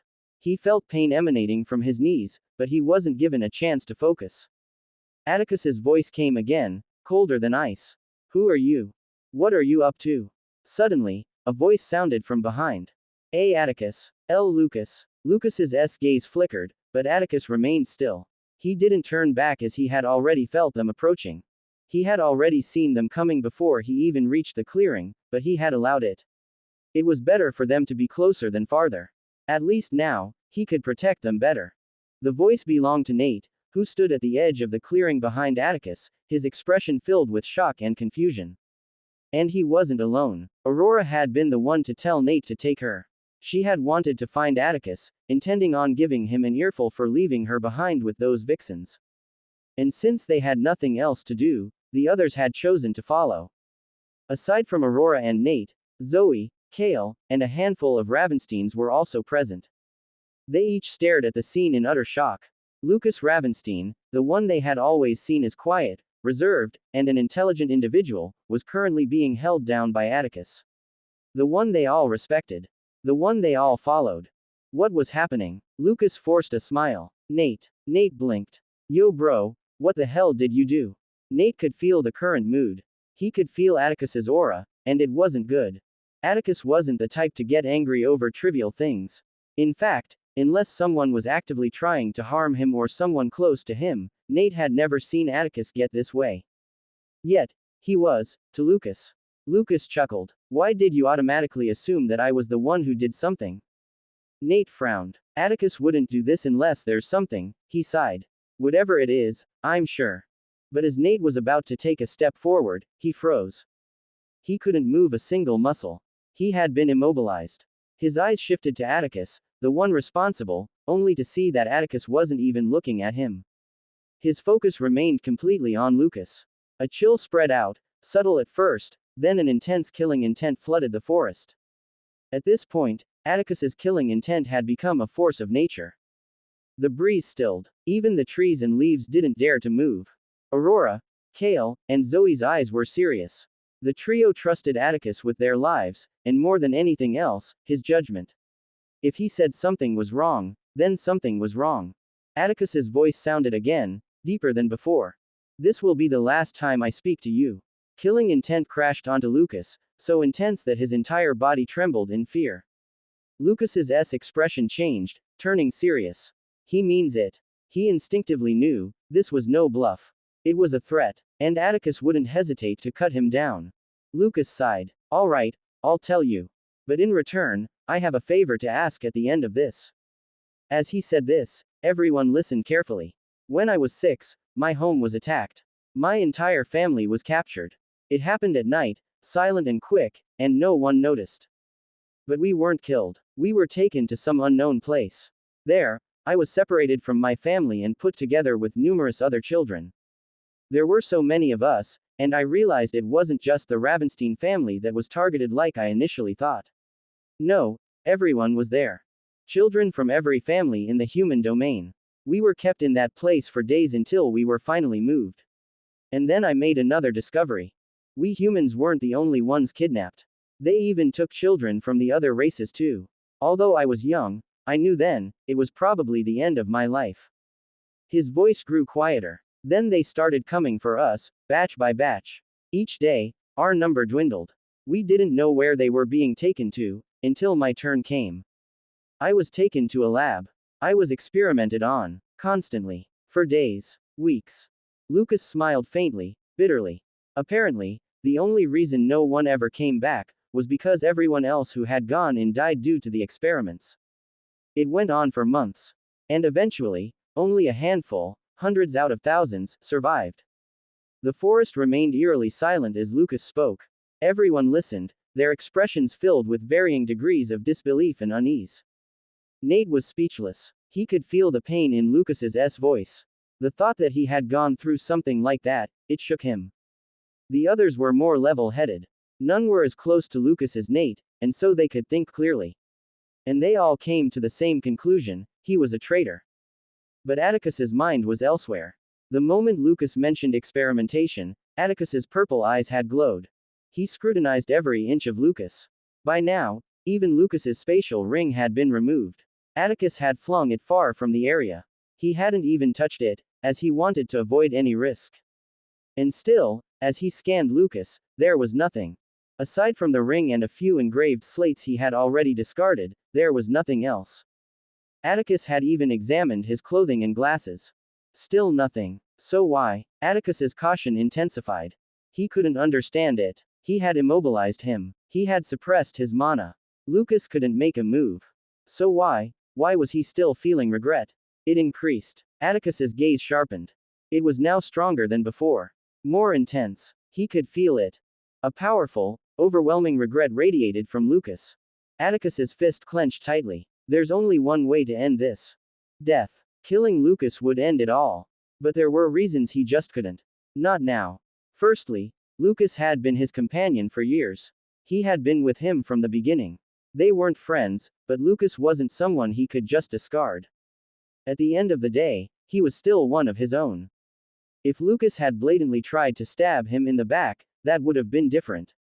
Atticus would have killed him without hesitation. But that wasn't the case. There were suspicions that he had just proven. Lucas hadn't done anything to warrant death, not yet. And killing him in cold blood didn't sit right with Atticus, no matter how he tried to rationalize it. Secondly, if something was being planned, Lucas wasn't acting alone.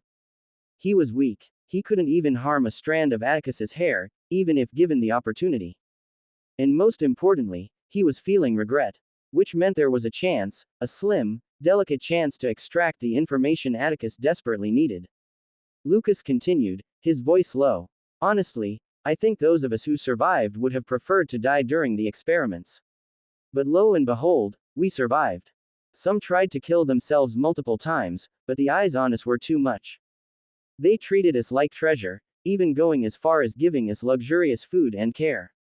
But most of us had lost the will to live.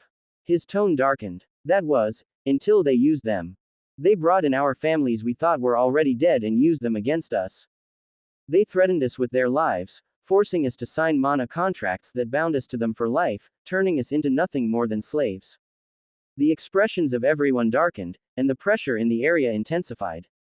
Atticus's aura bore down on Lucas, causing a streak of blood to fall from his nose.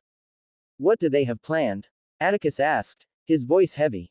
Lucas smirked. It was an expression unlike anything he had ever shown before, a crazed expression, like that of a madman. You have to listen to my favor first. Atticus's eyes narrowed. You're a traitor. What makes you think I'll help you? Lucas grinned wider. Because I asked nicely. Then he burst into laughter again. The pressure intensified again, and Lucas's body slammed into the floor with brutal force. Lucas! Nate screamed, but he still couldn't move. Atticus, I'm sure we can. He tried to reason, but before he could finish, Atticus spoke. Do not take this as a joke. The only reason you're still alive is because of the information you possess. This will be the last time. The pressure doubled. Lucas coughed, spitting out a mouthful of blood.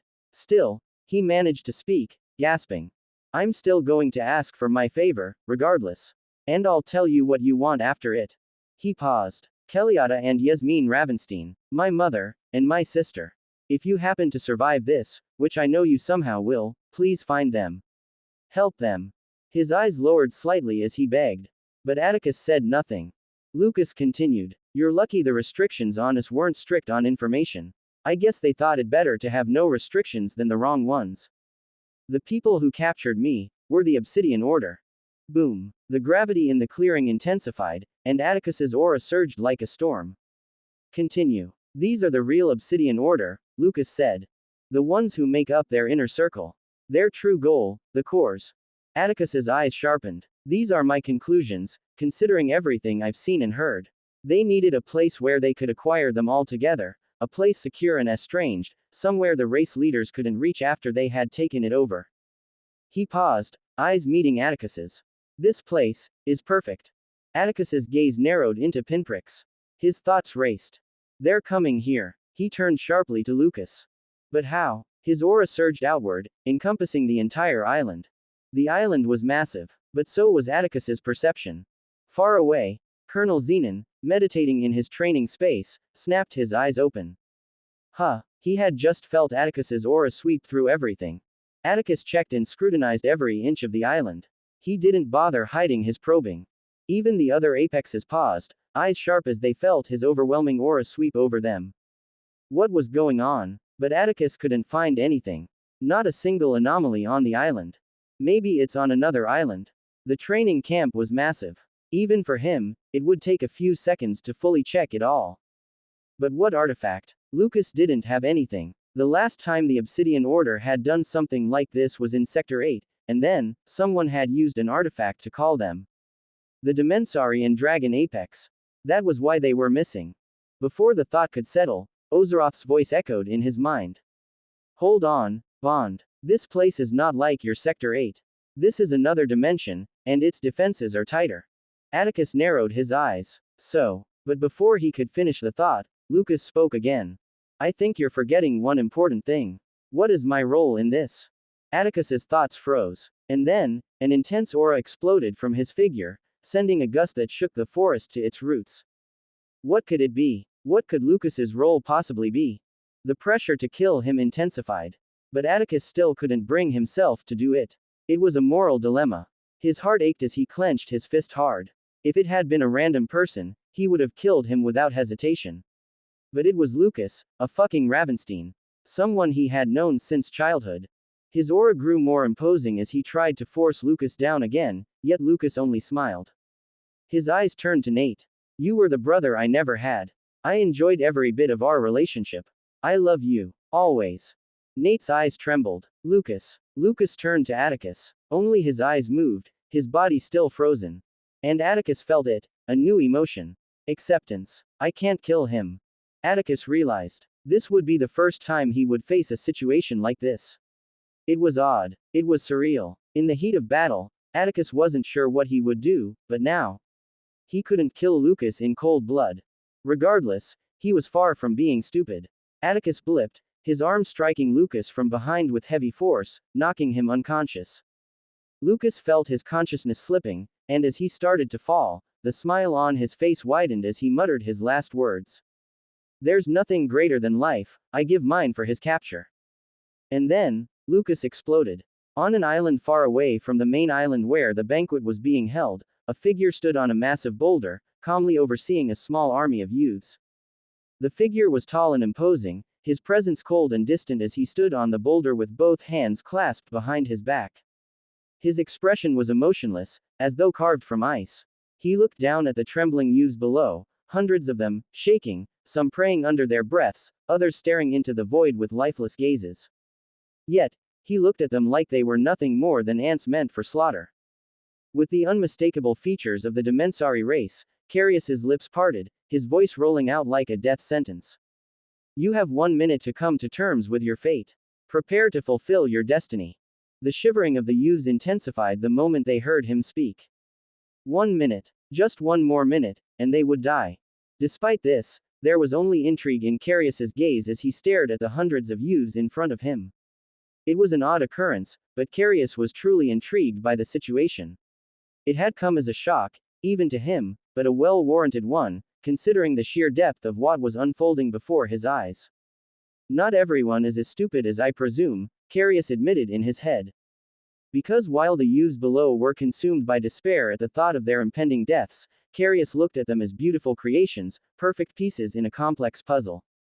They were a result of ingenuity, one that even Carius had to acknowledge. He was a planner. Every step he took was calculated. He made plans for plans. Which was why this foresight from the Obsidian Order truly intrigued him. The Obsidian Order had been orchestrating this for a long time.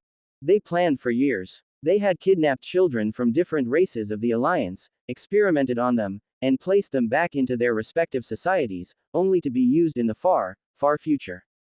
But even this wasn't what fascinated Carius the most.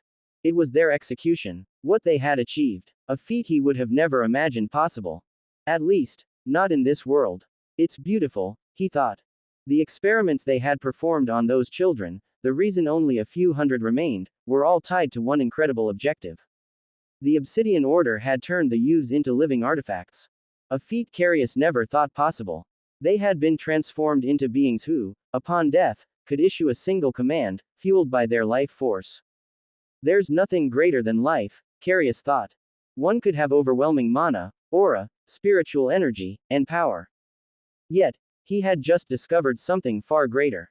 Life force. The Obsidian Order had obviously discovered this too and had successfully learned how to harness and utilize it. From what Carius knew, there were still limitations to the ability. The command the youths could issue was limited to one sentence. It was also bound by strict laws, it had to be physically actionable.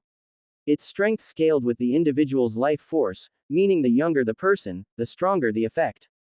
Abstract or cosmic defying requests would fail. While the effect could be devastating, it offered no guarantee of success, only a powerful attempt. And most importantly, the transformation was irreversible. The moment the command was spoken, the youth's soul would vanish, leaving behind only ash and silence. Beautiful, Carius thought again, his eyes gleaming. He wanted it. He wanted to be in control of such a force. Soon, he resolved in his mind. After this, he would dedicate all his efforts to attaining it. But his thoughts soon shifted to the Obsidian Order, the very group he had temporarily allied with. I should be getting ready to sever my ties. After his loss to Atticus during the Nexus, Carius had been unable to fulfill his original plan of killing all the Apexes and becoming the sole remaining reincarnator. So, he had made another plan, another move. Atticus was growing stronger than ever. Carius knew he needed outside interference, a temporary ally. The Obsidian Order had been the perfect choice. As it turned out, Carius reaching out had benefited both sides. The Obsidian Order had sleeper cells in every race but lacked a proper way to communicate with them, especially after the children entered the academy. They had planned to solve this later, but Carius became their solution. As an apex, he would soon be stationed with the very targets they wanted, and their own embedded agents. Communication was swift and efficient. Through this, Carius discovered the existence of cores in each apex, even himself. Yet, Carius hadn't stopped pursuing his original goal. To him, killing the apexes was more important than the cores. He knew the being that reincarnated them was of a higher scale than this world. And though the Obsidian Order claimed there was a way to extract his core without killing him, even suggesting a mana contract for it, Carius wasn't foolish. He made plans upon plans, accounting for everything. Once he confirmed the deaths of all the apexes, his mission would be complete. But one question still lingered in his mind. Is it truly the Zorvans? Carius couldn't believe the Zorvans were capable of creating such a result. Living artifacts. It felt far too advanced, even for them. Maybe it's that being, he suspected. Someone beyond this world. Someone who taught the Obsidian Order how to create this. His eyes glinted. It's time. Carius's voice echoed across the clearing, sounding like death itself. The 1-minute mark had passed. From their meetings, they had agreed on an exact date and time when the commands would be executed. Carius had spent his time gathering all the youths. Now, it was finally time. The youths shivered, bodies trembling. They had once longed for death. But now, after finding a life, making friends, and tasting freedom, they hesitated. Yet, they had no choice. Tears streamed down their faces as their voices echoed together, strained, broken. There is nothing greater than life. The air around the area shifted violently. And with clenched fists, they each completed the final line. I give my life to teleport. Each of them then called out a name, names that Carius had given each of them, names of the ones they wished to teleport. Zalzareth, Morik Vane, Soriel Nyx, Dravok Thorn, Velmira Karith, Karnath Orun, Ezurik Mor, Valian Drek. Dozens of names, hundreds of sacrifices. And then, in the next instant, they each burst into ash. An intense surge of light erupted. The clearing was filled with overwhelming radiance as mana twisted unnaturally around the area. And from within that light, figures began to appear. One after another, shadowed silhouettes formed in the brilliance. And as the seconds passed, the light slowly began to dim and their appearances were revealed. Then, the last of the youths spoke. I give my life to seal the camp from all external interference. Inside a training space far away, Colonel Zenon, who had been about to go investigate why Atticus had scanned the island, suddenly paused. His head snapped to the side with impossible speed, his gaze trembling as his eyes widened so far it should have been impossible. No way, it can't be. The voice was only an echo, Zenon was already gone. The room he had been in exploded into debris, destroyed by the sheer force of his departure. Back at the random island, as the intense light dimmed, the figures were revealed fully, one by one. They numbered in the hundreds, exactly as many as the youths who had just turned to dust. Cold eyes, colder auras, and a killing intent so potent, it flooded the island like a storm. Every single one of them wore a crazed expression, maniacal madmen, deranged and twisted.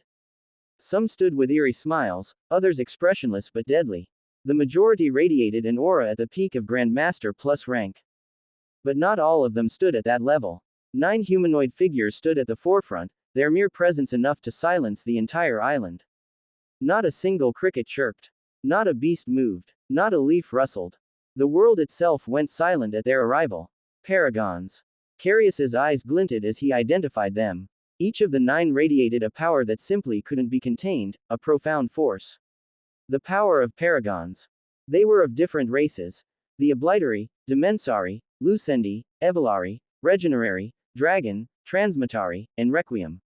They came with their best. From what Carius knew, the Obsidian Order had one paragon overseeing their operations for each race. While not all had come, it was clear from the elite lineup before him that they had brought their best. They stood calmly, radiating a pressure so deep it made the world still for them. Yet, none of them were the overlord of this army. For the first time since his battle with Atticus, Carius's gaze widened as it locked onto the last figure, standing like a statue among the paragons. They brought one of them. He was stunned. Of all the plans he had made, he had never accounted for this. The figure towered at an imposing 5 meters in height. A grotesque humanoid with a disproportionately bulky torso and arms, dwarfing its smaller legs. Its skin was an unsettling shade of sky blue, glistening with a slimy sheen. Its hands were nightmarishly massive, each bearing 3 thick fingers that ended in orb-like bulbs. Its face was a haunting array of large, black eyes, each harboring tiny points of white that gleamed like distant stars in a cosmic void. A small, flat nose adorned its face, and beneath it, a round mouth opened, revealing rows of crimson, razor-sharp teeth, teeth that rotated with a soft, ominous glow. At its presence alone, the mana in the air bent in reverence, as though it bowed under the creature's command. It was the first time since entering this world that Carius had seen one of the beings that threatened its balance. One of the beings whose goal was the enslavement of the entire planet of Eldorolf. A Zorvan. The alien stood like a statue, massive, unmoving, silent. It didn't speak. It only observed. Its numerous eyes glanced around, calculating, analyzing, as if everything around it were nothing more than data, statistics, calculations.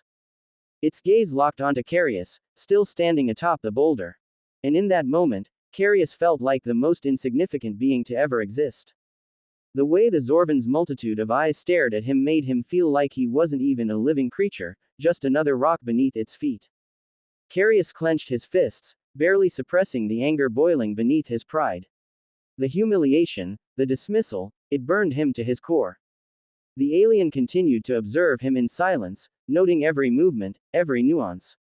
Then, at last, it spoke. Report. Its voice was low, resonant, a vibration that seemed to hum within every cell of Carius's body. Carius paused briefly, collecting himself, before replying. This is the military training camp of the Alliance, he stated. Your targets are all located at the highest island in the sky. The Zorvan's eyes narrowed slightly. The human child. Carius's gaze turned sharper. He should have been captured by one of your sleepers. Outside interference. Blocked. The alien nodded once, its tone like the flowing of a cold river, calm, decisive, utterly indifferent to the deaths of the hundreds that had brought them here. Grandmasters, you will accompany the Dimensari Apex and retrieve the targets. Paragons, neutralize resistance. Eliminate all defense structures, powerhouses, and commanding officers. Then, without warning, a pulse radiated from its body. In a blur of unimaginable speed, they vanished, appearing high above the main island of the military camp. Carius's eyes flickered. I couldn't resist it. The Zorvan had completely taken control of the mana in the area, forcibly teleporting him along with them. He hadn't even sensed it happening, it was already done before he could respond. His gaze shifted to the side, multiple powerful presences were already racing toward their location at blinding speeds. Carius's eyes hardened. There were multiple paragons in the camp. Everyone believed Xenon was the only paragon because he was the only one who openly displayed his aura. But now, it was clear. It was far from only Xenon. Streaks of light came from every direction, radiating killing intent so potent that the very air around the entire camp grew heavy. As expected, Carius had planned for this. And so had the Obsidian Order. This was why they came with so many paragons in the first place. The Zorvan's voice echoed again. Do not fail. Its command snapped Carius out of his reverie. He turned to see the army of Grandmasters behind him, each one grinning with wild, crazed expressions, bloodlust overflowing. His eyes narrowed, and then, in the next instant, he shot downward toward the large building where the banquet was being held, with the army following behind like a wave of death. But as he moved, his eyes flickered sharply to the side, a bright light had just shone in the distance. That aura, there was no way he could ever forget it. Atticus Ravenstein. Carius' eyes turned icy, but ignored it for now. He had already taken measures for that problem. They shot toward the banquet building, just as the streaks of light arrived and surrounded the Obsidian Order paragons in a wave of terrifying power. Carius and the army of Grandmasters shot toward the banquet building, just as multiple streaks of light converged around the Obsidian Order paragons that hovered calmly in the air like horsemen of the apocalypse, their gazes impassive, cold, unmoved as they waited. The first streak reached them, stopping at a significant distance. Colonel Xenon. Throughout all the times Atticus had seen the Evolari, he had been calm, jovial, filled with warmth and easy smiles. But now, there was not a single shred of a smile on Xenon's face. There was no welcoming aura. His expression had hardened, and his figure radiated so much killing intent that it bled into the heavens like an endless storm. How? Shock. Disbelief. Confusion. Every single emotion that said, "This is impossible," surged through him. None of them hid it. On the open skin of the opposing paragons, the insignia of the Obsidian Order glowed faintly, and their deranged eyes said the rest. Multiple things shook Xenon to his core. The first. This was the Alliance military camp, the most secure location in all of Eldorolf. A dimensional space forged by the combined power of paragons across the world. And yet, not one, not two, but a freaking army of Grandmasters and paragons had infiltrated. How in the living world? And among those paragons, his eyes caught two figures that stunned him even more. One of them, Jestin, an elder of the Evolari race. One of their strongest, a beacon of their power, a pillar of their legacy. And yet, he now stared at Xenon with a twisted, deranged smile. No remorse, no hesitation, no sanity. The others were of similar strength, paragons from other races. But it seemed they had always been working for the Obsidian Order all along. And then, the last thing, the one that made Xenon's soul freeze. Standing at the center, was a Zorvan. Not just any Zorvan. A colonel. From its power alone, Xenon recognized the rank. Shit. The Zorvan military hierarchy was vastly different from theirs. Because for them, a colonel was already one of the highest ranking officers, just beneath a general. A colonel's strength rivaled the leaders of the Alliance races. How in the hell did a Zorvan infiltrate the Alliance? They were screwed. More streaks of light arrived, stopping beside Xenon. Each of them radiated the unmistakable aura of a paragon. Precautions that had been kept hidden in case of any unexpected event. They were veteran paragons, aged warriors from all corners of Eldorolf, who had now revealed themselves. With their arrival, the number of Alliance paragons reached 16, each one accounting for each race. Yet there was no joy in Xenon's heart. Only dread. One of the Alliance paragons turned toward him, eyes wide in disbelief. Xenon, how is this possible? They all stared at the obsidian paragons, especially the Zorvan, with trembling gazes. Xenon's voice was cold. Why don't you ask them? It wasn't meant as sarcasm. It wasn't even an answer. His face alone showed the gravity of the situation. Even he didn't know what was happening. All attempts to communicate with the outside world had already failed. It was like an unseen force was suppressing everything. Their gazes sharpened. The tension rose to unimaginable heights. They outnumbered the Obsidian Order. But none of them were smiling. The future of Eldorolf, their apexes, their next generation, were below them. And an all-out war among paragons was about to begin. Far below, they could feel the army of Grandmasters charging toward the banquet. Chaos and carnage were imminent. One of the Alliance paragons finally snapped. You fiends. Do you even know where you are? This is the Alliance military camp. You. But he was cut off by a deep, rumbling vibration that silenced the air. The Zorvan spoke. Its voice was flat, mechanical, and cold, detached from any emotion, like a programmed executioner. I am Colonel Zalzareth. I have come here for a mission. You are all obstacles to this mission. I understand you are not here by choice. So I offer you an alternative. Kill yourselves. Now. Its voice rumbled like metal grinding against metal, unnatural and terrifying. At that moment, the auras of the Obsidian Order paragons exploded outward, drowning the sky in a suffocating weight. The expressions of the Alliance paragons darkened. Just then, Xenon's voice boomed. Warriors of Eldorolf. His voice thundered through the skies, reaching every floating island, every building, every soldier. We are under attack by the Obsidian Order. All attempts to reach the outside world have failed. An army of Grandmasters is attacking the main island as we speak. But we will not fall. We are the defenders of this world. We stand at the gate between peace and annihilation. Every one of you was born for this moment. If you run, you die. If you hide, you die. But if you fight, then at least you fall with your head held high. Let them feel the strength of Eldorolf. Sergeants, protect our future. Recruits, arm yourselves. Fight for your world. His voice roared across the skies, blasting through every floating island. In the banquet hall, the music stopped. Eyes narrowed. The apexes and sergeants immediately turned cold. Across the entire camp, recruits rushed from their buildings, some gripping their weapons, others donning their battle gear. The years of simulations had forged their minds, and now it was time to put it to use, however possible. Sergeants sprinted toward airships, boarding alongside the volunteer recruits. Armored vessels burst from hangars. Defensive systems activated. Cannons turned. Mana turrets lit up. A hail of energy rained toward Carius and the Grandmaster army, light flashing across the sky in blinding radiance.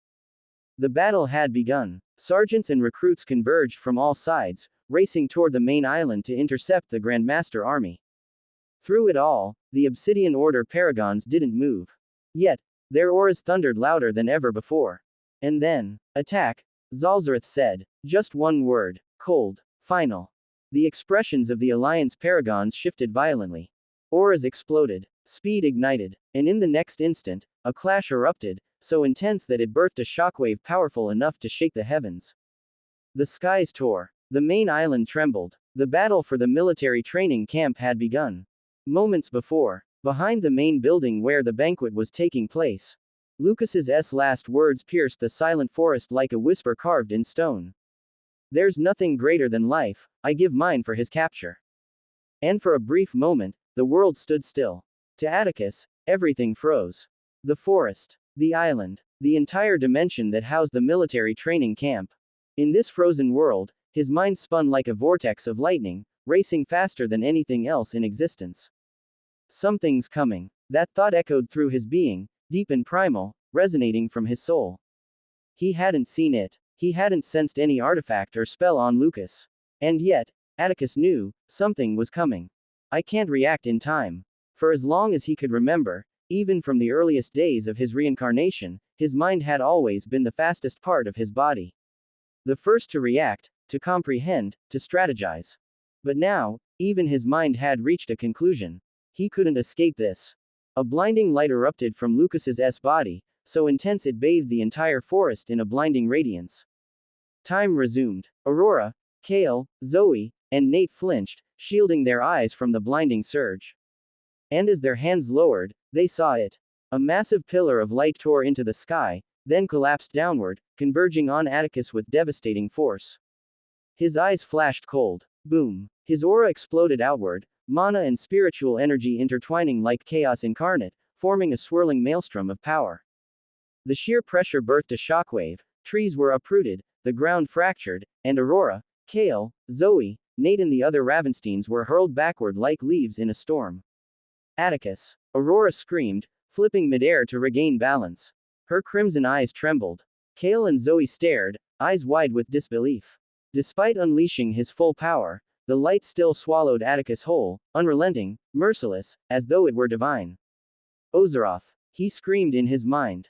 It's too powerful. It's restricting everything, we're being confined. Then protect them. Get out of me, keep them safe while I figure this out. There's no separating us, bond. Where you go, I go. Atticus's eyes sharpened to slits. He turned his gaze toward Aurora, Kale, and Zoe. And they saw it. A look that said only one thing. Survive, until I return. The light intensified. It surged violently, swirling around him, flashing, consuming, until finally. It vanished. In its place, a small glowing orb hovered in the air, pulsing with untamed power. Atticus was gone. No, no. Aurora erupted into flames, rocketing toward the orb. Wings flared from Zoe's back as she followed, streaking through the air with desperate speed. Kale had already begun to transform, his body warping into its berserk form as he barreled forward. They all reached for the orb, hoping, praying, that somehow, they could pull him back. But before they could reach it, boom, a figure crashed down from the sky, landing between them and the orb with cataclysmic force. The shockwave sent the trio hurtling back again, spinning midair before regaining balance. Their gazes snapped to the new figure, and their eyes widened. His aura was primal, ancient. His body was covered in dark obsidian scales. Slit pupils glared at them like a god gazing down at ants. Razor-sharp claws gleamed under moonlight. Massive wings trembled at his back, itching to be unleashed. Draketharian Igniseth, the apex of the dragon race. What are you doing? Aurora barked, flames roaring around her. Her voice was filled with rage. Kale and Zoe's expressions darkened, their guards raised instantly. Atticus had said the dragon apex was neutral, and somehow grateful. Why was he here now? Draketharian remained silent, not responding to Aurora's words. His gaze was heavy, face unreadable. He seemed conflicted. Then, finally, his eyes narrowed as though reaching a decision. What I must. He turned and reached for the orb. A cloth wrapped around it swiftly, trying to conceal it. But as he lifted the orb, his eyes widened. His arm dropped instantly. Boom. He slammed into the ground, brought down by the orb's sheer weight. I can't move it. No matter how hard he tried, it refused to budge. The universe is against me, huh? A bitter laugh escaped his throat. Even while captured, Atticus was still impossible. What a monster. But Draketharian clenched his jaw. I must see her again. His resolve steeled. He turned to face the trio, his slit pupils glowing. If he couldn't take the orb, then he would complete the true reason he had come here. A terrifying killing intent surged through the forest, suffocating the air. Aurora, Kale, and Zoe staggered slightly, instinctively stepping back. Because of Atticus' overwhelming power, the might of the other apexes had been overshadowed. But in that moment, they remembered what an apex truly was. The one with the most potential to become the strongest. The mighty of them all. The powerful. The strongest. The peak. The apex. Draketharian moved. A blur of speed that even masters and experts could never hope to react to.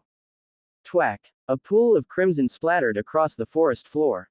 Aurora's eyes widened. Kale's lips curled into a smile. Draketharian's eyes narrowed. He gazed down toward where his claw had pierced flesh. It had come as a surprise, a massive one. After his secret meeting and deal with Carius, Draketharian had received his order. The price of reunion with his loved ones was simple, yet cruel. Deliver a message. A lesson. One that would scar Atticus Ravenstein before his inevitable end. Kill the one he cherished most. Carius had already tested that theory on the first day of the military camp, when Aurora had been attacked by the Demensari. Atticus's reaction had confirmed it all. His target had been Aurora.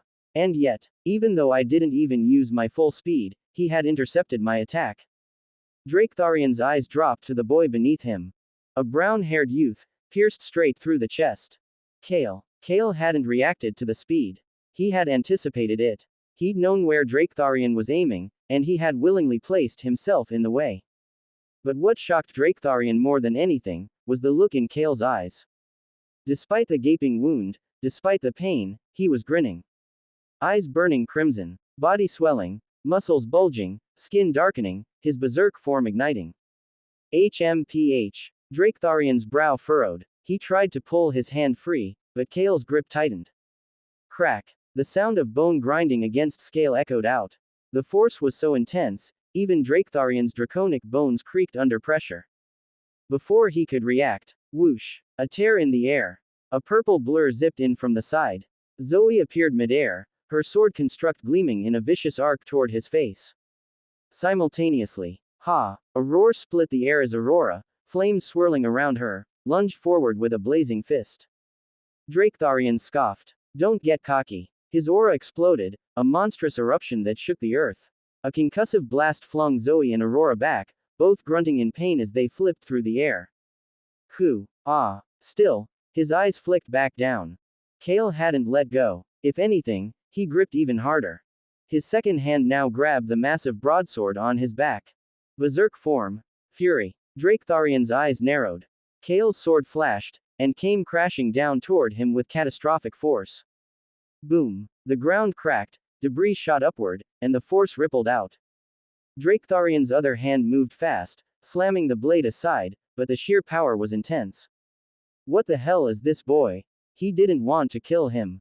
This wasn't his mission. His mission was Aurora, and he wanted to keep it that way. No more innocent deaths. But Kale wouldn't stop.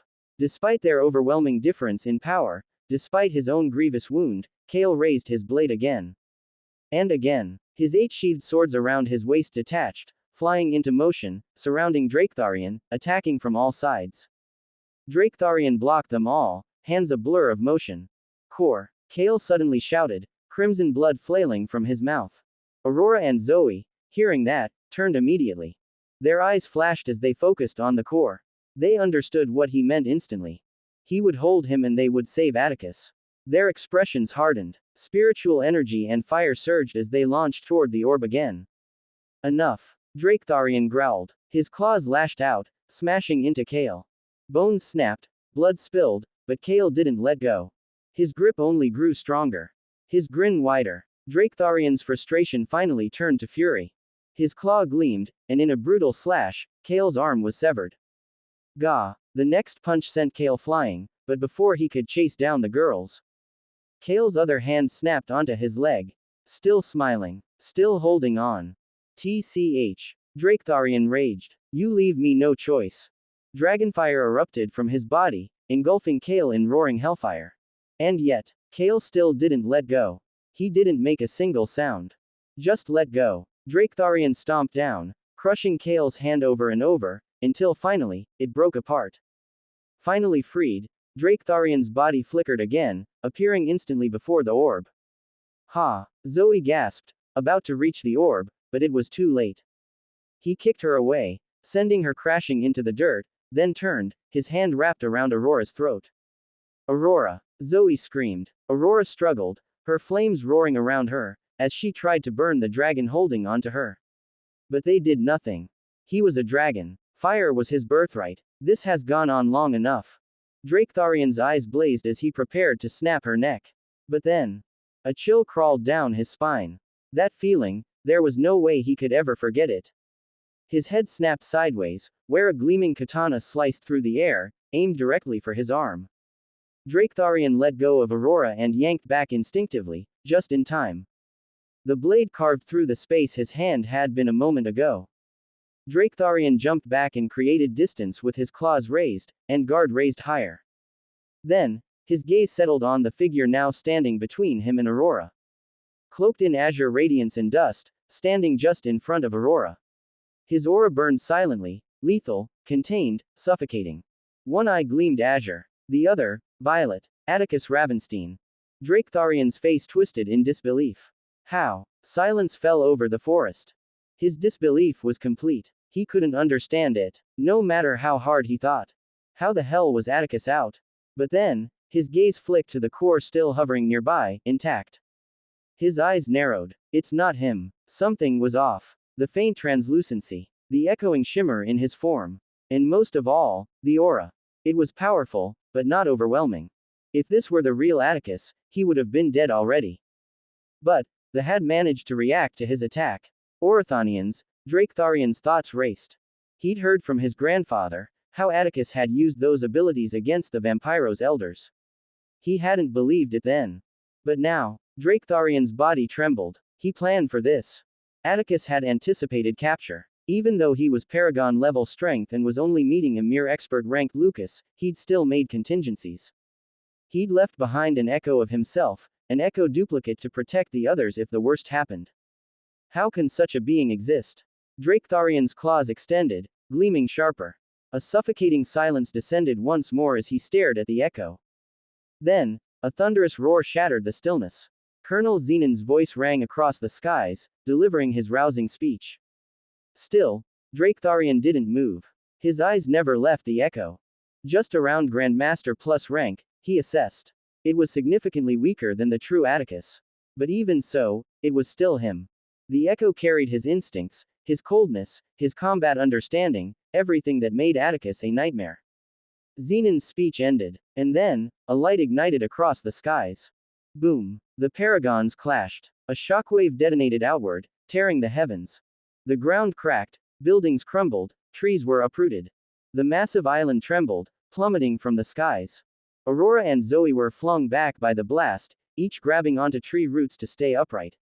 Nate and the other Ravenstein had long since been hurtled backwards. Still, Draketharian and the echo stood unmoving. He's coming, Draketharian's eyes sharpened.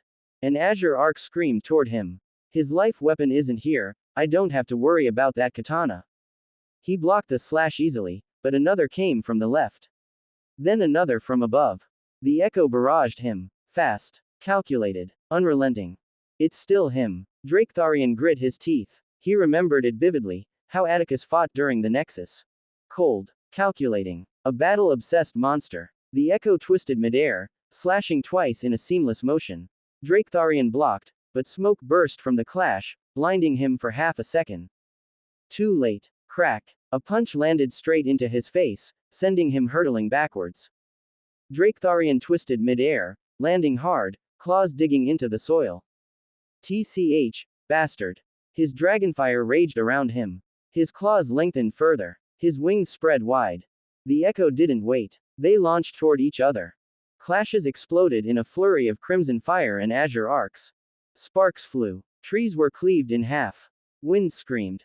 As the island continued to fall, Aurora and Zoe tried to reach the core again. But the island's swaying momentum kept pulling them back. Shit. Aurora cursed, her voice filled with anger. Still, Draketharian and the echo clashed again. Crimson met azure. Blade met claw. Draketharian's eyes trembled. It's just an echo, yet I'm still getting pushed back. Atticus's movements were fluid, insane. Every slash, every dodge, every twist, it was like he could predict every move. Draketharian's rage boiled. All have to transform. He didn't have a choice. He had to fulfill his end of the bargain. He had to kill Aurora. Arcarius would abandon him and all this would have been for nothing. He had to transform into a dragon. But then, as they clashed, his eyes gleamed as he noticed something. As they passed close to the core, Draketharian's eyes flickered. His speed, it dropped. He sharpened his senses. It's siphoning his essence. Because it's still him. The echo is a fragment of Atticus. And the core is drawing it in. It was a chance. The core had been made to trap Atticus. And his echo was still him. Draketharian steered the battle closer to the core. The echo resisted, but Draketharian bombarded him with a flurry of feints and direct attacks, forcing the confrontation into that space. Even though the echo knew, it couldn't abandon its instruction. It wasn't the real Atticus. It couldn't exactly think for itself. This was its main weakness. It was akin to a program, and its current sole directive, protect the others and defeat the threat. And so it still stayed, fighting, slowing down and weakening. As the essence continually bled from its form into the orb, its movements soon grew sluggish. Draketharian's eyes gleamed. Now, his wings flared. His speed surged. A blur of motion. And then, slash. His claws ripped through the echo, tearing it apart. The final fragments of the echo's essence were pulled into the orb with a shimmering pulse. The forest fell still again. A deafening silence. Draketharian stood panting lightly, gaze locked on the orb, his chest rising slowly. I did it. Although it was just an echo, the fact that he had somehow defeated Atticus thrilled him. No more wasting time. And then, he turned. His eyes locked on Aurora in the distance once more. You're next. But just as he was about to move, boom. A figure plummeted from the skies, crashing down like divine judgment, earth rupturing beneath his landing. Darkened skin. 2 black horns curling upward from his head. 2 pairs of crimson eyes, glowing with chaos. He was clad in the midnight blue uniform of the Alliance military, torn at the shoulders from the force of his arrival, his presence radiating like an inferno. The dust cleared. All eyes landed on the figure. Staff Sergeant Victor Halden. His voice came like a thunderous roar. Dragon Apex Draketharian Ignisith. Are you betraying the Alliance? One question. Nothing more. Victor had seen the echoes of the earlier battle. He had seen the dragon fight a translucent Atticus and win. He knew of Atticus's power already and knew that it wasn't the real Atticus. He knew Atticus's heart, his mind, his history, his hatred for the Obsidian Order. No one desired their eradication more than that boy. It wasn't Atticus who was the traitor. It was the dragon. Draketharian's gaze darkened. An officer had seen too much. A mid-race officer, no less. Draketharian could simply deny Zoe and Kale's claims if they called him a traitor. With Atticus gone, the humans would fall down to their rightful place at the bottom. But with Victor's presence, that whole notion had to change. This is getting out of hand. The longer this dragged on, the worse things would become. He moved again, stepping in front of the core as it slowly floated up once more, defying its impossible weight. His eyes blazed crimson. His silence was Victor's answer. A traitor, Victor growled. Killing intent exploded, flooding the ruined forest like a storm. It slammed down on Draketharian like a collapsing sky. All the years Victor had spent on battlefields, all his scars, his pain, his experience, came crashing down in one moment. A lifetime of survival forged him into a war-hardened monster. Hellfire roared, flooding the forest, devouring trees in an infernal blaze. His horns elongated, claws grew sharper, his skin hardened, glinting like obsidian steel. Smoke and fire seeped from his mouth as he snarled. I'll make you pay for this. The tension rose, the very air crackling under the weight of what was about to unfold. But before either could move, they trapped Atticus inside the core. Aurora cried out, her voice sharp and desperate. We have to get it to free him. Draketharian and Victor's gazes locked again, 2 pairs of slitted crimson eyes, colliding midair with feral intensity. They moved. Clash. They collided in the air with a cataclysmic burst, claws clashing at blinding speed. Shockwaves rippled outward, uprooting trees and shattering stone. Hellfire surged around Victor. Dragonfire raged around Draketharian. Infernos collided, red and gold against crimson and black. The entire island trembled beneath their power.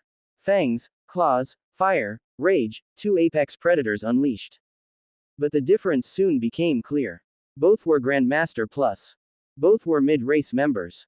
But dragons had always stood at the top of the mid-races. And Draketharian's claws, his life weapon, were weapons of unimaginable strength. Cracks began to appear on Victor's claws. Hairline fractures. Then splintering. Each clash brought him closer to shattering. Draketharian's attacks intensified, blurring faster, hitting harder. Victor clenched his teeth, aura surging as hellfire exploded around him, engulfing both combatants in a roaring tempest. Draketharian's gaze sharpened, but then narrowed. Fire again. He was a dragon. Only Atticus's fire had ever managed to hurt him. This hellfire didn't wound him. But its effects were different. Draketharian felt it instantly. His stamina plummeted. His will wavered. Something clawed at his mind. A strange weight. Victor's hellfire was more than just fire, it attacked his stamina and will. He felt his will to fight dwindle. Draketharian's expression darkened. His chest expanded. Crimson veins pulsed across his body. Smoke curled from his mouth. And then, Roa RRRR. A colossal torrent of dragonfire exploded from his maw, roaring toward Victor like a tidal wave of molten death. Victor's eyes widened. He crossed his arms in front of him and was engulfed. Boom. The forest shattered. Trees disintegrated. The earth split. Victor was sent hurtling backward, crashing through trees, skidding across dirt. Smoke and ash billowed high into the air. But then, as the dust cleared, he rose. Scorched. Blackened. But standing. Steam rose from his skin. Smoke rolled from his shoulders. He reached up and ripped off the remnants of his burnt uniform, revealing his chiseled obsidian-toned muscles, hardened. His crimson eyes gleamed with fury, no longer seeming sane. His voice rumbled. Demonic will. His form transformed. His muscles hardened further, bulging. His eyes burned with primal madness. His presence became feral, unhinged. A berserker of war. He roared. They both moved again. And the forest exploded. The skies were dark. Thunder rumbled endlessly overhead. Raindrops fell in a relentless cascade, cold, heavy, eternal. The world was a barren expanse of cracked earth.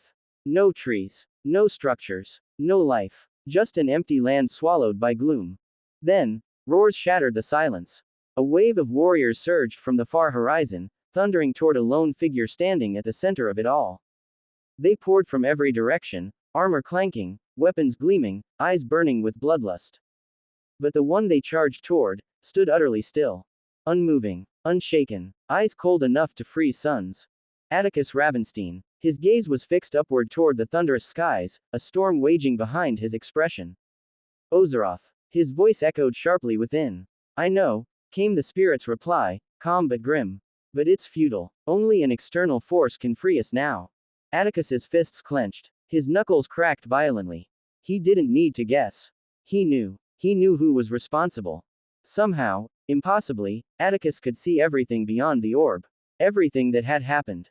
Kale's unrelenting bravery. Zoe's desperation. Aurora's near deaths. He had watched it all. Every single moment. And he had raged. He had unleashed all the might he had amassed through his entire reincarnated life. And still, nothing. Not a crack in the prison. Not a scratch. Curious, he growled beneath his breath. Fuck. His foot slammed into the ground. Boom. A colossal shockwave surged out, obliterating the charging warriors into red mist and ash. Yet, they respawned. In the far distance, they reappeared, charging again with the same thunderous roar. Shut up. He stomped again, death incarnate, annihilating them. They returned. Again. And again. Shit. His voice roared through the dead world. They were an endless army of insects, weak, pathetic, but persistent. Their roars weren't dangerous. Their weapons weren't fatal. But they were irritating. Relentlessly irritating. And they were keeping him from thinking. He wanted to rampage. He wanted to scream. Calm down, Bond. Ozeroth's voice thundered in his mind. Atticus froze. Can't you see it? This is exactly what he wants. He wants you to lose control. To break. To burn out your own will in rage. We're in this already, Ozeroth said. You don't break your way out of this. You think your way forward. Atticus's fist shook. His eyes burned. But, he exhaled. He knew Ozeroth was right. I almost lost control. The desperation outside had gotten to him. The thought of his close ones being slaughtered, of Aurora dying, had pushed him close to the edge. Victor is holding him off, but he'll lose. It's only a matter of time. And the island, Atticus had seen it, it was falling from the sky. Something else was happening. Something catastrophic. Carius isn't the only threat. Atticus was certain of this. The battle between Grandmasters wasn't enough to cause this kind of devastation. Something else had occurred. He clenched his fists tighter, gaze narrowing toward the sky, toward where Victor and Draketharian's titanic battle waged above. If I don't return soon, everyone dies. But for now, he had no choice. He slammed his foot again, blowing the warriors away one more time. Then, he took a breath. And closed his eyes. I'll trust them. For the first time, I'll trust someone else to save me. It was a foreign thought. One he didn't think he would ever have. A terrifying one. But in this current situation, it was necessary. In the past, he had never waited on someone to come save him. It was a first. I'll focus on my elements. However, Atticus had no plans of sitting idle. Instead, he had to prepare for whatever threat was waiting for him when he leaves this place.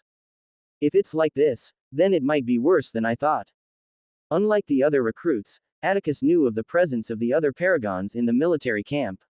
He hadn't said anything because he didn't think it was necessary. However, Despite the overwhelming number of paragons, the situation was still this dire. He had to be prepared. Ozeroth smirked in his mind. Leave those bugs to me. And as the army surged forward again, a wave of spiritual energy burst out like a storm, erasing everything in its path. Of course it'd be me doing the heavy lifting. Witness my greatness, Ozeroth chuckled, trying to lighten the mood. Atticus shook his head faintly, smirking for a brief second, then fell silent again. He knew what Ozeroth was trying to do and appreciated it. And as he took his meditative stance, all sounds faded. The wind vanished. The rain stopped. Even the rumble of thunder seemed to mute itself. Only silence remained. And then, Atticus began. Chaos. Destruction. Death.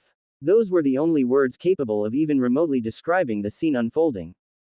Colonel Zenon had given his rousing cry. The sergeants and apexes had gone on full alert. The paragons had clashed. And then, devastation followed. Paragon battles had always been considered world-ending events. Even a clash between two could leave entire landscapes in ruin. But this was 16 paragons against 8. Above the main island, the sky had become a battlefield of apocalyptic proportions. The people within the banquet hall heard it first. Not a sound, but a force. A pressure so intense it sounded like celestial bells being struck by war gods. Like the heavens themselves were cracking apart. And then it hit. A shockwave, vast and merciless, slammed into the island like a divine hammer. Buildings were reduced to rubble. Trees were shredded into dust. Mountains cracked. Rivers reversed. Airships exploded. The entire island plummeted from the sky, like a dying god crashing toward the earth. Those inside the banquet were thrown like rag dolls, blasted in every direction by the sheer force. Recruits screamed. Recruits died. Thousands of them had gathered in the banquet hall, the elites of the Alliance, the Apex Division, geniuses from every race. But they were still only experts, some just merely advanced. The sound alone had imploded their eardrums. The shockwave had turned the unlucky ones into twisted flesh and splintered bones, shredded by flying debris and collapsing architecture. Yet amid the carnage, the eyes of the apexes glinted like sharpened blades. Their aura erupted, shielding their bodies, stabilizing their footing even as the island crumbled beneath them. The sergeants, too, regained their bearings, some hovering midair, others bracing against fractured stone as the island spiraled downward, gravity becoming erratic. Yet even then, their gazes all snapped upward, to the army that hovered above. An endless wave of grandmasters, their bloodlust thick enough to drown cities. And at their helm hovered one figure. Carius Valerius. Calm, cold, composed, looking down upon them like ants. He could see their stunned faces, their shock at his betrayal. Their disbelief that one of their own, an apex, a member of the Dimensari race, had betrayed them. But his expression held not a single shred of remorse. And then, a thunderous roar split through the chaos. Apex Carius Valarius. What is the meaning of this? It wasn't a shout, it was a war cry, a declaration, like a god roaring across the heavens. Carius's gaze flicked lazily toward the sergeant who had spoken, brow raised. What does it look like? He replied coldly, voice like razors over glass. I've come for your lives. And then, the grandmasters behind him acted. Their auras exploded in a thunderous storm, drenching the air in pure pressure. The expressions of the sergeants darkened in disbelief. A Dimensari, the self-called leaders of the Alliance, had not only betrayed them, but had led the charge. But Carius didn't give them time to process it. He raised a single hand, and the grandmasters surged. They're targeting us. Lorraine Bloodveil's expression turned grim, cold and calculating. Every trace of her usual mischief vanished, replaced by the predator beneath. She was, after all, a vampiros. Her eyes locked briefly with the others, Karn, Mara, Tauren, Kinera, Aearch. No words were needed. They were reincarnators. They had lived, died, and risen again. They had faced death more times than any. They knew. Carius wasn't here for war. He was here to kill them. And the first to move was Karn Voss. A shockwave of brownish aura erupted from him, his monstrous hammer forming in his hand. Killing intent surged like a landslide. He leapt into the sky, ignoring the tide of grandmasters, and hurled himself straight at Carius. His hammer descended like divine punishment. Carius's eyes narrowed. His sword flashed to his hand and then, clang. The two forces collided. A pulse of pure devastation exploded, shaking the skies, splitting the clouds. The sheer force shocked even the grandmasters behind Carius. How strong are these kids? One of them muttered in disbelief. But they had no time to ponder. The other apexes moved. Lorraine flared forward, wings of divine light bursting from her back, her lance glistening with lethal blood energy. She pierced through a grandmaster's skull with a single thrust. Mara's eyes turned pure white.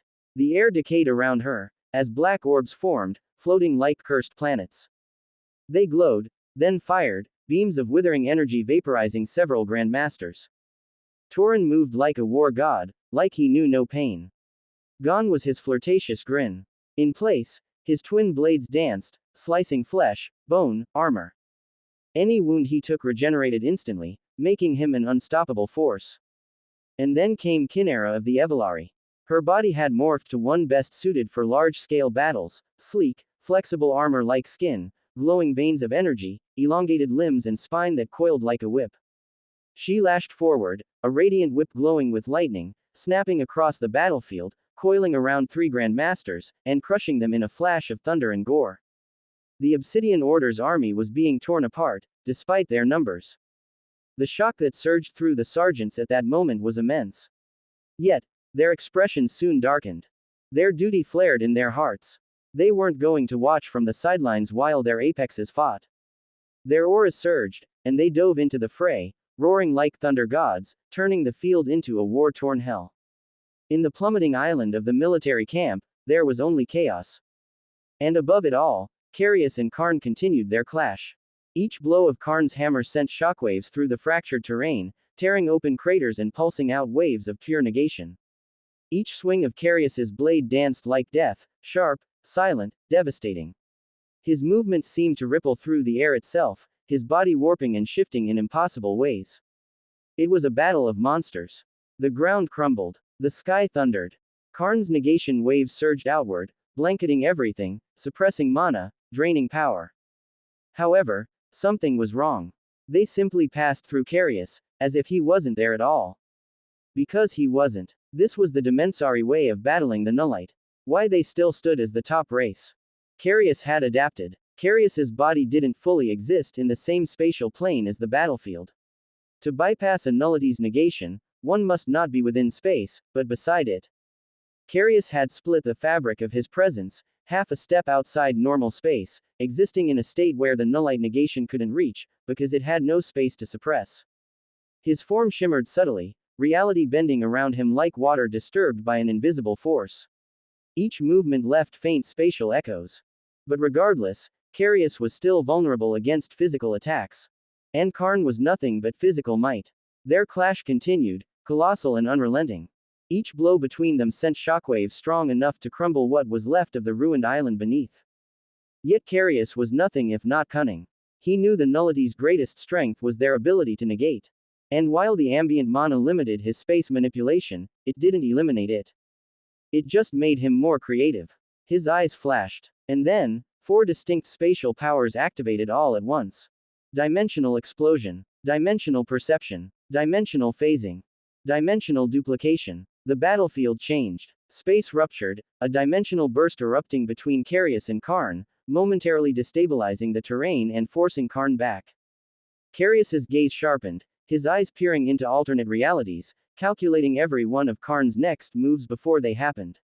His body turned increasingly ethereal, phasing partially out of existence, allowing physical strikes to pass through harmlessly. And then, 5 other Cariuses appeared. Dimensional copies, each one shimmering with an unstable spatial aura, their gazes hollow and cold. They moved. The copies shot toward the other apexes, engaging them in clashes of speed and lethality. Meanwhile, the real Carius intensified his assault on Karn, every movement cold, calculated, surgical. Karn found himself under relentless pressure, struck from multiple angles, pushed back, overwhelmed. His teeth clenched. His muscles rippled. And then, he roared. Domain. A cloak of brown energy erupted from his body, swallowing the entire battlefield in its suffocating presence. A nullite domain. The others remained outside it. Only Carius and Karn were within. Inside, Karn's aura surged like a volcano. His hammer screamed through the air, each strike ripping apart space. His attacks became brutal, untamed ferocity, raw power, monstrous might. But Carius remained cold, calculating, detached. Every swing, every strike, already seen before it was made. Every roar, already predicted before it echoed. Karn fought with rage. Carius fought with reason. And then outside, the cloak of brown light began to lower. The other apexes, still engaged in their battles with the copies, instinctively turned their heads toward the dissipating domain. And what they saw stole their breath. Karn stood still with blood trailing from his lips. His eyes were bloodshot. Carius's sword was driven straight through his chest. Karn trembled, his aura flickering weakly. Carius leaned closer, eyes like knives. Your gaze is filthy. And then, he withdrew his blade and, in a clean motion, severed Karn's head. Silence. The apexes froze. The sergeants froze. Even the grandmasters around them widened their eyes for a brief moment. Karn Voss of the Nullite. One of the strongest among them. A reincarnator. A warrior of unmatched physical might. Was dead. But Carius didn't blink. He calmly reached down and, with a flick of his hand, stored Karn's corpse and severed head into his spatial storage. Then, he slowly turned his gaze back toward the battlefield. His eyes swept across the stunned faces of the apexes and sergeants alike. His voice was emotionless. You're next. Their expressions shifted violently. The real slaughter had only just begun. High above, in the apocalyptic skies, the true horror ensued. Colonel Zalzareth hovered amidst the chaos like a god of judgment.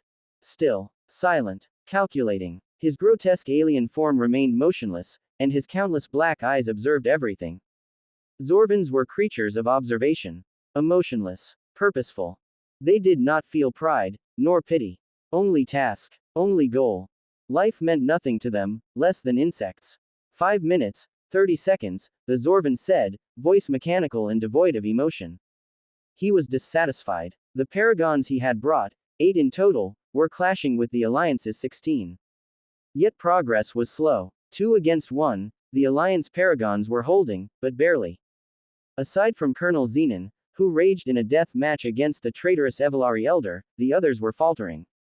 The Alliance paragons were strong, veterans of countless battles. But they were aged. Their time was drawing to an end. And against paragons in their prime, age was a curse. Even Zenon's eyes, blazing with fury, held a gleam of despair. It's inevitable. He could see it, feel it, the shift in the tide. The Alliance was losing, and the Zorvan hadn't even moved yet. His own battle against the Evelari Elder was a hurricane of ferocity. 2 paragons at the pinnacle of the Evelari. Their bodies shifted, adapted, evolved constantly, bone, muscle, energy, all reshaping endlessly, trying to overpower the other. But Zenon knew, even if it was a stalemate, the moment the others fell, he would too. Where is he? Zenon gritted his teeth. He had felt Atticus's probe earlier. He had seen his scan. But now, nothing. Don't tell me, they got to him. The thought hit harder than any blow. He deadened it instantly. Atticus Ravenstein was not a person that could be easily gotten. He was a monster. He was an anomaly. To kill him, they'd need to collapse the world. We need him, we need that boy. He had the history of doing the impossible constantly. Survived when no one should. Defied fate again and again. Zenon's fist clenched, trembling. We need that impossibility, now. But while the Alliance Paragon looked toward hope, the Zorvan looked toward efficiency. And he was far from pleased. Inefficient, Zalzareth muttered again, as if the word itself tasted bitter. This was why he loathed primitive life. More than 5 minutes had passed and still, no corpses. No results. No progress. Too slow. Too wasteful. His 3-fingered hand rose. Orb-like digits met each other. Snap. The air changed instantly. A pulse radiated out from him, a soundless wave of force that swept across the battlefield like an invisible tsunami. And then, mana stopped responding. Every Alliance member, Paragon, Apex, Sergeant, Recruit, fighting below, felt it. A sudden, eerie void. Their eyes widened in horror. The forest was no longer a forest. It had become a scorched wasteland, a hellscape carved by fire and chaos. Ash coated the blackened ground, trees reduced to nothing but charred stumps. Molten cracks split the earth, and the air itself shimmered under the oppressive heat. And at the center of it all, 2 monsters clashed. Draketharian and Victor. Dragon and demon. Both figures were shrouded in blazing infernos, their movements blurs of motion, their roars tearing through the air like thunderclaps. Each clash sent shockwaves racing across the ruined land. Fire surged from their bodies, waves of heat turning everything in the vicinity to ash. Their claws were like blades of destruction, ripping, slashing, gouging. Their strikes were beyond violent, they were catastrophic. However, as the clashes continued, Victor's breath soon became heavy. His body was burned and battered, and he was barely holding on. I'm losing. The thought rang in his head, bitter yet heavy, like a death sentence. He hadn't been beaten yet, but he knew it was coming. He could feel it. And it was that clarity, that creeping certainty, that dulled his primal edge. Demons thrived in chaos, in madness, in bloodlust. They grew stronger the more they let go of reason. But Victor's clarity, which had been born from the current desperation, had weakened him, because it made him lose his chaos. And that was dangerous, especially against a beast like Draketharian. The dragon had changed. His form had grown larger, broader. His scales shimmered like obsidian steel, his claws longer and sharper, each one capable of rending metal like cloth. His horns curled further back, jagged and menacing.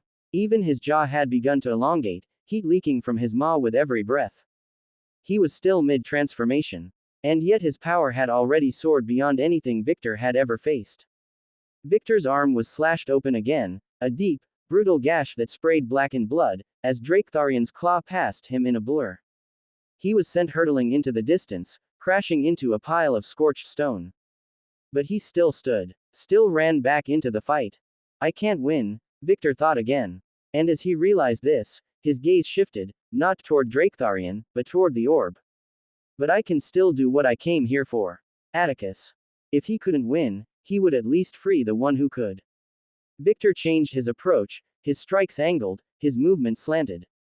He started guiding the battle, step by step, toward the orb that imprisoned Atticus. But Draketharian noticed instantly. A low growl rumbled from his throat, his pupils narrowing into thin slits. So that's your goal. His wings flared wide, flames erupting from his body like an explosion. And then, he moved. Faster, harder, crueler. His strikes came in brutal combinations, claws slashing horizontally, tail whiplashing from the side, a wing beating forward with hurricane force, knocking Victor off his feet. The moment Victor tried to rise. Boom! A blast of dragonfire engulfed him, sending him skidding across the molten soil again. Draketharian chased without pause, his movements now resembling a predator hunting prey. Victor kept trying to redirect the fight toward the orb, but each time, Draketharian blocked him, countered him, beat him down harder. Every strategy was unraveled, every attempt crushed. Victor's stamina was dwindling fast. His body screamed in agony, wounds multiplying by the second. His bones cracked, his lungs burned. Still, he moved. Still, he endured. Still, he fought. But from a distance, Aurora and Zoe could only watch helplessly. To them, the battle was just fire and blurs, a combination of chaos too overwhelming to comprehend. The dragon and demon moved far too fast for them. The shockwaves were so devastating they couldn't get any closer. Each one felt like it would tear them apart. Aurora's fists were clenched so tight that her nails pierced her palms, blood dripping silently. Behind her, Kale lay on the ground, broken, eyes barely open, but still locked on the battle with unwavering resolve, his battle intent never waning. It was as though he wanted nothing more than to join in. Aurora's lips trembled. Why can't I do anything? All her years of training, years of pushing herself hard, of never giving up, had all been to be of help to Atticus. But now that he needed her the most, she was too weak. She had never felt more worthless in her life. Beside her, Zoe stood in silence. Her eyes were trembling and yet, they were still sharp and focused. She wasn't angry. She wasn't wallowing. She was thinking. She was done feeling sorry for herself. After her deep talk with Atticus about her feelings, Zoe's way of thinking had changed. No matter the situation, she would never waste time feeling sorry for herself. She would always use that time to think of a solution instead. What can I do? She had someone others didn't. Lumindra. And she called out to her. Lumindra, she whispered sharply in her mind. There was silence. Lumi, she shouted again. Finally, the spirit responded, hesitant and reluctant. You're too weak to do anything, Zoe, Lumindra said, her voice low. You can't even get close to that battle, you'll be vaporized before you take 3 steps. Zoe shook her head. Maybe I can't, but you can. That silenced the spirit briefly. You're hiding something, Zoe pressed, her thoughts firm. I can feel it. You're blocking me from reading your thoughts. Don't pretend I'm wrong. Lumindra's voice came again, but heavier. Even if we fused, Zoe, you'd still be too weak. You don't understand what you're asking. I do. Zoe's eyes sharpened. I know what's happening here. You're not telling me the truth because you don't want me to risk my life. Lumindra didn't answer. And you think you're protecting me. But you're not, Zoe continued. You're just being a hypocrite. That struck deep. You told me to embrace my feelings. To stop running. To live boldly and let my path unfold. This is where that path has led me. To this moment. To this choice. To this risk. Zoe's emotion surged through Lumindra. You said to be real. To stop doubting myself. But now that I'm doing exactly that, you're the one holding me back. Lumindra was silent again. I don't want to keep feeling useless, Zoe said quietly. I don't want to keep watching others fight for what I care about while I stand back doing nothing. She breathed in deeply. It's my life, Lumi. Not yours. You don't have the right to make that decision for me, no matter how much you love me. Please, help me. For a long moment, there was only silence in her mind. If Lumindra was in her physical form, her face would have been twisted in frustration. Because Zoe was right. Completely, painfully right. She had given Zoe speech after speech about change. About realness. About embracing herself, no matter the consequence. But now, when it truly mattered, she had recoiled in fear of losing her. But could she truly force Zoe away from this situation now? Even if it killed Zoe, was it truly her decision to make? Lumindra let out a heavy sigh, mind shimmering with conflicted thoughts. Then, her voice returned, calmer, but resolute. All right, Zoe. Zoe's heart pounded. There's every likelihood that you'll end up dead. But I won't stop you anymore. So listen carefully. Zoe's breath stopped, and she nodded instinctively. Comma. The forest had become a charred wasteland. Ash danced in the sky like cursed snow. Blackened soil cracked beneath scorched winds. The flames of hell and dragonfire intertwined, reducing the world around them to ruin. And in the center of it all, Victor was bleeding. Draketharian's claw had just torn through his chest, a savage arc that sprayed searing blood across the air, painting the ground crimson. Before the pain could register, a savage blow followed, his fist colliding with Victor's ribs and sending him crashing like a meteor through the blackened terrain. Boom! The earth exploded on impact, a crater left in his wake. Victor groaned as he pushed himself back to his feet, his body trembling, muscles torn and shredded, skin flaking from burns and blood pooling beneath him. And still, he stood. He dragged his arm across his mouth, wiping the blood off. But then, his eyes narrowed sharply. It's not healing. The realization sent a chill through his bones. A wound like that, normally, it would have healed before he even hit the ground. But now, the wound remained. Raw and burning. My body is reaching its limits. His expression hardened.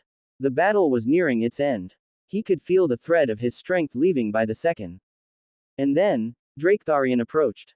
Each step was heavy, dominant, cold smoke curling from his nostrils, wings flickering with sparks of fire. He looked like a beast born from ancient nightmares, draconic scales covering his massive body, horns pulsing with inner heat, his molten eyes calm and cruel. You should stop, Draketharian said quietly. Your body is at its limit. I don't want to kill more innocents. Victor's eyes narrowed. Then he clenched his fists, and the air around him combusted. You trapped our only hope in there, and you want me to give up. His voice was low, filled with nothing but fire and rage. Don't act like some fucking saint. You knew what you were doing. You made your choice. You're a traitor, and you deserve nothing less than a brutal death. Boom. A wave of hellfire erupted from Victor's body, but this time, it was different. Even Draketharian's eyes widened. That fire, it was hotter. Sharper. He could feel it licking at his own scales. But then, his eyes flicked sideways, narrowing. He's burning himself too. Indeed, he had noticed that Victor's own body was blackening under the heat of his own fire. His muscles blistering, his skin peeling, but his eyes were maddened. Chaotic. He's preparing his final move. Draketharian's body tensed instinctively. His claws curled tighter. Wings flared. Victor's voice boomed like a war horn. I'll put you down no matter what. And then, he moved. The ground beneath him exploded. Every step scorched the terrain, a flaming trail left in his wake. His aura surged sky high, his body a mass of searing power as he surged toward Draketharian. His fist reeled back, an inferno coiled around it like the wrath of a dying sun.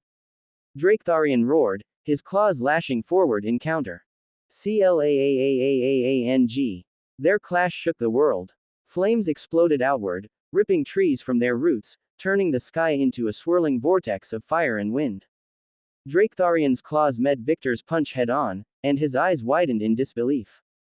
Stronger. The impact jolted through his entire skeletal structure, force slamming into his core like a shockwave. He staggered, his footing breaking apart the ground beneath him. They clashed again, and again, and again. Victor burned brighter, burned hotter, pushing Draketharian back, inch by inch. But Draketharian's eyes sharpened. He won't last. This power, it's tearing him apart. He's falling apart with every attack. And he was right. Victor's movements grew more desperate, his body flaking with charred blood, yet his fire only grew stronger, darker, until finally. Hellfire turned black, and in that moment, Victor surged forward again, faster than before. Draketharian flinched. He sensed it. This was it, the final blow. I have to block, he roared, scales layering around his chest to shield it.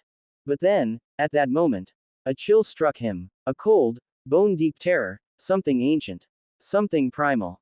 His instincts screamed. Before he could even think, his claw whipped back, lashing out toward nothing.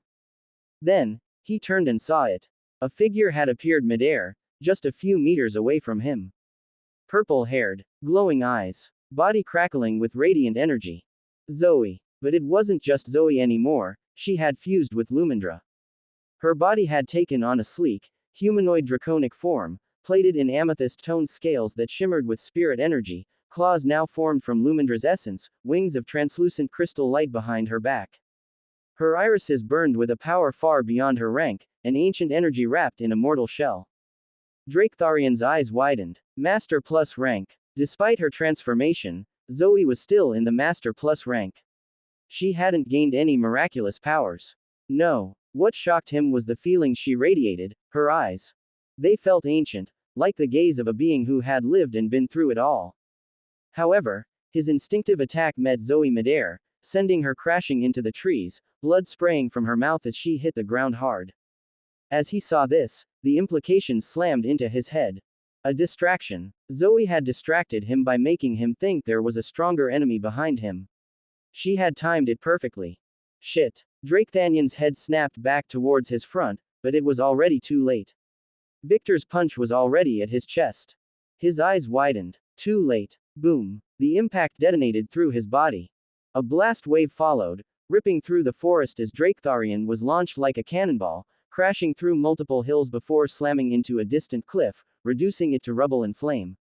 And then, silence. Victor stood in the smoldering ruin, his breath coming in ragged, heavy gasps, black smoke curling from his nostrils. The hellfire around him dimmed slowly, flickering weakly before fading altogether, revealing the true extent of his condition. His body was a wreck. Burnt skin clung to muscle, cracked and blistered. Chunks of charred flesh peeled with every movement.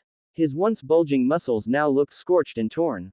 And as the adrenaline drained, an overwhelming fatigue struck like a hammer. His legs wobbled beneath him. His vision blurred, but the fire in his eyes never dulled. Victor ignored the chaos rumbling in the skies above. He didn't care about the world crashing down. Not the plummeting island. Not the carnage of the Paragon War. Not even the searing pain shooting through every inch of his body. His eyes were only on one thing. The orb, still hovering, untouched by flame, ash, or carnage. Glistening faintly, like it belonged to another world entirely. Even as his body screamed in agony, his legs moved. One step, then another, and another. Each movement took everything from him. The distance felt endless, like the orb was moving farther with every breath. His flames had long died. His body no longer responded properly. But still, he pressed on, his gaze locked on that faint gleam of hope. And then, he heard it. The sound of the air splitting apart. The earth groaning. Draketharian was rising again, charging toward him like a force of nature reborn. But Victor didn't stop. He didn't flinch. He didn't even look back.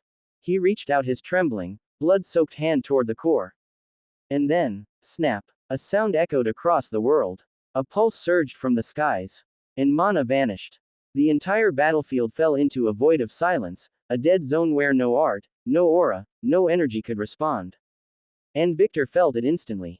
The last thread of mana that had been subtly keeping him alive, keeping his body from collapsing completely, was gone.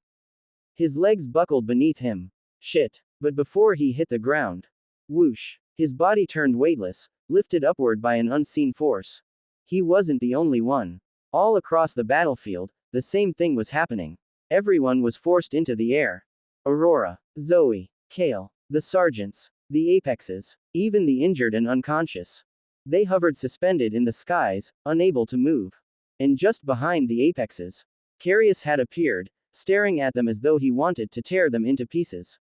Luray, Mara, Torin, Kinera and Aearch were still alive. Every gaze locked forward as the atmosphere darkened. And then Victor saw it. The cause of it all. A figure floating high above the battlefield, eyes calculating, limbs mechanical, presence inhuman. Zorvan. His heart shook violently. Never in his wildest nightmares had Victor imagined that a Zorvan would be behind this chaos. How did one infiltrate the Alliance? Boom. A thunderous sound rang out. Multiple streaks of light descended from the sky, plummeting down like fallen stars. Next, the Obsidian Order Paragons descended slowly from the sky afterwards and hovered behind Zalzareth like reapers summoned by fate. And below, Colonel Xenon burst out of rubble, landing on a cracked platform of earth with a pained groan. He ignored his wounds, gaze locked upward. His expression collapsed into despair. The Alliance Paragons, some of the strongest protectors of their world, were falling. Many were dead, some broken, and all defeated. The sudden mana suppression had tipped the balance. Only the Alliance members had been affected, and because of this, caught unaware. The Obsidian Order struck without hesitation, taking full advantage. Xenon's fists clenched. It's over. Zalzareth floated in the sky like a god among ants, his multiple black eyes scanning the battlefield with mechanical detachment. His voice echoed, sharp and cold. Inefficient. Your primitive lives are wasteful. Weak. Governed by emotion and chaos. His words stabbed the air like blades. You have proven yourselves unworthy of autonomy. Unworthy of progress. And so, the Zorvans shall bring enlightenment, through dominion. Through order. Through extermination of waste. His tone didn't rise. He didn't shout. He didn't need to. His presence alone weighed more than a mountain. But then, for the first time, his eyes narrowed. He focused on a figure floating among the frozen crowd. Victor. The demon's eyes met the Zorvans, and everything stilled. You. Every gaze turned. All eyes snapped toward Victor, each one as confused as the last. Even Carius tilted his head. What was happening? Why had the Zorvan suddenly acknowledged Victor specifically? And then, a small glimmer of light began to shine, from Victor's clenched fist. A bright, blinding glow. Radiating from an orb. Zalzareth's voice came again. Flat. Disdainful. Futile. A meaningless act. Even if you release him, he is still outmatched. You'll only die a meaningless death. But Xenon's eyes widened. No, don't tell me. That was where Atticus had been. The realization hit like a storm. The other apexes felt it too. Their expressions shifted as they each came to the same conclusions. So that was why Atticus had vanished. So that was where he'd been all along. However, Victor didn't respond. But a faint, weary smirk stretched across his scorched lips. Maybe the Zorvan didn't care, maybe he thought it wouldn't matter. But he just gave me everything I needed. His grip tightened. The glowing light grew brighter, pulsing in his hand like a sun about to be born. The Zorvan had called it meaningless. But to Victor, it was the only thing that would ever mean anything. He raised his battered hand high, as though he was defiant against gods. For him, Victor growled, voice hoarse but steady, my death can never be meaningless. A light burst outward from Victor, igniting the sky in a blinding radiance. I give my life, to free Atticus Ravenstein. Boom. The orb exploded with light, an overwhelming surge of power rippling through reality itself. And as it dimmed, a figure appeared. The Obsidian Order had achieved a feat that no one in the entirety of Eldoralf would have ever believed to be possible. The utilization of life force as a weapon. Life force, in the simplest terms, was the essence of existence, the lifetime of an individual, the culmination of potential, innate vitality, spiritual depth, and destined longevity. It was more than a number of years, it was the weight of one's being, and the power that resided in their very soul. The strength of one's life force was a terrifying concept, because nothing outweighed life itself. That singular truth was the verse carved into the hearts of the Obsidian Order. There is nothing greater than life. And with that truth, they created an abominable method, using life itself as a catalyst for destruction. With it, even a mere expert rank could imprison a paragon. With it, even a child could become a living bomb capable of collapsing cities. But such power came at the ultimate price, the complete obliteration of the user's existence. And the Obsidian Order had no qualms with such sacrifices. They welcomed death. They worshipped results. So far, only the Obsidian Order possessed the technology and understanding to manipulate life force in such a way. Victor Halden was not one of those individuals. And yet, he had used it perfectly. Two things had guided him. The first was the moment he held the orb, the core that had imprisoned Atticus Ravenstein. Draketharian had felt the unbearable weight it held. But when Victor touched it, it had felt weightless, almost welcoming. And then came the whisper. A whisper of death. A whisper that spoke directly to his soul, urging him, pleading with him to surrender everything he was for what resided within it. The second was Zalzareth's words. You'll die a meaningless death. To anyone else, it was a threat. A cold, dismissive declaration. But to Victor, who had heard death's whisper, it was everything he needed. He didn't need to force anything. He didn't need to manipulate his life force consciously. The orb had simply taken it, the moment he willed it so. I give my life, to free Atticus Ravenstein. Those words echoed like prophecy, like judgment.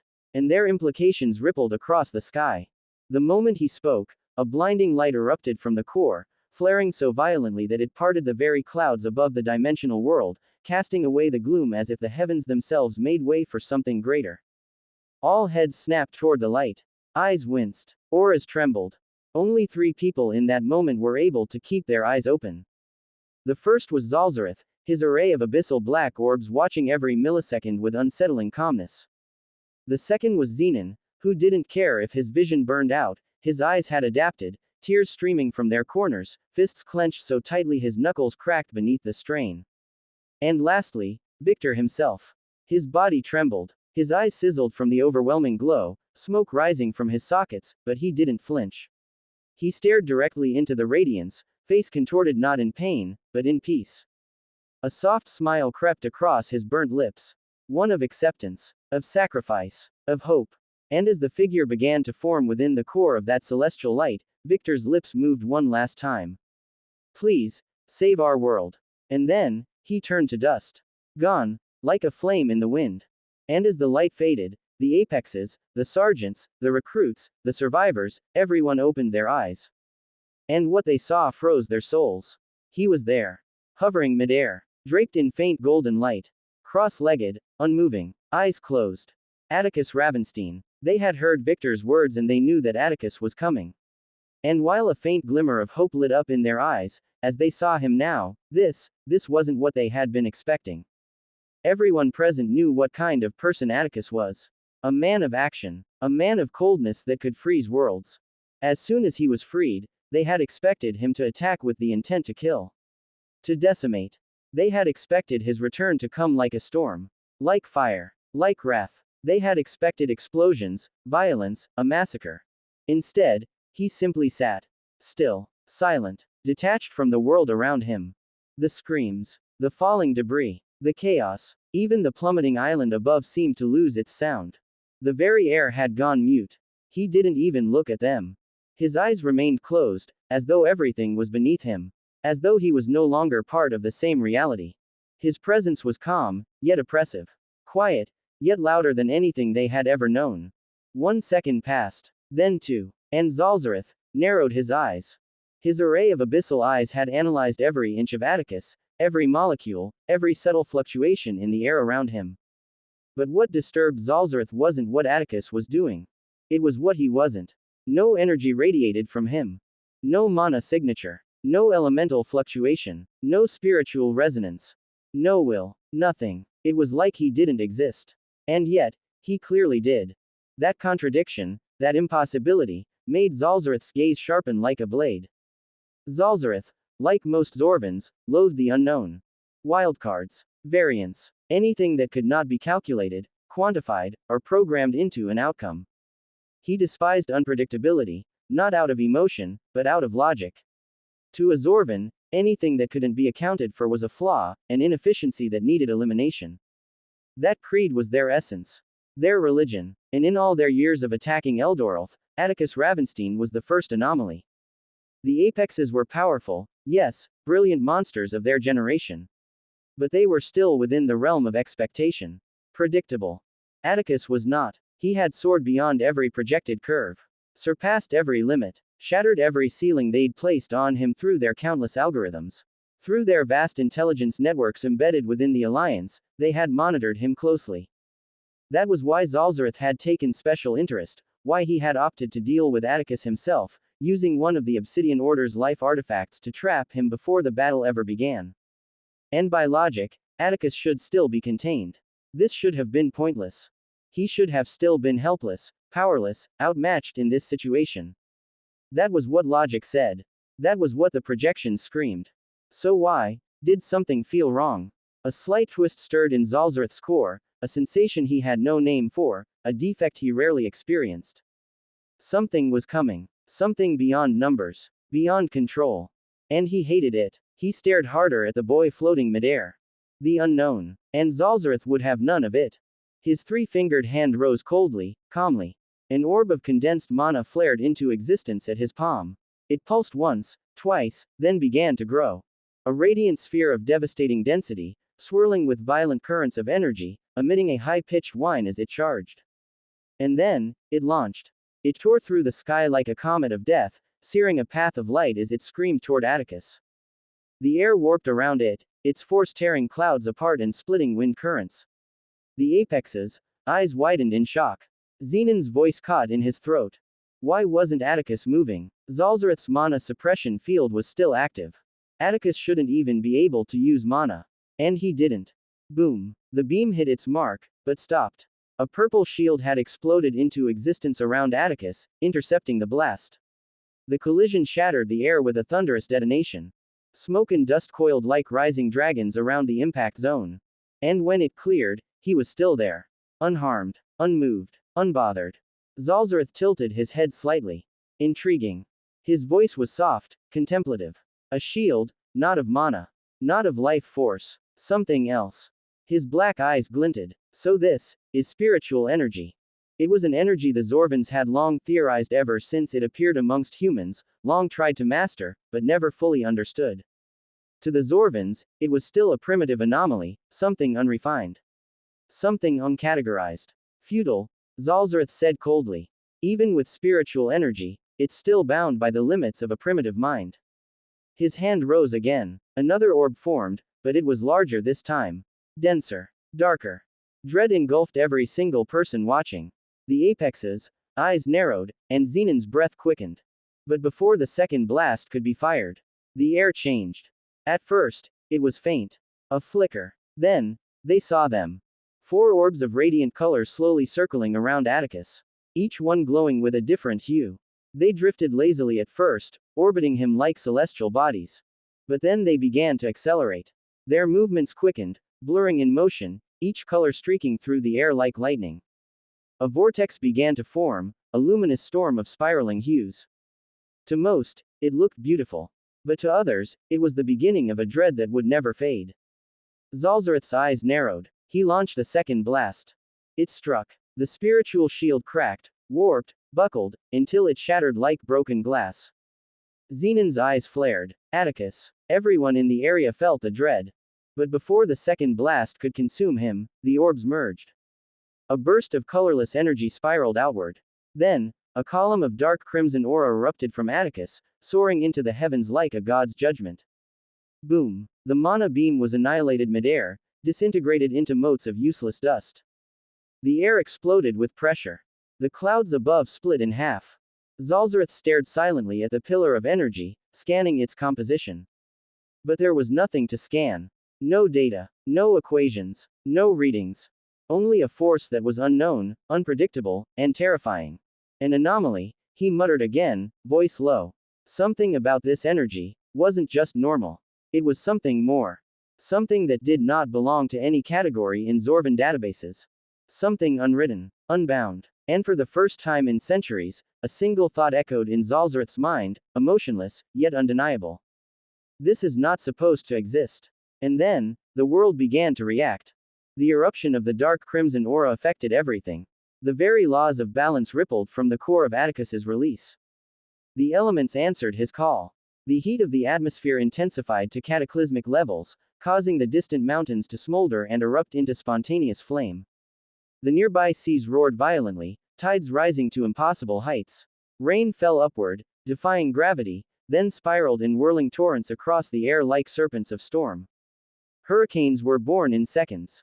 Winds howled with a rage, tearing apart trees, rocks, even fragments of collapsed sky islands. The ground rippled like liquid, fracturing into jagged pieces. Monoliths of stone surged up from the earth like fangs. Entire sections of terrain rose and fell, as if the planet itself were breathing. It was chaos, in its purest, elemental form. A combination of calamity birthed from a single source. And at this source, Atticus remained still. Unmoving. Serene. The eye of the storm. He appeared to be in his own world. After his initial rage, that had been quelled only by Ozaroth's intervention within the prison orb, Atticus had made a decision. He had chosen to trust them. To leave his fate to those he cared for, a decision he had never made before. But one he had no choice but to embrace, considering the circumstances. And so, he turned inward. Deeper than ever before. He shut out the chaos outside. He ignored the screams, the crashes, the deaths. And when he did, a new world opened before him. The time he had spent searching for a way to advance his elements was long, far longer than what Atticus would have wanted. And even after he figured out his path, it still hadn't been enough. Before the banquet, Atticus had figured out that he needed one emotion to combine the elements of fire, water, earth, and air together. He had been so excited about this discovery that he had even wanted to leave the banquet and chase it. He had been so sure that it would take time, weeks to figure out the feeling he needed. However, as Atticus sat down in that desolate world, everything had unraveled before his eyes. As he connected with the four elements, Atticus had instantly felt something, a feeling, one that he had never truly experienced before. It was like a godsend. As though the universe had been waiting for him to be in this exact situation. At that moment, he discovered why he hadn't been able to grasp it in the first place. Atticus wasn't just feeling one emotion. He was feeling two. Anger. Raw, relentless, unfiltered wrath born from the burning desire to obliterate those who dared threaten his people. And resolve. Cold, unshakable, unwavering determination to leave this prison and protect his people. Two emotions that were opposites by nature, yet appeared inseparable within him at that moment. They merged. They fused. They became one. Wrathful resolve. And as that emotion was born, the elements merged. Fire twisted into water. Water bled into air. Air solidified into earth. Earth combusted into fire again. A perfect loop. A cycle. A core. And from that cycle, something new was birthed. A force that had no name. An energy that could not be classified. Not elemental, not spiritual, not mana, not will. Just. The dark crimson pillar contracted, folding in on itself like a collapsing star.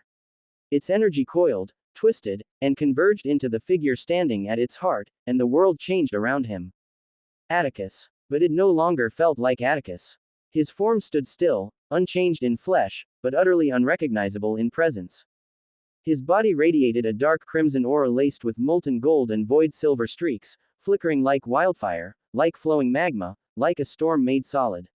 His dark crimson cloak snapped violently behind him, carried by gales that no one else could feel. But it wasn't his appearance that made Zalzareth's eyes narrow into pinpricks, nor the soundless tremor coursing beneath his feet.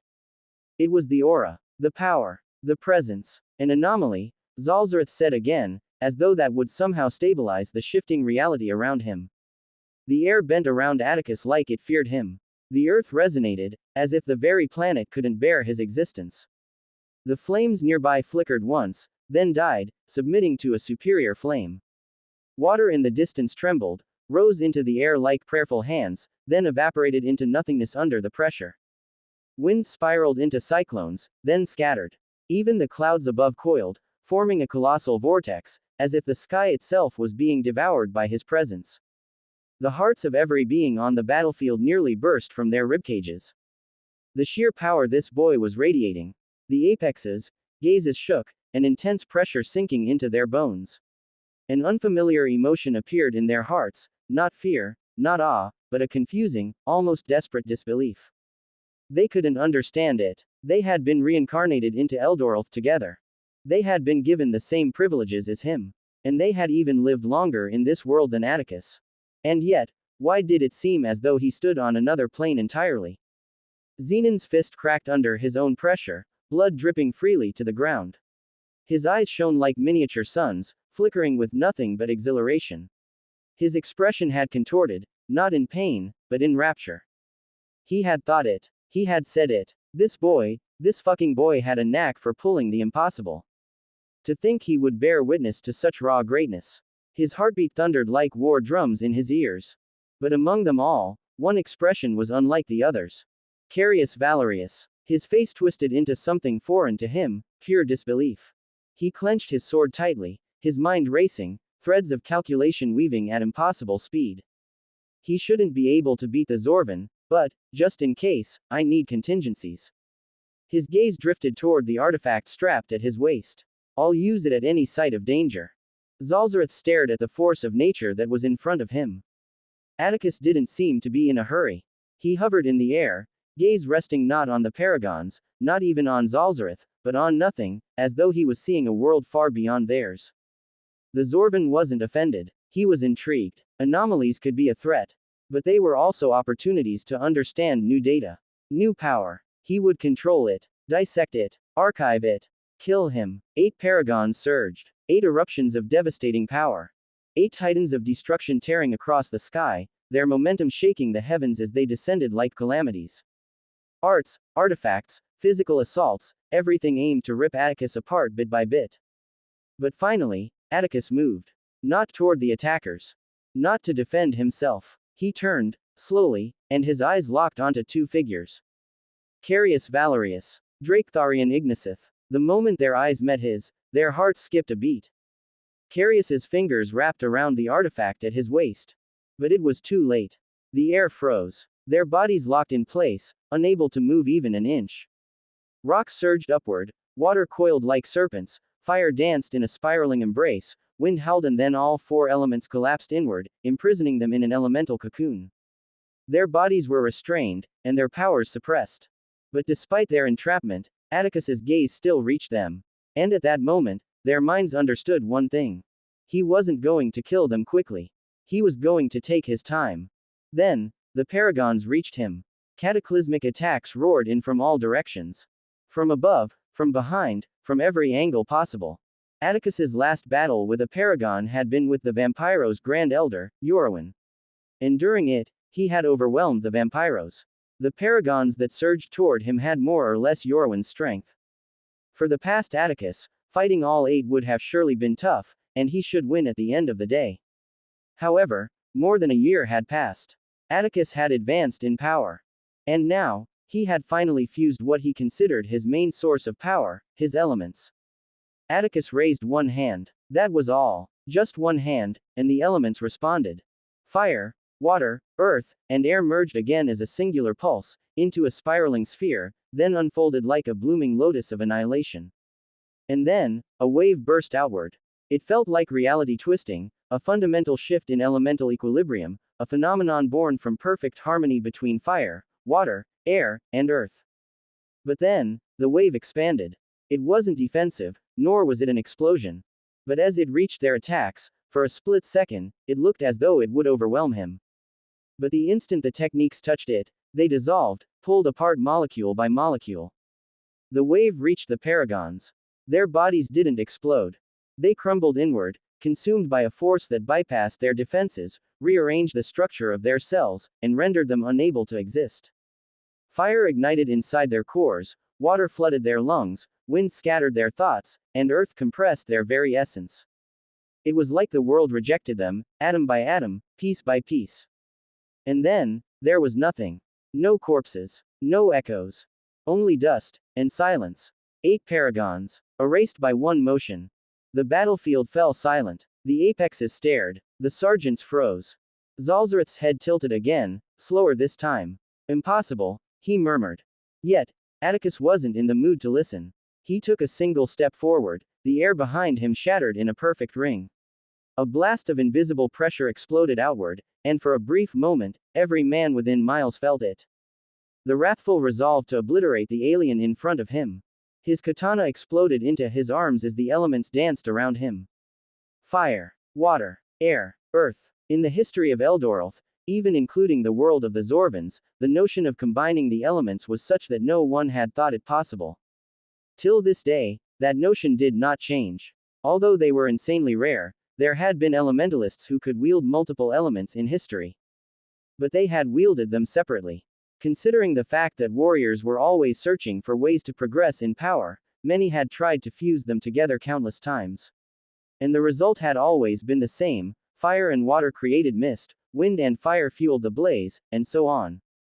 However, even they knew these were merely superficial reactions, interactions, not true fusions.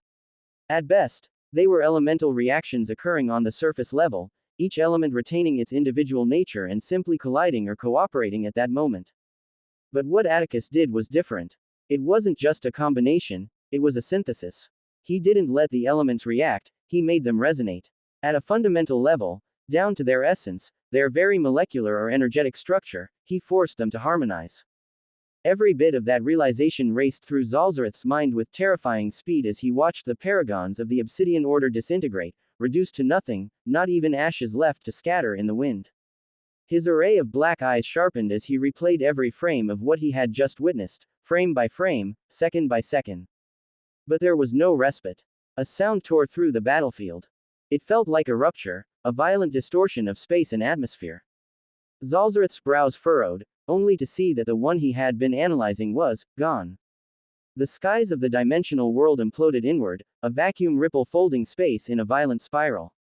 Atticus moved. It felt like a single act of wrath, a motion carried by the will of the elements themselves. He moved like fire bursting, like water flowing, like wind cutting, like earth collapsing. And all of it, was one single movement. Then, he was there. Before Zalzareth. Not a blur, not a flicker, not a flash. Just presence. A thunderous boom shattered the sky, space bending, air compressing, clouds parting. Black crimson streaks carved trails in the heavens behind him, still glowing in the wake of his arrival. For a moment, just a moment, Zalzareth remained still, suspended in the air like a specter carved from ivory, his obsidian robes fluttering beneath the force of residual pressure. But his black ringed eyes twitched. A flicker. Barely perceptible, but it was there. A minute narrowing of one iris. A slight shift in his jawline. Subtle, but for a being of such surgical detachment, it was as close to a flinch as a Zorvan could manifest. Uncatalogued kinetic pattern. Impossible velocity vector. Inconsistent with known limits. The words left him in a faint monotone, whispered more to the void than to Atticus. He began to process it with a kind of alien, calculated intrigue, his mind dissecting the moment, mapping trajectories, analyzing elemental imprints left behind by the movement. Fascinating. His gaze lingered on Atticus, not as one viewing a warrior, but as one observing a biological deviation of unprecedented nature. 4 elements, synchronized under one emotional directive. No fragmentation, no elemental rejection, no internal collapse. His voice rose. An anomaly. But then, Atticus's katana surged upward. There was no chant, no declaration. Just motion, refined, calm, and simple. For so long, he had relied on nothing but pure mana when it came to his katana arts, because at the time, it was superior. But now, he had something better. His aura detonated outward, spiraling around him in a violent pulse. The sky above howled as the dark crimson energy that enveloped him ignited along the blade, elemental force erupting from the edge in searing brilliance, a roar of molten wind, crushing weight, tidal pressure, and bursting flame, all channeled through steel. The heavens split. A single upward arc tore through the sky, cleaving clouds. Then, the blade descended like a collapsing star. Zalzareth's eyes slammed back into focus. The analytical haze shattered. For the first time in eons, he registered a potential threat that could not be calculated before it struck. However, he realized that energy, the resonance from earlier. A flicker of data surged across his thoughts. It was the same energy that had turned the paragons into nothingness.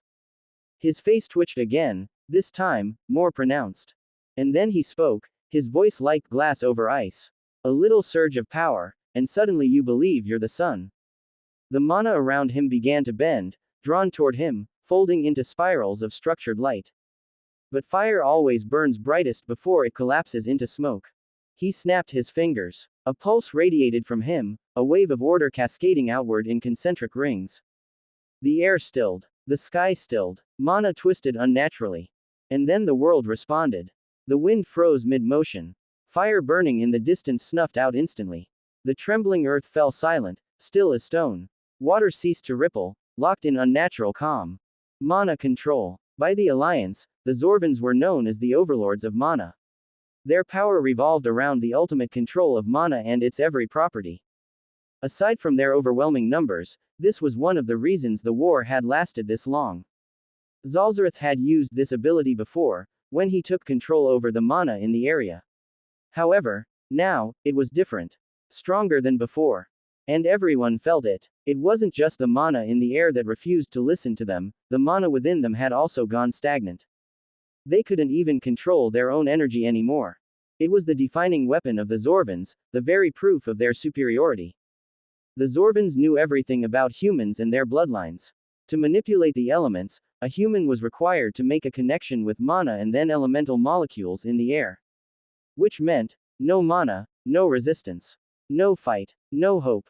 However, the next scene slammed into Zalzareth with impossible force. The black-crimson aura still roared around Atticus. His form still pulsed with violent resonance, defying the suppression. His speed hadn't faltered, if anything, it intensified. The very air still screamed in his wake. The world still recoiled, folding inward under his presence. And his katana still descended like a falling star. How? For the first time, Zalzareth's eyes shot wide, the words slipping past his lips before his mind could suppress them. But even Zalzareth knew no answer was coming. His array of abyssal black eyes narrowed sharply, and his hands snapped forward in a blur of motion, fingers splayed.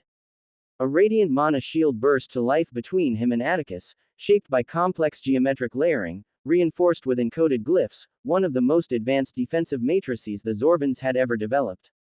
They waited for the collision. Yet, it never came. Another impossibility slammed into Zalzareth. His mind lurched as Atticus's descending blade suddenly took on a subtle blue hue, matching the shield's mana signature perfectly, and then, phased through it.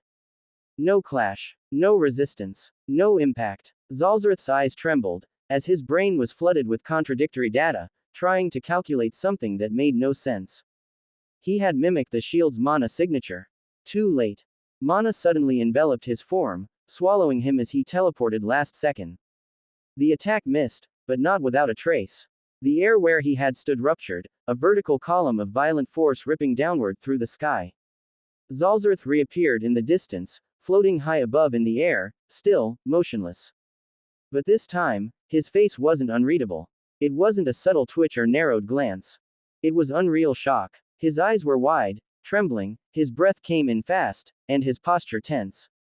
His mind spun, calculating, parsing, dissecting, and failing.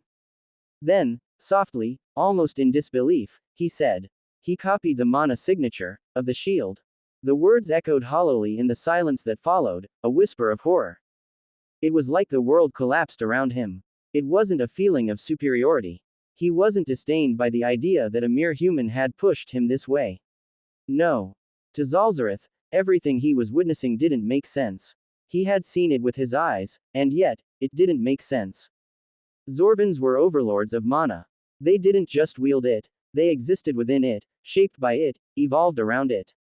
Their entire combat philosophy, their techniques, their very biology were bound to pure mana manipulation. In a world where mana signatures could be mimicked, they had long ago devised measures to ensure their supremacy could never be subverted. It was akin to encryption. Just as sensitive files in a high-level system are locked behind layers of digital protection, so too did the Zorvans encode their mana signatures, layering them with complex, shifting sequences, self-replicating distortions, and quantum phase scramblers designed to make them impossible to copy or replicate. But what Atticus had just done was the equivalent of hacking into a government's most secure facility, bypassing centuries of encryption, and doing it in less than a second. Suddenly, Atticus turned. His intense purple eyes collided with Zalzareth's abyssal black, and then, "He's coming." A warning tore through the minds of everyone watching. The sky ruptured. A deafening vacuum exploded into existence, collapsing air inward in a violent spiral as Atticus vanished from his position, appearing right in front of Zalzareth, his body trailing a vortex of dark crimson energy. His katana moved. It flashed, descended, ascended, slashed sideways, twisted in arcs, stabbed forward, and cut back all at once. Motion layered over motion, a dance of death so fast it looked like time itself fractured around him, trails of afterimages folding into one another. Zalzareth's mind spun, flickering through thousands of defense protocols in the span of a second. But he was Zorvan, he adapted. His hand clenched sharply, and in a burst of power, spirals of condensed mana exploded across his arms, spinning with such violent force it sounded like a localized hurricane screaming against the laws of nature. But that wasn't all. Dozens of translucent arms erupted around him, limbs made entirely from mana, spiraling with energy, some reaching from beneath his arms, others from his back, shoulders, and midair, forming a web of motion around him. Each one glowed with different mana signatures, rapidly shifting, morphing every second. It was an evolving wall of complexity designed to counter Atticus's signature mimicry. But Atticus's eyes didn't change. They clashed. Katana met mana-made arm. A world-ending sound erupted before a thunderous blast exploded outward, a shockwave so violent it shattered the skies above them, rippling outward in chaotic rings of pressure. Everyone was sent flying. Even the strongest, Zenon, his cloak snapping behind him, raised his hand and conjured a wide, reinforced shield to protect the others, Zoe, Kale, Aurora, the apexes. But even then, they were hurled back, their eyes wide with disbelief as their ears rang from the impact.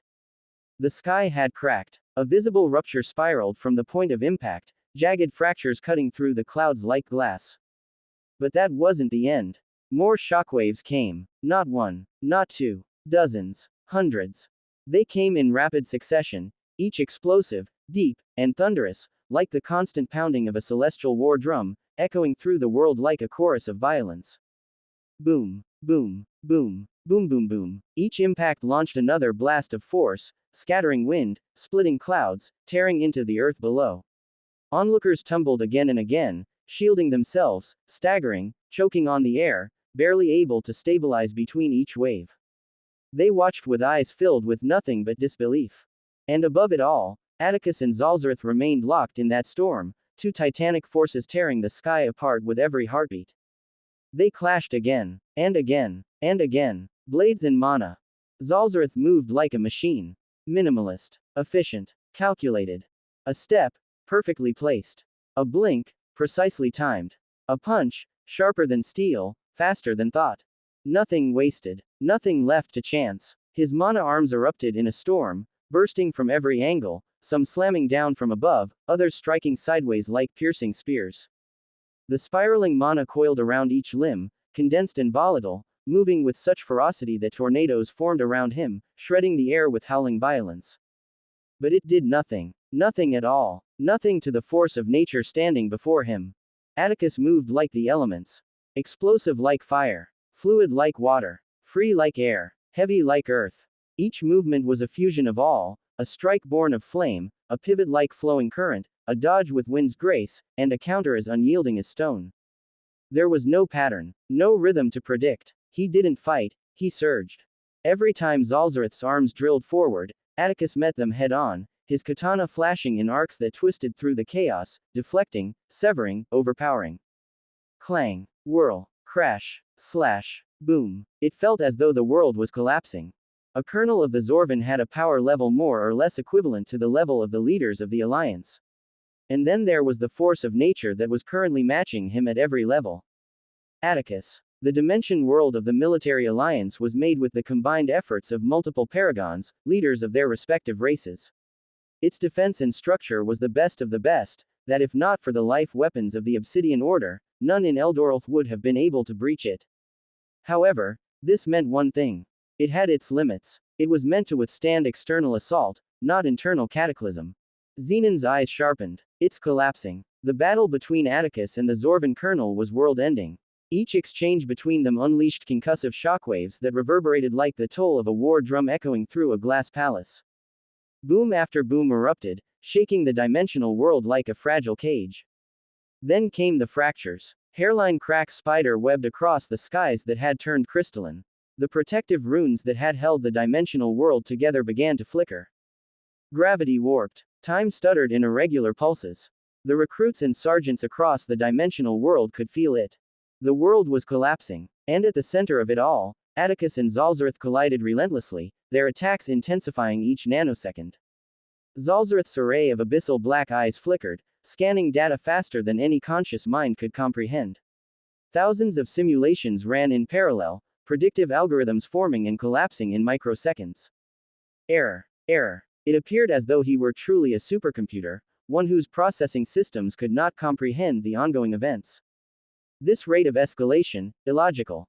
No previous data account for this level of power. His power should not scale in this manner. His reaction time, his adaptive progression, his output potential, it's increasing exponentially. As a Zorvan, it was rare. However, Zalzareth was filled with utter confusion. The battle shouldn't have lasted this long. Atticus's advancement in his elements had already been documented and added to the information he had about him. Zalzareth had adapted to it. The energy that turned paragons into dust had been designed to erase life, to unravel living essence at its root. But pure mana, pure, undiluted mana was different. The element couldn't erase its source. And lastly, his mana control didn't work on Atticus. This had taken him a second, but he had been able to figure it out. It had been simple. For a person to utilize the elements, they had to form a connection with the mana in the air. However, this didn't mean the elements didn't exist. No.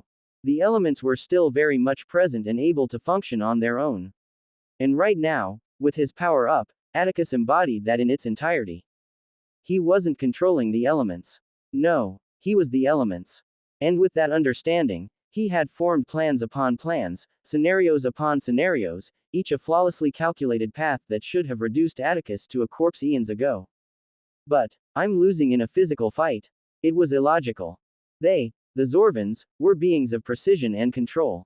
Their minds functioned beyond organic limits, forming battle schemes hundreds of steps ahead, calculations folding into counter-calculations, every move flowing into the next with mechanical perfection. Every blow was predetermined. Every step was designed. Each movement choreographed to lure his opponent into the inevitable, the final blow. A trap layered within traps, so intricately woven that no living creature could escape it. And yet, Atticus did. At the very moment the final trap should have sprung, Atticus shattered it, breaking through the perfect sequence like a storm tearing through silk. His katana cleaved through Zalzareth's body, and blood sprayed into the air, Zorvan blood. The Orithilians? No. Zorvans were well versed in the races of Eldoralf. There was nothing they didn't know, no combat style unfamiliar, no bloodline unaccounted for. He knew their race could see 1 second into the future. But the Zorvans were beings of the present, observers, designed to observe everything, to control the battlefield with unmatched awareness. Their intelligence had accounted for every variable, angles, power output, mana density, even emotional fluctuations. Every single thing. What good was seeing a second ahead when there were no openings to exploit? Their movements were perfect. And indeed, to the layman, there were no gaps, no flaws. Yet Atticus kept finding them. Impossible. The katana flashed again, and another line of blood bloomed from Zalzareth's frame, splattering into the air like ink across parchment. Then, his trembling eyes finally met Atticus's gaze. And then he saw it, something deep. His intense, purple eyes. Spiritual energy. A silence thundered through his mind. The Zorvans didn't know much about spiritual energy. However, Zalzareth was somehow very certain, it was responsible. While Zalzareth was engulfed in confusion, Atticus saw a world of purple. It was surreal. A realm where reality unraveled and reformed in a different language, a world of woven threads, glistening with violet hues, stretching infinitely across space.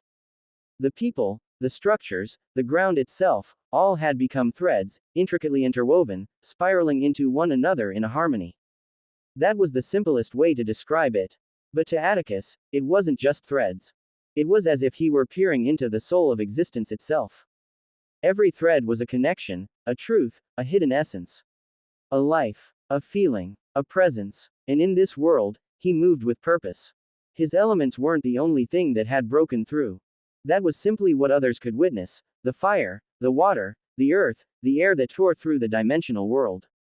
However, beneath it all, something else had evolved. Something profound. Something he hadn't even dared to believe he could achieve, at least not yet. Not in this war. Not in this battle. His spiritual element had broken through. And now, he had stepped into the second fold. The spirit elements were categorized into 3 stages, called folds: awareness, integration, manifestation. Atticus had achieved awareness on the same day he had learnt this information, achieving basic clarity where he overcame his internal conflicts. But the next fold was different: integration. Here was the mastery of his awareness. He had to demonstrate unwavering clarity and alignment with his established purpose. And Atticus had done exactly that. Wrathful resolve. Intense anger and unwavering resolve to never give up. To leave the prison he had been trapped in. To make sure he reaches the top so that this would never, ever repeat itself again. These had been the emotions that led his elements to break through, and it had done the same for his spiritual elements. Now, Atticus had entered the second fold: integration. The world unraveled before his eyes. He saw Zalzareth not as the massive alien he appeared to be, but for who he truly was: the complexity of his existence drawn into an elegant interwoven thread. His fears, his pride, his hopes, and finally, his weakness. The gaps in his movements that all had considered perfect. The fractional delay when shifting his weight. The stutters in his energy flow. The microfractures in his defensive construct. The inconsistencies that were imperceptible to the naked eye, hidden beneath a layer of mechanical precision. All the things that should have remained invisible. All the things that no one was ever meant to see. Atticus saw it all. Because of this, he moved with purpose. Black crimson energy trailed behind him like an afterimage of death, his every movement distorting space. His katana appeared like an extension of himself, natural and fluid, as fire, water, wind, and earth combined. Zalzareth's drill-like mana arms surged forward in droves, spiraling violently and parting the air with terrifying force. Walls of energy. Barriers layered upon barriers. A barrage that had no openings, no gaps, no room to breathe. But Atticus moved with the burst of fire, the flexibility of water, the freeness of air, and the unshakable sturdiness of earth. He slipped through the impossible, flowing past the onslaught. And then, his katana danced. A sweeping arc. A flash of steel.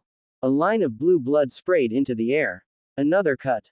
Another thread severed. Zalzareth's trembling black eyes widened in the backdrop, flickering with utter confusion and shock.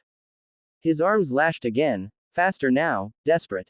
The dimensional world warped, but Atticus was already within his guard.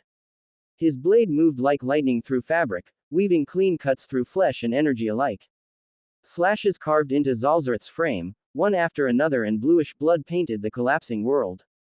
And through this historic moment, the word came to Zalzareth's mouth once more. An anomaly. But this time, there was no robotic sound, no disdainful voice. Just pure and raw emotion. It was a sound that shocked Zenon and every sergeant who knew just who the Zorvans were. But just as quickly, Zalzareth's eyes narrowed, and his gaze firmed. A cloak of mana erupted around him, shielding his battered form before he vanished, disappearing and reappearing far across the battlefield.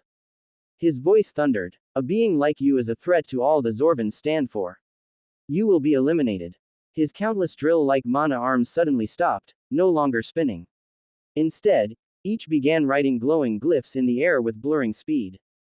His array of abyssal black eyes gleamed with a sudden golden hue. Zenon, who was watching from afar, felt his chest clench. His lips moved, mouthing with dread. The Order eyes. He can use it. Shit. The Zorvans were the overlords of mana, entities whose power had transcended manipulation and entered the realm of imposition. In a world where mana was the essence of existence, the Zorvans were those whose hands had touched upon the power to command it with laws. And now, Zalzareth spoke, his voice filled with nothing but absolute authority. No flames shall burn. Atticus's fire flickered, then started dwindling. No earth shall rise. The ground beneath him weakened. His body felt light, weightless. No water shall flow. His movement grew rigid, unnatural, restrained. No element shall manifest. All elemental force around him faltered, disappearing like smoke in wind. No mana shall respond to will. Across the battlefield, every recruit, every sergeant, felt it, their control over mana gone, snapped like twine. And then, no emotion shall affect power.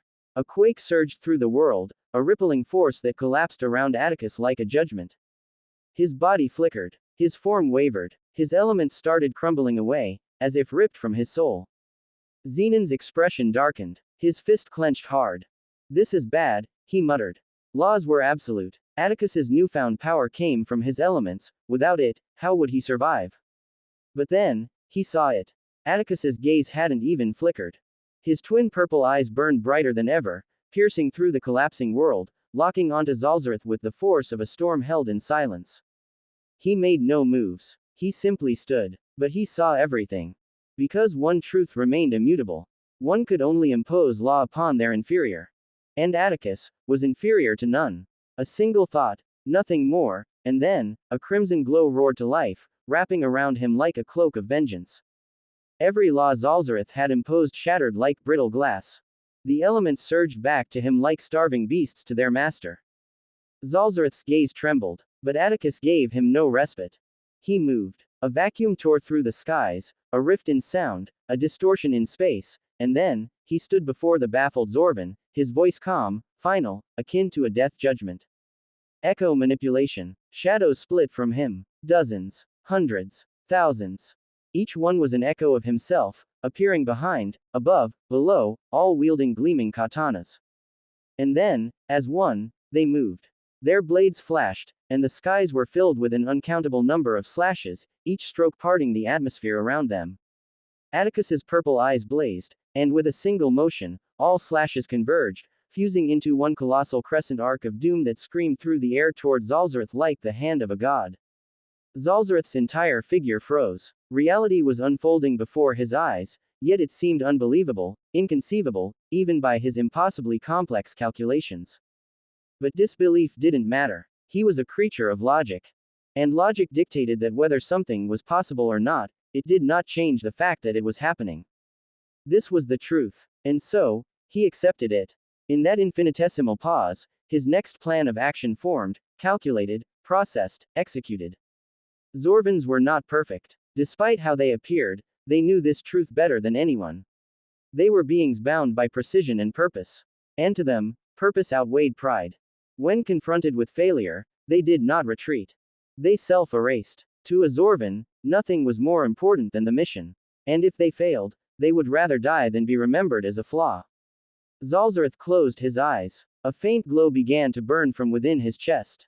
Then his entire form ignited, light pulsing violently through the cracks in his flesh. Mana spiked, unstable, volatile. His body began to expand, muscles twisting, contorting into grotesque shapes. A single word escaped his lips once more, this time not in contempt, not in analysis, not even in understanding. Just a whisper. Anomaly. And then, he exploded. A blinding detonation surged outward, a supernova of energy tearing through the dimensional world. Self-detonation. In Eldoralth, this simply meant the irreversible collapse of one's mana core, the singular nucleus that was the source of one's power. A mana core, much like a star, was a wellspring of mana, compressed into a stable state through years of refinement and tempering. But when that stability was forcibly ruptured, either by will or overwhelming pressure, it unraveled all restraints, unleashing every particle of stored energy in a cataclysmic release. For a Grand Master, this was nothing but devastation. Their mana core had enough power to level cities, melt armies, and turn the battlefield into ruin. But a paragon was something else entirely.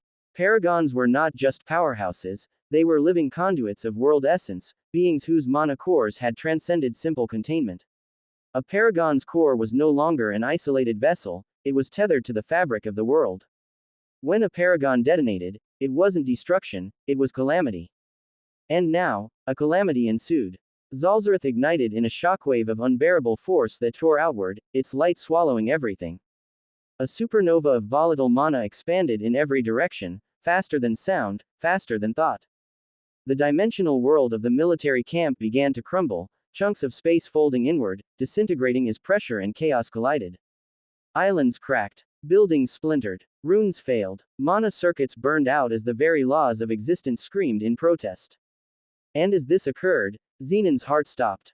Even if it was only for a moment, it stopped. His expression changed violently. His mind surged beyond anything it had ever processed before. 1,000 thoughts per breath. One thought above all screamed into his mind. The recruits. His eyes snapped back to where the apexes, the sergeants, the millions of recruits across the islands, were still and frozen, their expressions filled with disbelief.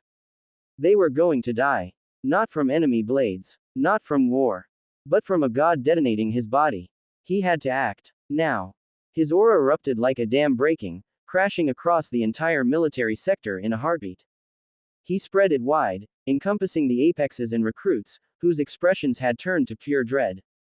And then, he braced for impact, expecting the fiery doom to reach them. But instead, what he got was a voice that did not belong to the explosion. Silent, and yet it slipped through the blast like wind through flame. I am fire, water, earth, and air. Zenon's eyes shot upward toward the skies, and there, he caught sight of the monster child, just before he dispersed. His body scattered like stardust, dissolving into the atmosphere, formless and yet present everywhere.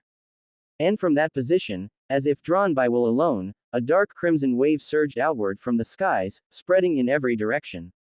It blanketed the military camp, forming a veil of dark crimson that encased the explosion itself. As the blast slammed into the veil, the entire outer world shook. He's protecting us. Zenon clenched his fist, eyes still locked skyward, watching the intense light pulsing and flashing behind the dark crimson veil. Around him, dread was still on the recruits' faces, their eyes wide and breaths shaky. Even the apexes stood frozen, each one going through different thoughts. Atticus, Aurora murmured, hands trembling against her bloody chest. She had gotten injured during the earlier battle, but her gaze was still glued to the unfolding scene above, as though nothing was more important. That explosion had been cataclysmic, and he was containing the entire thing alone. Please be okay, she whispered, hoped. Beside her, Kale was now somehow standing. Both arms had been cut off from the earlier chaos but were already healing rapidly.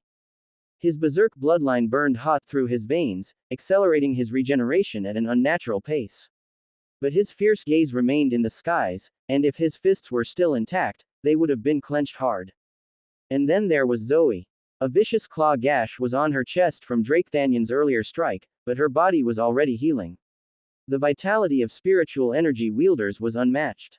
Still, her thoughts weren't on herself. Will he be okay? She asked internally, her concern directed to Lumindra. He will, Lumindra answered without hesitation. He made someone of that strength blow himself up. Do you even have any doubt? Those words eased Zoe's heart, even if it was just a little. Because truly, she couldn't imagine a world where he would lose. Not far from them, the other Ravensteins had also somehow survived. They were battered but intact. Nate sat among them, hunched on the ground. He appeared detached from everything around him, and his gaze wasn't even on the explosion. He just stared blankly at nothing, lost. But while most minds were still trying to grasp what had just happened, one mind refused to rest. Plans upon plans. Scenarios upon scenarios. Calculations layered beneath calculations. My dimensional abilities still aren't responding. Carius's thoughts raced. He remained trapped within the elemental cocoon Atticus had made, bound so tightly he couldn't move a single limb, not even twitch a finger. His powers weren't responding, but his mind remained sharp. Calculating. The battle's coming to an end, he's going to come for me. The mere fact that the battle had dragged on this long told him everything he needed to know. As impossible as it seemed, the Zorvan was probably losing. Which meant Atticus would soon turn his attention toward him. Carius strained against the binding force, trying, urging his body to respond. His gaze flicked downward, toward the artifact strapped to his waist. But he couldn't reach it. He couldn't move no matter how much he tried. However, as the seconds passed, his eyes sharpened, glinting with sudden intensity. I'm starting to feel it. Excitement bled into his thoughts. He didn't know what was happening outside, but something had changed. Atticus's grip on him had faltered, even if just slightly. He still couldn't move a muscle, but he could feel it. He could move his mana. And for Carius, that was all he needed. His eyes gleamed, and if he could move his lips, a slow, dangerous smile would have curled its way onto his face. As everyone stared at the veil in the skies with varying expressions, Atticus was facing a battle of his own. Zalzareth's detonation had unleashed a supernova of pure mana surging outward. And while he was currently containing everything, it was beyond straining. He had turned into the energy that had reduced the paragons into nothingness, but it was a force capable of obliterating anything shaped by form, bound by structure, or composed of elemental substance. But pure mana was not matter. It was essence, unshaped, unbound, formless. The elements destroy form, but pure mana has no form to destroy. But yet the mana was still incredibly volatile, and he had to keep it bound and restrained until it stabilized and returned to a manageable state. But this was the problem, he was containing a supernova. It was akin to a balloon attempting to contain an explosion from within. It was a miracle he was still in one piece. It's painful. From within the expansive sky, Atticus's thoughts ran. He had long since unleashed his will, casting it around his formless form like an ethereal armor, and the crimson glow of the energy containing the explosion had gotten thicker.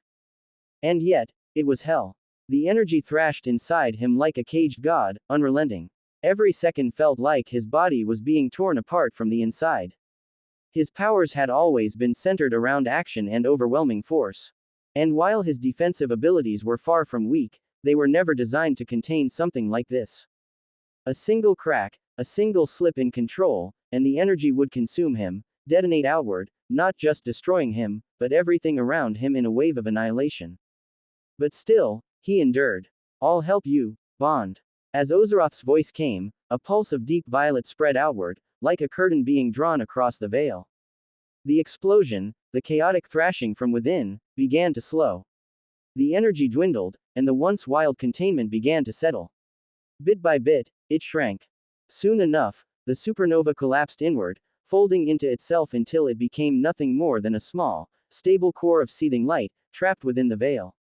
And when the final flicker faded, Atticus's figure formed in the skies once more. Then, the wind ceased. The air stilled, and the temperature dropped as his gaze fell upon the figures that had appeared just below him.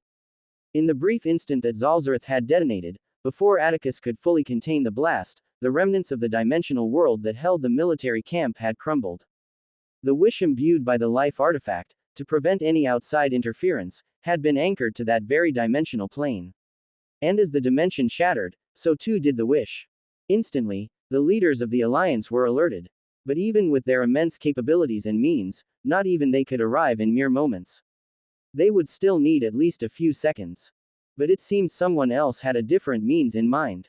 Without warning, space distorted in front of the massive elemental cocoon that held Carius and Drakethanion. The air folded in on itself, rippling like liquid glass before two figures materialized midair, hovering in silence. They had identical features, wreathed in such overwhelming power that the space around them stilled completely. Paragons of the Dimensari race.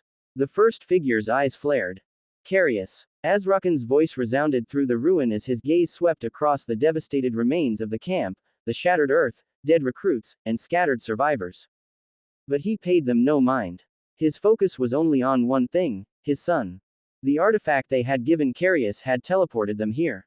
They had given it to Carius for him to use to summon them in dire moments. And since the Dimensari had been the primary architects of the dimensional world that held the military camp, they could bypass its restrictions. But that hadn't been necessary, the dimensional plane was gone. Azrakan's eyes narrowed sharply as his senses locked onto Carius, trapped within the culmination of elemental forces, a cocoon. His expression darkened. Who dares? His voice thundered, but before he could make a move, he froze. He felt it. A sudden chill gripped his spine like an iron vice. His gaze slowly lifted, and there, above him, hovered a force of nature, a presence so immense it warped the very concept of a threat. His eyes widened in disbelief. That face. There was no way he could forget it. The monster. The human boy who had plagued the Dimensari, who had humiliated their race during the Nexus event and become a symbol of humanity's rise. But now, impossible, Azrakan whispered, voice filled with nothing but shock. But beside him, a deeper, colder voice followed. Tread carefully. Azrakan turned sharply. His father's face was grave, more serious than he had ever seen it. Elatantron Valerius, the mightiest among the Dimensari, had not taken his eyes off Atticus for even a second. His gaze was razor-sharp, narrowed to the extremes. He could feel it, the power radiating from the boy above. After all these years, even after the wounds he had sustained during the Nexus event, Elatantron was still a being of immense strength. Although not completely, he had healed. Elatantron's presence was a force in itself, and his voice came on like 1,000 spatial echoes collapsing into one. Human apex, Elatantron spoke, the atmosphere becoming heavier. What is the meaning of this? Just then, space cracked apart as multiple warships tore through the skies, breaking through warp space and slowing as they descended in the distance. From each warship, streaks of light surged down, shooting across the sky and arriving like descending stars. One after another, powerful figures emerged. The first of the leaders of the Alliance had arrived, and their lineup was expected. There wasn't a single trace of the lower races among them, and only a few mid-tier races. The only ones who had made it in time were the superior races. The leaders of the Nullite, Lucendi, Regenerari, Obliterari, Evolari, Requiem, Transmutari, Vampiros, Dracon, and Demon races descended one after another, each casting their gaze upon the devastation with different expressions. And they arrived just in time to hear Elatantron's voice directed toward Atticus. Their gazes turned upward, toward the figure floating above it all. And then a wave of pure shock slammed into their minds. That was Atticus Ravenstein. Had he been the one responsible for all this destruction? Their thoughts sharpened instantly, eyes narrowing, mana flaring. But before any of them could speak, Atticus spoke. His voice rang across the skies as a judgment. Carius Valerius, Drakethanian Igniseth. Both betrayed the Alliance by colluding with the Obsidian Order. The moment those words left his lips, the tension in the air spiked. A deafening silence followed. Their actions killed millions, injured millions more, and forever scarred the lives of those meant to be the future of this alliance. A killing intent surged like a tidal wave from Atticus, slamming into every being present, freezing even the strongest for an instant. I sentence them to death. His words dropped like a bomb. And anyone who stands in my way. His eyes burned with terrifying clarity. Will share their fate. The silence that ensued could not be described in words. Everywhere was utterly still, as though a hush had blanketed the world. Even the aftermath of Zalzareth's detonation had been brought to a stop. The Paragons' movements had frozen. Many of their gazes were wide open, as though their minds struggled to grasp the gravity of what they had just heard. It was absurd. It was so absurd. They were Paragons. Not just Paragons, but beings who had risen in both power and authority high enough to lead their respective races. The lead rulers of the Alliance. Their every word, their every order was law in Eldorolf. They could condemn entire cities. They could erase civilizations from the face of this earth. They weren't kings. They were the emperors and empresses of Eldorolf. It was so absurd on many levels that it should only be taken as a joke. And yet, not a single one of them was smiling. The sheer power radiating from the one who had spoken those words crushed any illusion that it was a joke. It didn't leave room for doubt. It didn't even allow denial. His presence alone made it clear, those words were not a threat. They were a sentence already being carried out. Then, a voice shattered the silence. Azrakan's voice could only be described in one word: outrage, the kind that reeked of nothing but fury. How dare you spout such madness? He thundered, his eyes seething. The Dimensari will not tolerate this insult. An intense cold surged through the air as his killing intent erupted, like a blizzard that was born to freeze all life. Then came the bloodlust. But it didn't come from Azrakan. Jezeneth, who looked as though she had been waiting for this moment all her life, let out a derisive spit. I warned you fools, she hissed. We should have killed him back then when he dared raise his voice against a superior race. Her gaze was filled with nothing but hatred as she locked onto Atticus. And she wasn't alone. One by one, the other Paragons had locked onto Atticus, some in disbelief, others in silent anger. But there was none more intense than Valkyrian Igniseth. The dragon Paragon's eyes flared at the mention of Drakethanian being sentenced to death. Flames licked around his form, and the temperature around him surged, turning searing, scorching, threatening to ignite the very air. But just before another word could be spoken, a voice rang out, interrupting the scene. I can attest to everything General Atticus Ravenstein said.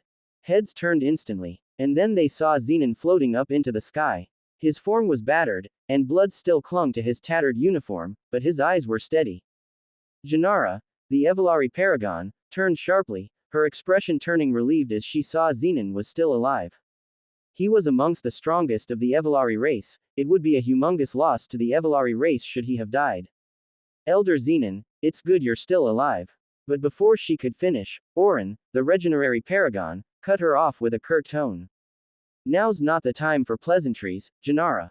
He turned to Zenon. What do you mean? All eyes fixed on Zenon. But he remained calm and spoke. What General Atticus said is the truth, Zenon said, causing the tension to rise. Apex Carius and Drakethanion betrayed the alliance.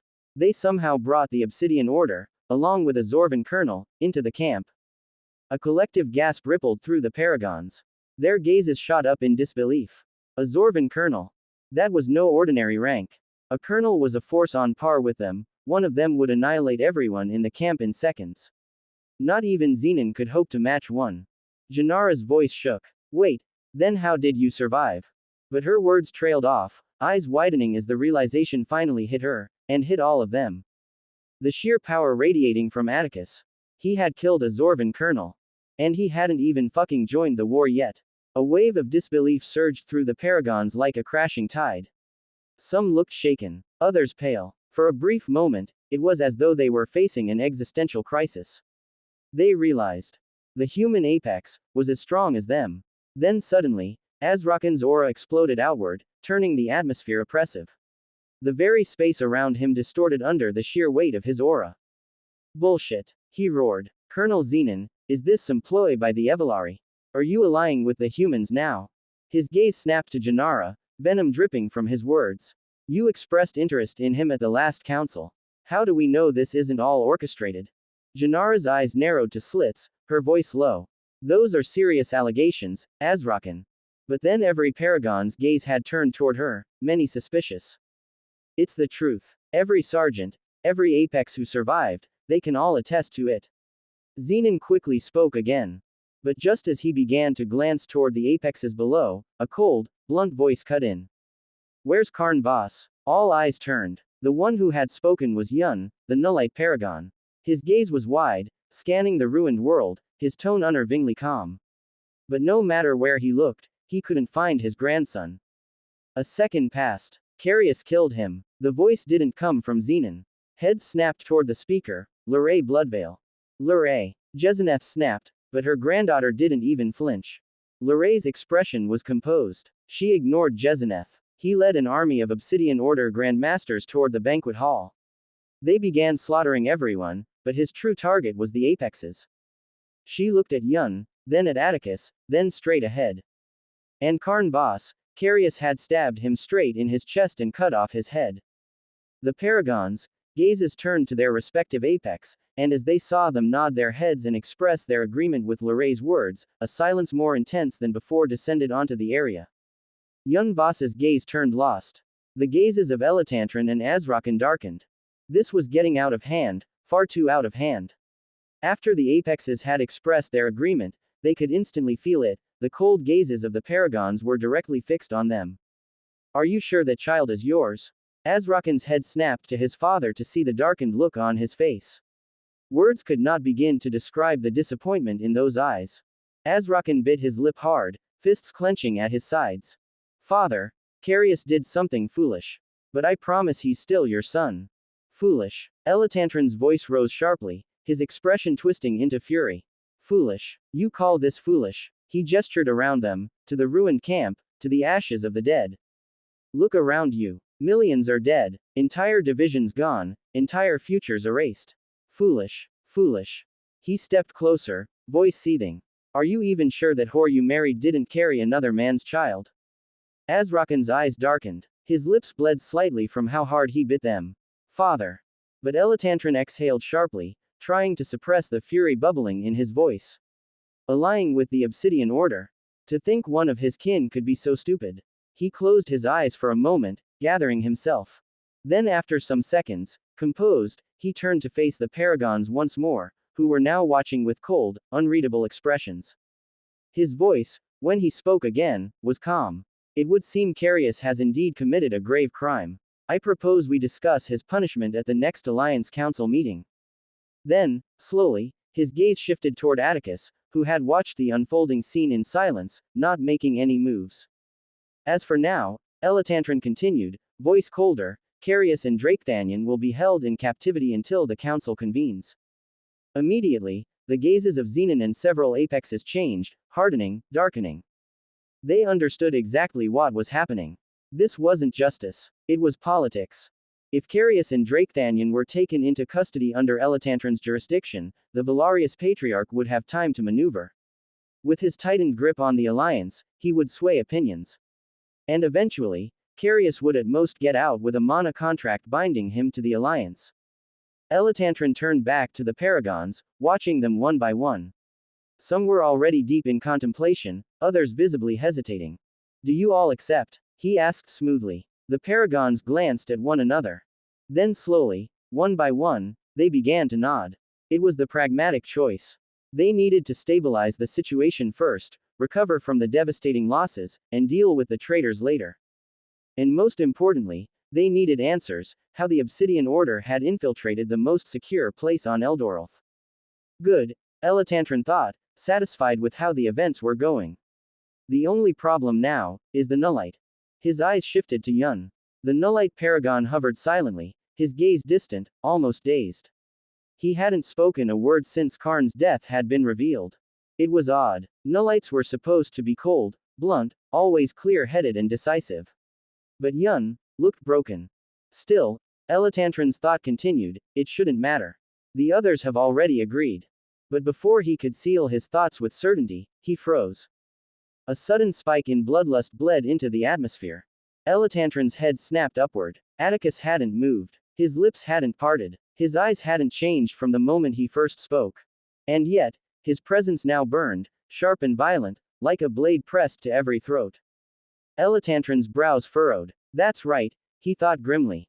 He's on our level now. And worse, he's a wild card. Unpredictable and dangerous. No matter how impossible it sounded, it was the reality, and Elatantron had forced himself to understand that. But then, he composed himself again, a smile creeping back to his face. It doesn't matter anyway. The Alliance had bound Atticus with a mana contract. One that tethered him to their decisions, one that turned council conclusions into commands that he could not refuse.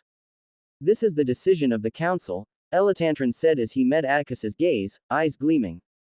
You're obligated to follow orders, General. The Paragons, eyes sharpened as they turned toward Atticus. They understood exactly what Elatantron was insinuating. With the mana contract they had bound Atticus to, sealed, he could not refuse the council's decisions. No matter how powerful he had become, no matter how much weight his words carried, a mana contract was absolute, and the council's word was law to him.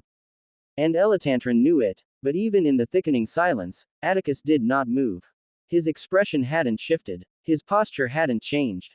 Yet something in the air felt volatile, pressurized, on edge. Then, finally, Atticus moved. It wasn't sudden or aggressive, no. He merely raised his hand and touched his core. The air shifted. A faint pulse trembled across the skies. And then, slowly, a radiant core emerged from his abdomen, glowing with the oppressive power of a Grandmaster. The light it emitted wasn't chaotic, but calm, controlled. The Paragons' gazes flashed with confusion. What was he doing? But before anyone could ask, Atticus tossed the core behind him. It drifted away, glowing steadily as it soared into the distance. Every single eye followed it, some with unease, others with confusion. Then, boom, it exploded. A cataclysmic mushroom blast erupted in the distance, shaking the heavens, splitting clouds apart, and sending tremors rippling through the ground. Gasps broke the silence. Elatantron's eyes narrowed sharply, as did Azrakan's. And then, suddenly, they widened. The connection, every mana contract, no matter how subtle, left a tether, a faint strand of presence between both parties. A link. It was almost imperceptible, but undeniably there. If Atticus hadn't been in front of them, it might have been a different case. But he was, and they could feel it. The connection was gone, yet he was still standing. As tall as ever. As powerful as ever. Realization struck like a thunderclap. He had severed the contract. He had bypassed a mana bond. Something that should have been impossible.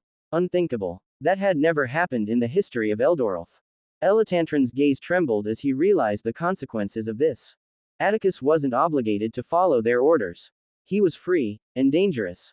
A chill rippled through the air, the tension spiking to unbearable levels. And then, Atticus's voice came again. One word. No. At his words, Elatantron's expression twisted violently. The tension, stretched thin like a thread on the verge of snapping, finally shattered.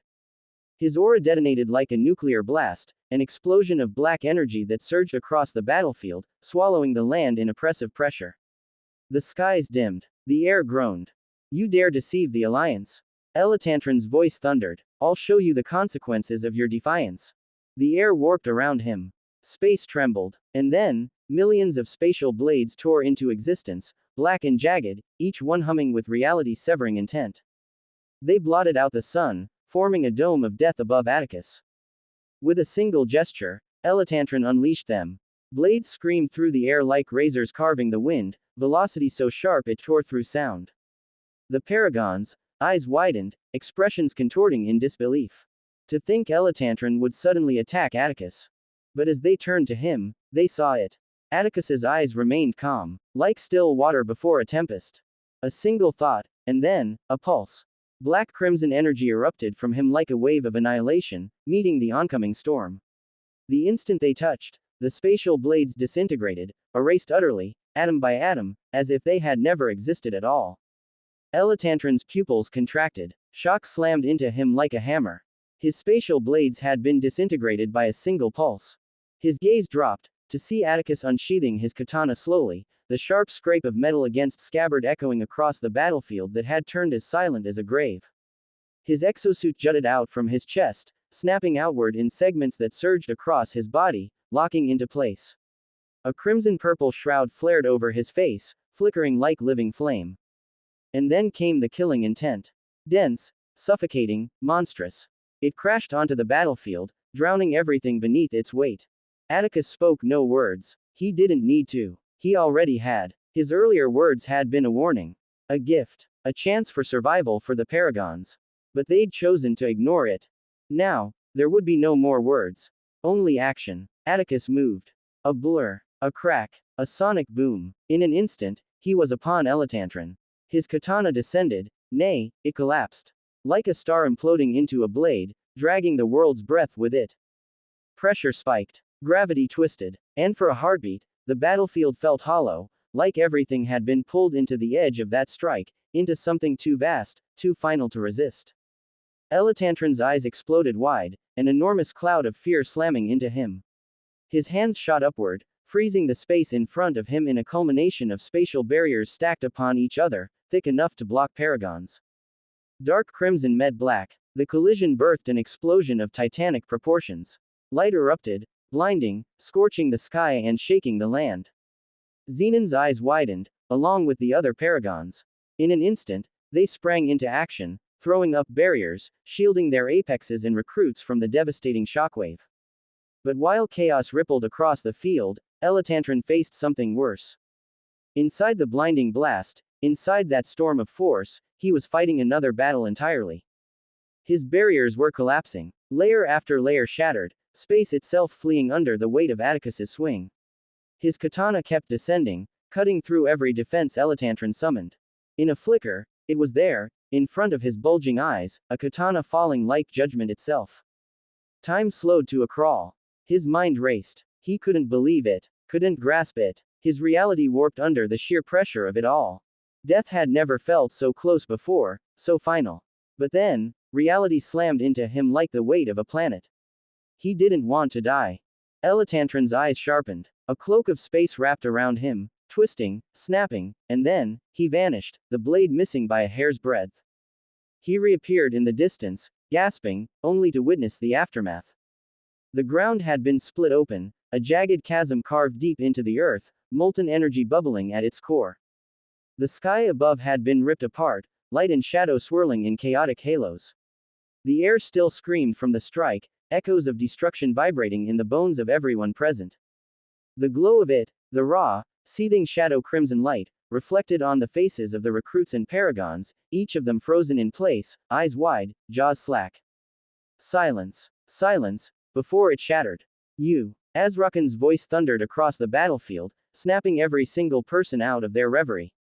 His aura erupted and space convulsed, warped, twisted, then collapsed violently, detonating in a cacophony of shockwaves that tore through the air toward Atticus. But the crimson-purple shroud on Atticus's face only flared, brighter, wilder, dancing in the wind. And then, his aura exploded. Not a surge, not a release. It was like something ancient had stirred, like a god exhaling for the first time in centuries. A wave of force erupted from him, as though a star had gone supernova.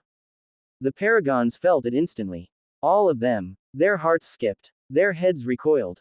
So much power, it was terrifying. The moment it burst forth, Azrakan's spatial explosions disintegrated, erased mid-flight like fragile illusions caught in a cosmic storm.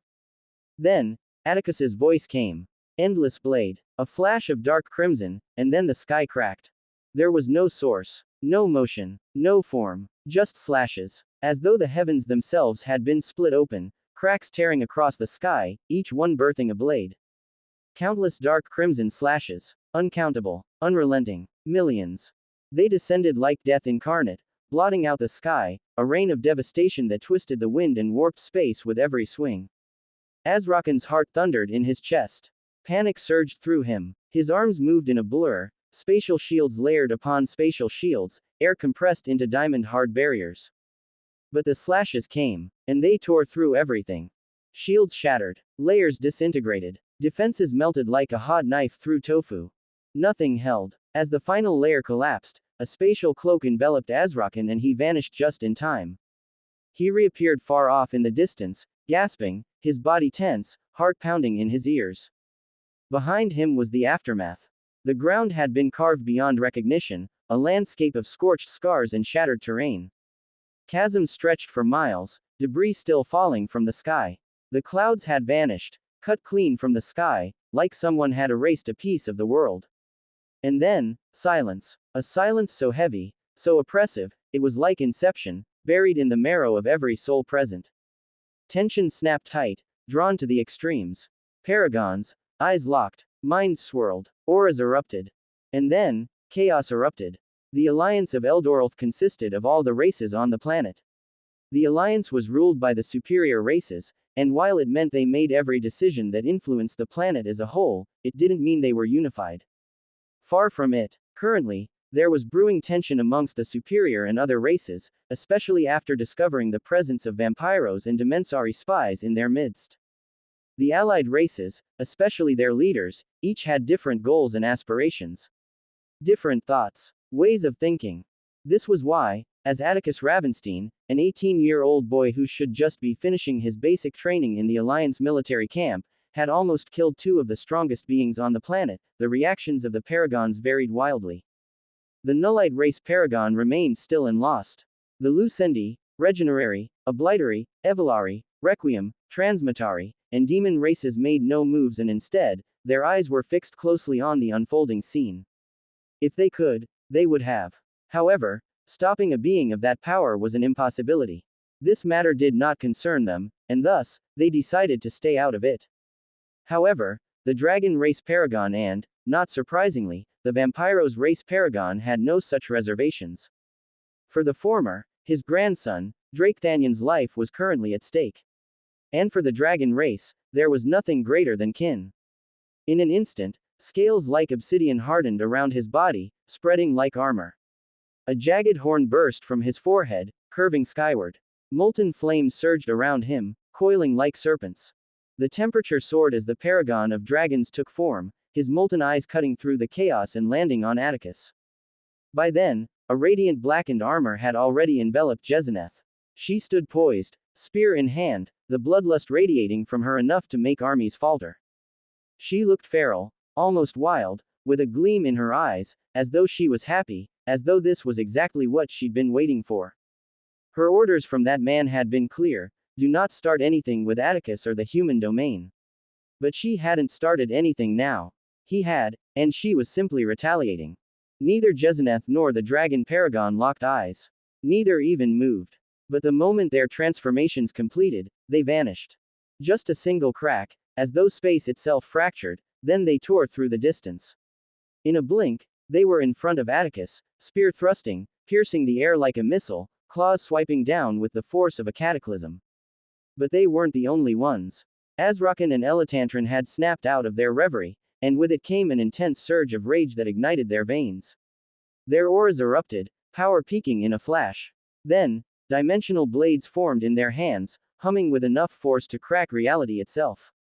With feral gazes, they too fractured space, disappearing and reappearing beside the still, silent Atticus, their blades slicing down in a synchronized, devastating strike.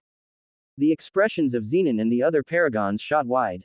To think people of their stature, leaders of their respective races, would all gang up on Atticus like this. However, despite the devastating attacks inches away from ripping him to shreds, it did nothing, absolutely nothing, to shake Atticus. He uttered one word, and the attacks seemed to still. Ozeroth. It had been almost 2 years since Atticus bonded with the prideful spirit. And in all that time, Ozeroth had only revealed himself once, on the day of the bond. After that, he had simply fused with Atticus, letting him do all the heavy lifting. It wasn't that Atticus never wanted to use him, he just never needed to. But now, he did.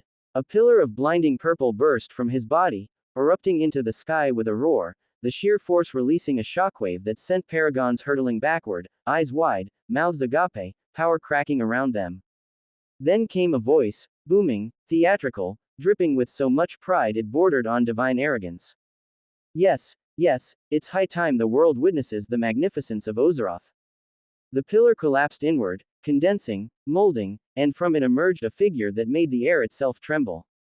Taller than Atticus, cloaked in radiant purple aura that shimmered like 1,000 suns, stood Ozeroth. His hair flowed back in ethereal waves, dancing like it had its own ego. A perfectly shaped goatee adorned his chin, trimmed so precisely it looked like he'd done it mid-transformation. His eyes sparkled with smugness, as if mocking reality itself. In his hands, 2 massive hammers, engraved with intricate, ancient inscriptions, hummed with godlike power, the air around them distorting, trembling. With all eyes on him, he raised one brow and grinned. Take a good look, I know perfection can be overwhelming. His words slammed onto the paragons like a heavy weight, the sheer audacity of it all sitting on a planetary scale. But they weren't even focused on the prideful words. No. It was the aura. The sheer force he radiated, matched Atticus. For a moment, the minds of the paragons froze. Where the hell had this being come from? They'd heard reports about Atticus bonding with a powerful spirit. But that news had long faded, becoming irrelevant, buried under the sheer dominance Atticus displayed alone. He had never used the spirit before. But now that spirit had emerged, and not just emerged, but stood shoulder to shoulder in might with the child they all dreaded. And that changed everything. Atticus and Ozeroth's gazes met. The former, expressionless, calm as ever. The latter, grinning wide, like he couldn't wait to be unleashed. They spoke no words. The interaction was brief, completely brief, yet it was as though everything had been said in that single glance. Their gazes parted. The world held its breath. The gazes of Elitantron, Azrakan, Jezeneth, and the dragon twisted, shifting from aggression to wariness, then caution.